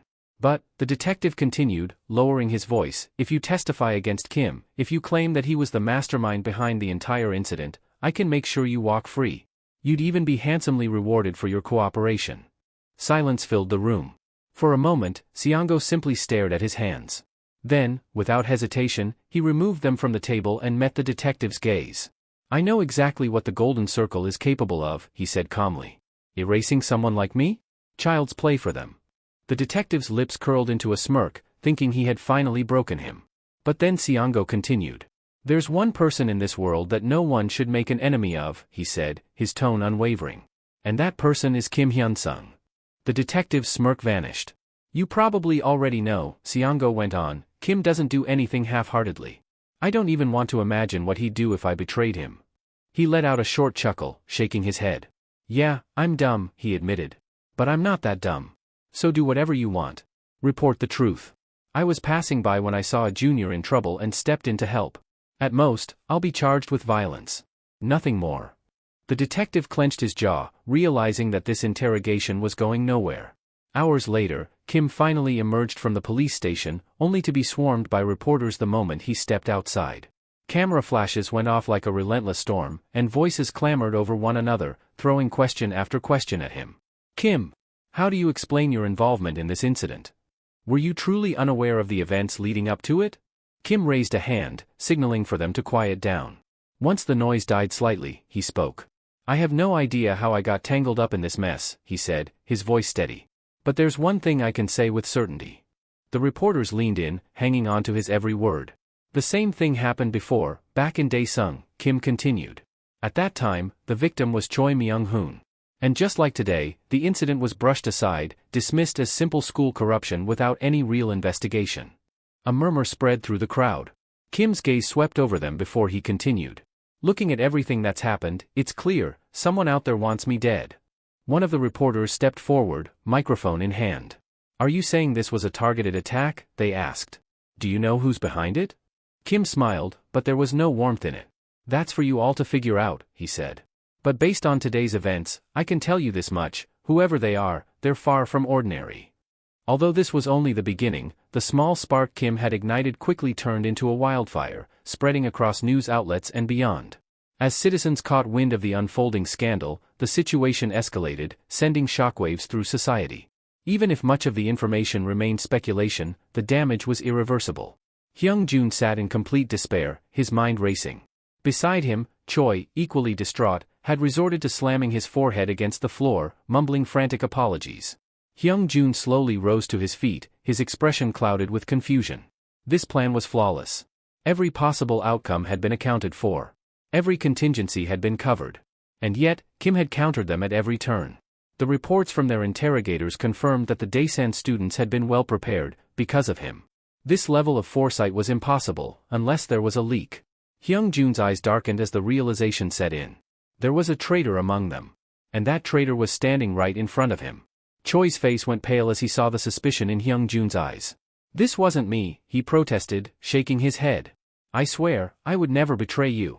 If this plan fell apart, I'd be the first one to go down with it. Hyung-jun narrowed his gaze, but Choi pressed on. Think about it, Choi continued, voice trembling but determined. If I were the mole, would I still be here? No, I'd be in hiding right now, running for my life. But you already knew that, didn't you? His words made sense, but logic didn't matter. For someone to survive, someone else had to take the fall. That was how the game was played. Hyung-jun clenched his fists. And then, without hesitation, he began beating Choi to a pulp. As he rained down blows, he built a story in his head, one that he could sell to those above him. The mole had been identified and dealt with. The problem had been eliminated. And now, all that was left was to grovel for another chance. That would have to be enough. Later that day, Hyung-jun found himself in the presence of the one man who could decide his fate, the leader of the Golden Circle. As he entered the dimly lit room, he bowed respectfully, choosing his words carefully. The man before him, Hyun-min, regarded him with a knowing smirk. I appreciate that you know your place, Hyun-min said, his voice smooth yet cold. But let's start with a question. Hyung-jun stiffened. Why do you think our organization has lasted this long without crumbling? Hyung-jun swallowed. Because of confidentiality, he answered quickly. Hyun-min nodded in approval. Correct, he said. But we are nearing the limits of secrecy. Sooner or later, the world will see us for what we are. And when that time comes, what do you think will happen? Hyung-jun hesitated. Hyun-min leaned forward, his sharp gaze locking onto him. It is inevitable, he continued. Society will eventually recognize the reality that true power and wealth are not inherited through mere bloodlines, but through a network of carefully constructed influence. A cartel of society's untouchable elites. His words sent a chill down Hyung-jun's spine. The question is, Hyun-min said, his tone growing heavier, are we ready for that future? A future where our existence is undeniable? Where people will know there is a force controlling them, but will be too powerless to do anything about it. Hyung-jun remained silent, not daring to speak. Hyun-min leaned back, exuding absolute authority.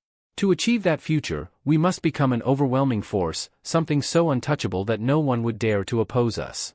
A slow, amused smile formed on his lips. And you, Hyung-jun, will help us accomplish that. Hyung-jun felt his throat tighten. You will bear the sins, Hyun-min continued. You will serve as the warning, the example. We will show the world that anyone who crosses us is nothing more than an itch to be scratched away. Hyun-min's gaze darkened. But when you emerge from prison, if you prove your loyalty, his smirk returned, I may just have a place for you. Hyung-jun felt his body go rigid. There was no room for refusal. His fate had already been decided. Hyung-jun can't help but wonder, will he ever leave this place? The possibility lingers in his mind, but another thought takes root.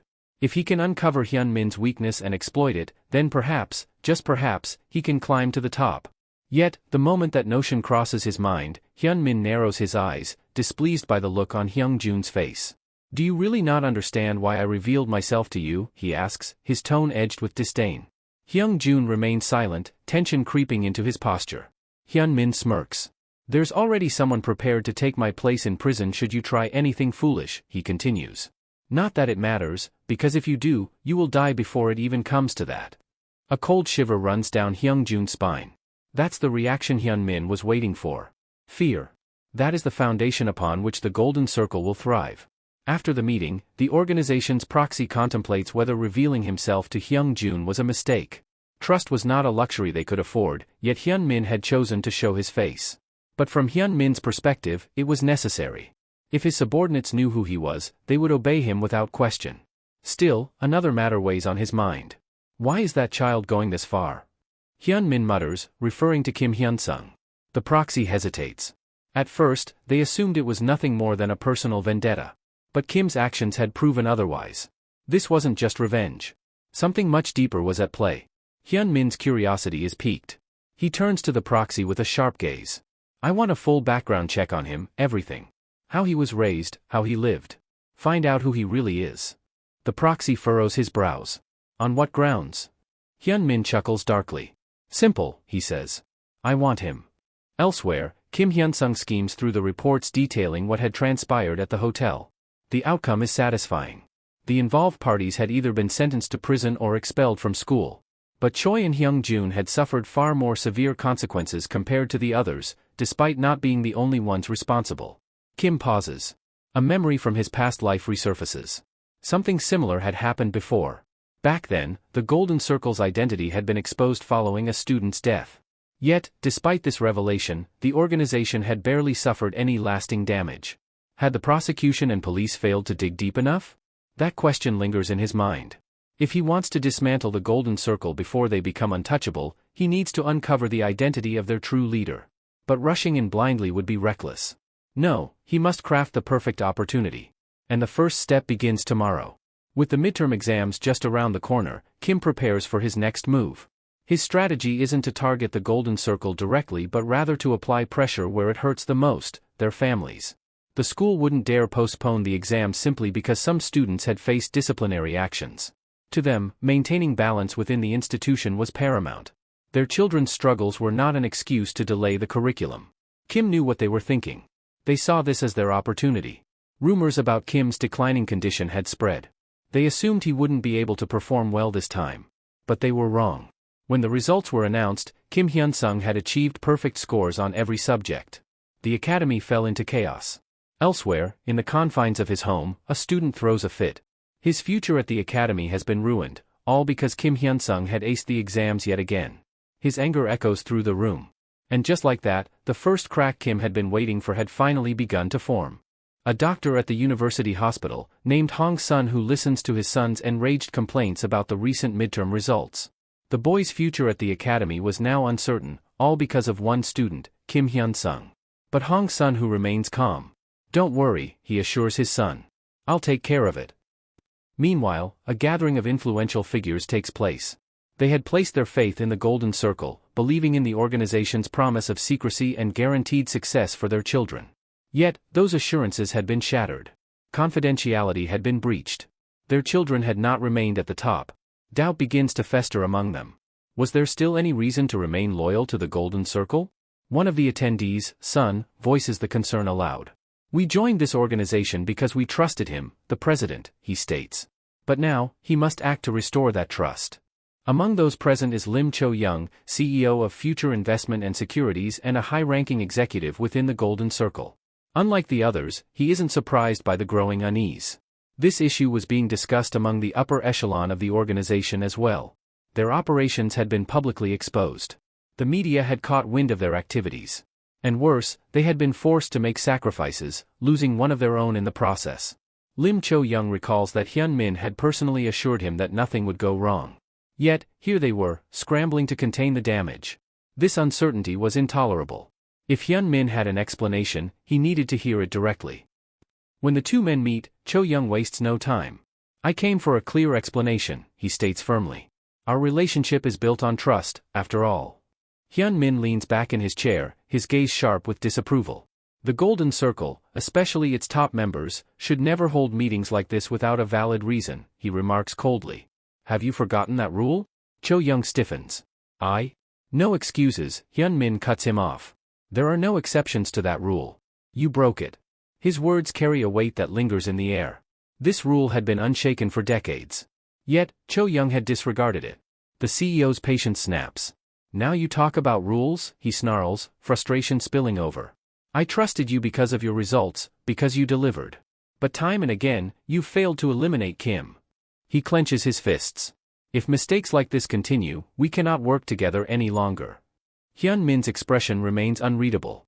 Then leave, he states simply. The room falls silent. I created this organization for our mutual benefit, he continues. It was never meant to be a tool for one side to exploit as they pleased. His eyes darken. And you, of all people, should reconsider who is responsible for these failures. Cho-young flinches. You were the one who introduced Chonsu to our circle, Hyun Min reminds him. Did we ever blame you when it turned out that your recruit was essentially Kim's informant? The words cut deep. Hyun Min exhales, shaking his head. I let that go because I assumed we were on the same side, he says. But with this attitude you're showing me now. His lips curl into a smirk.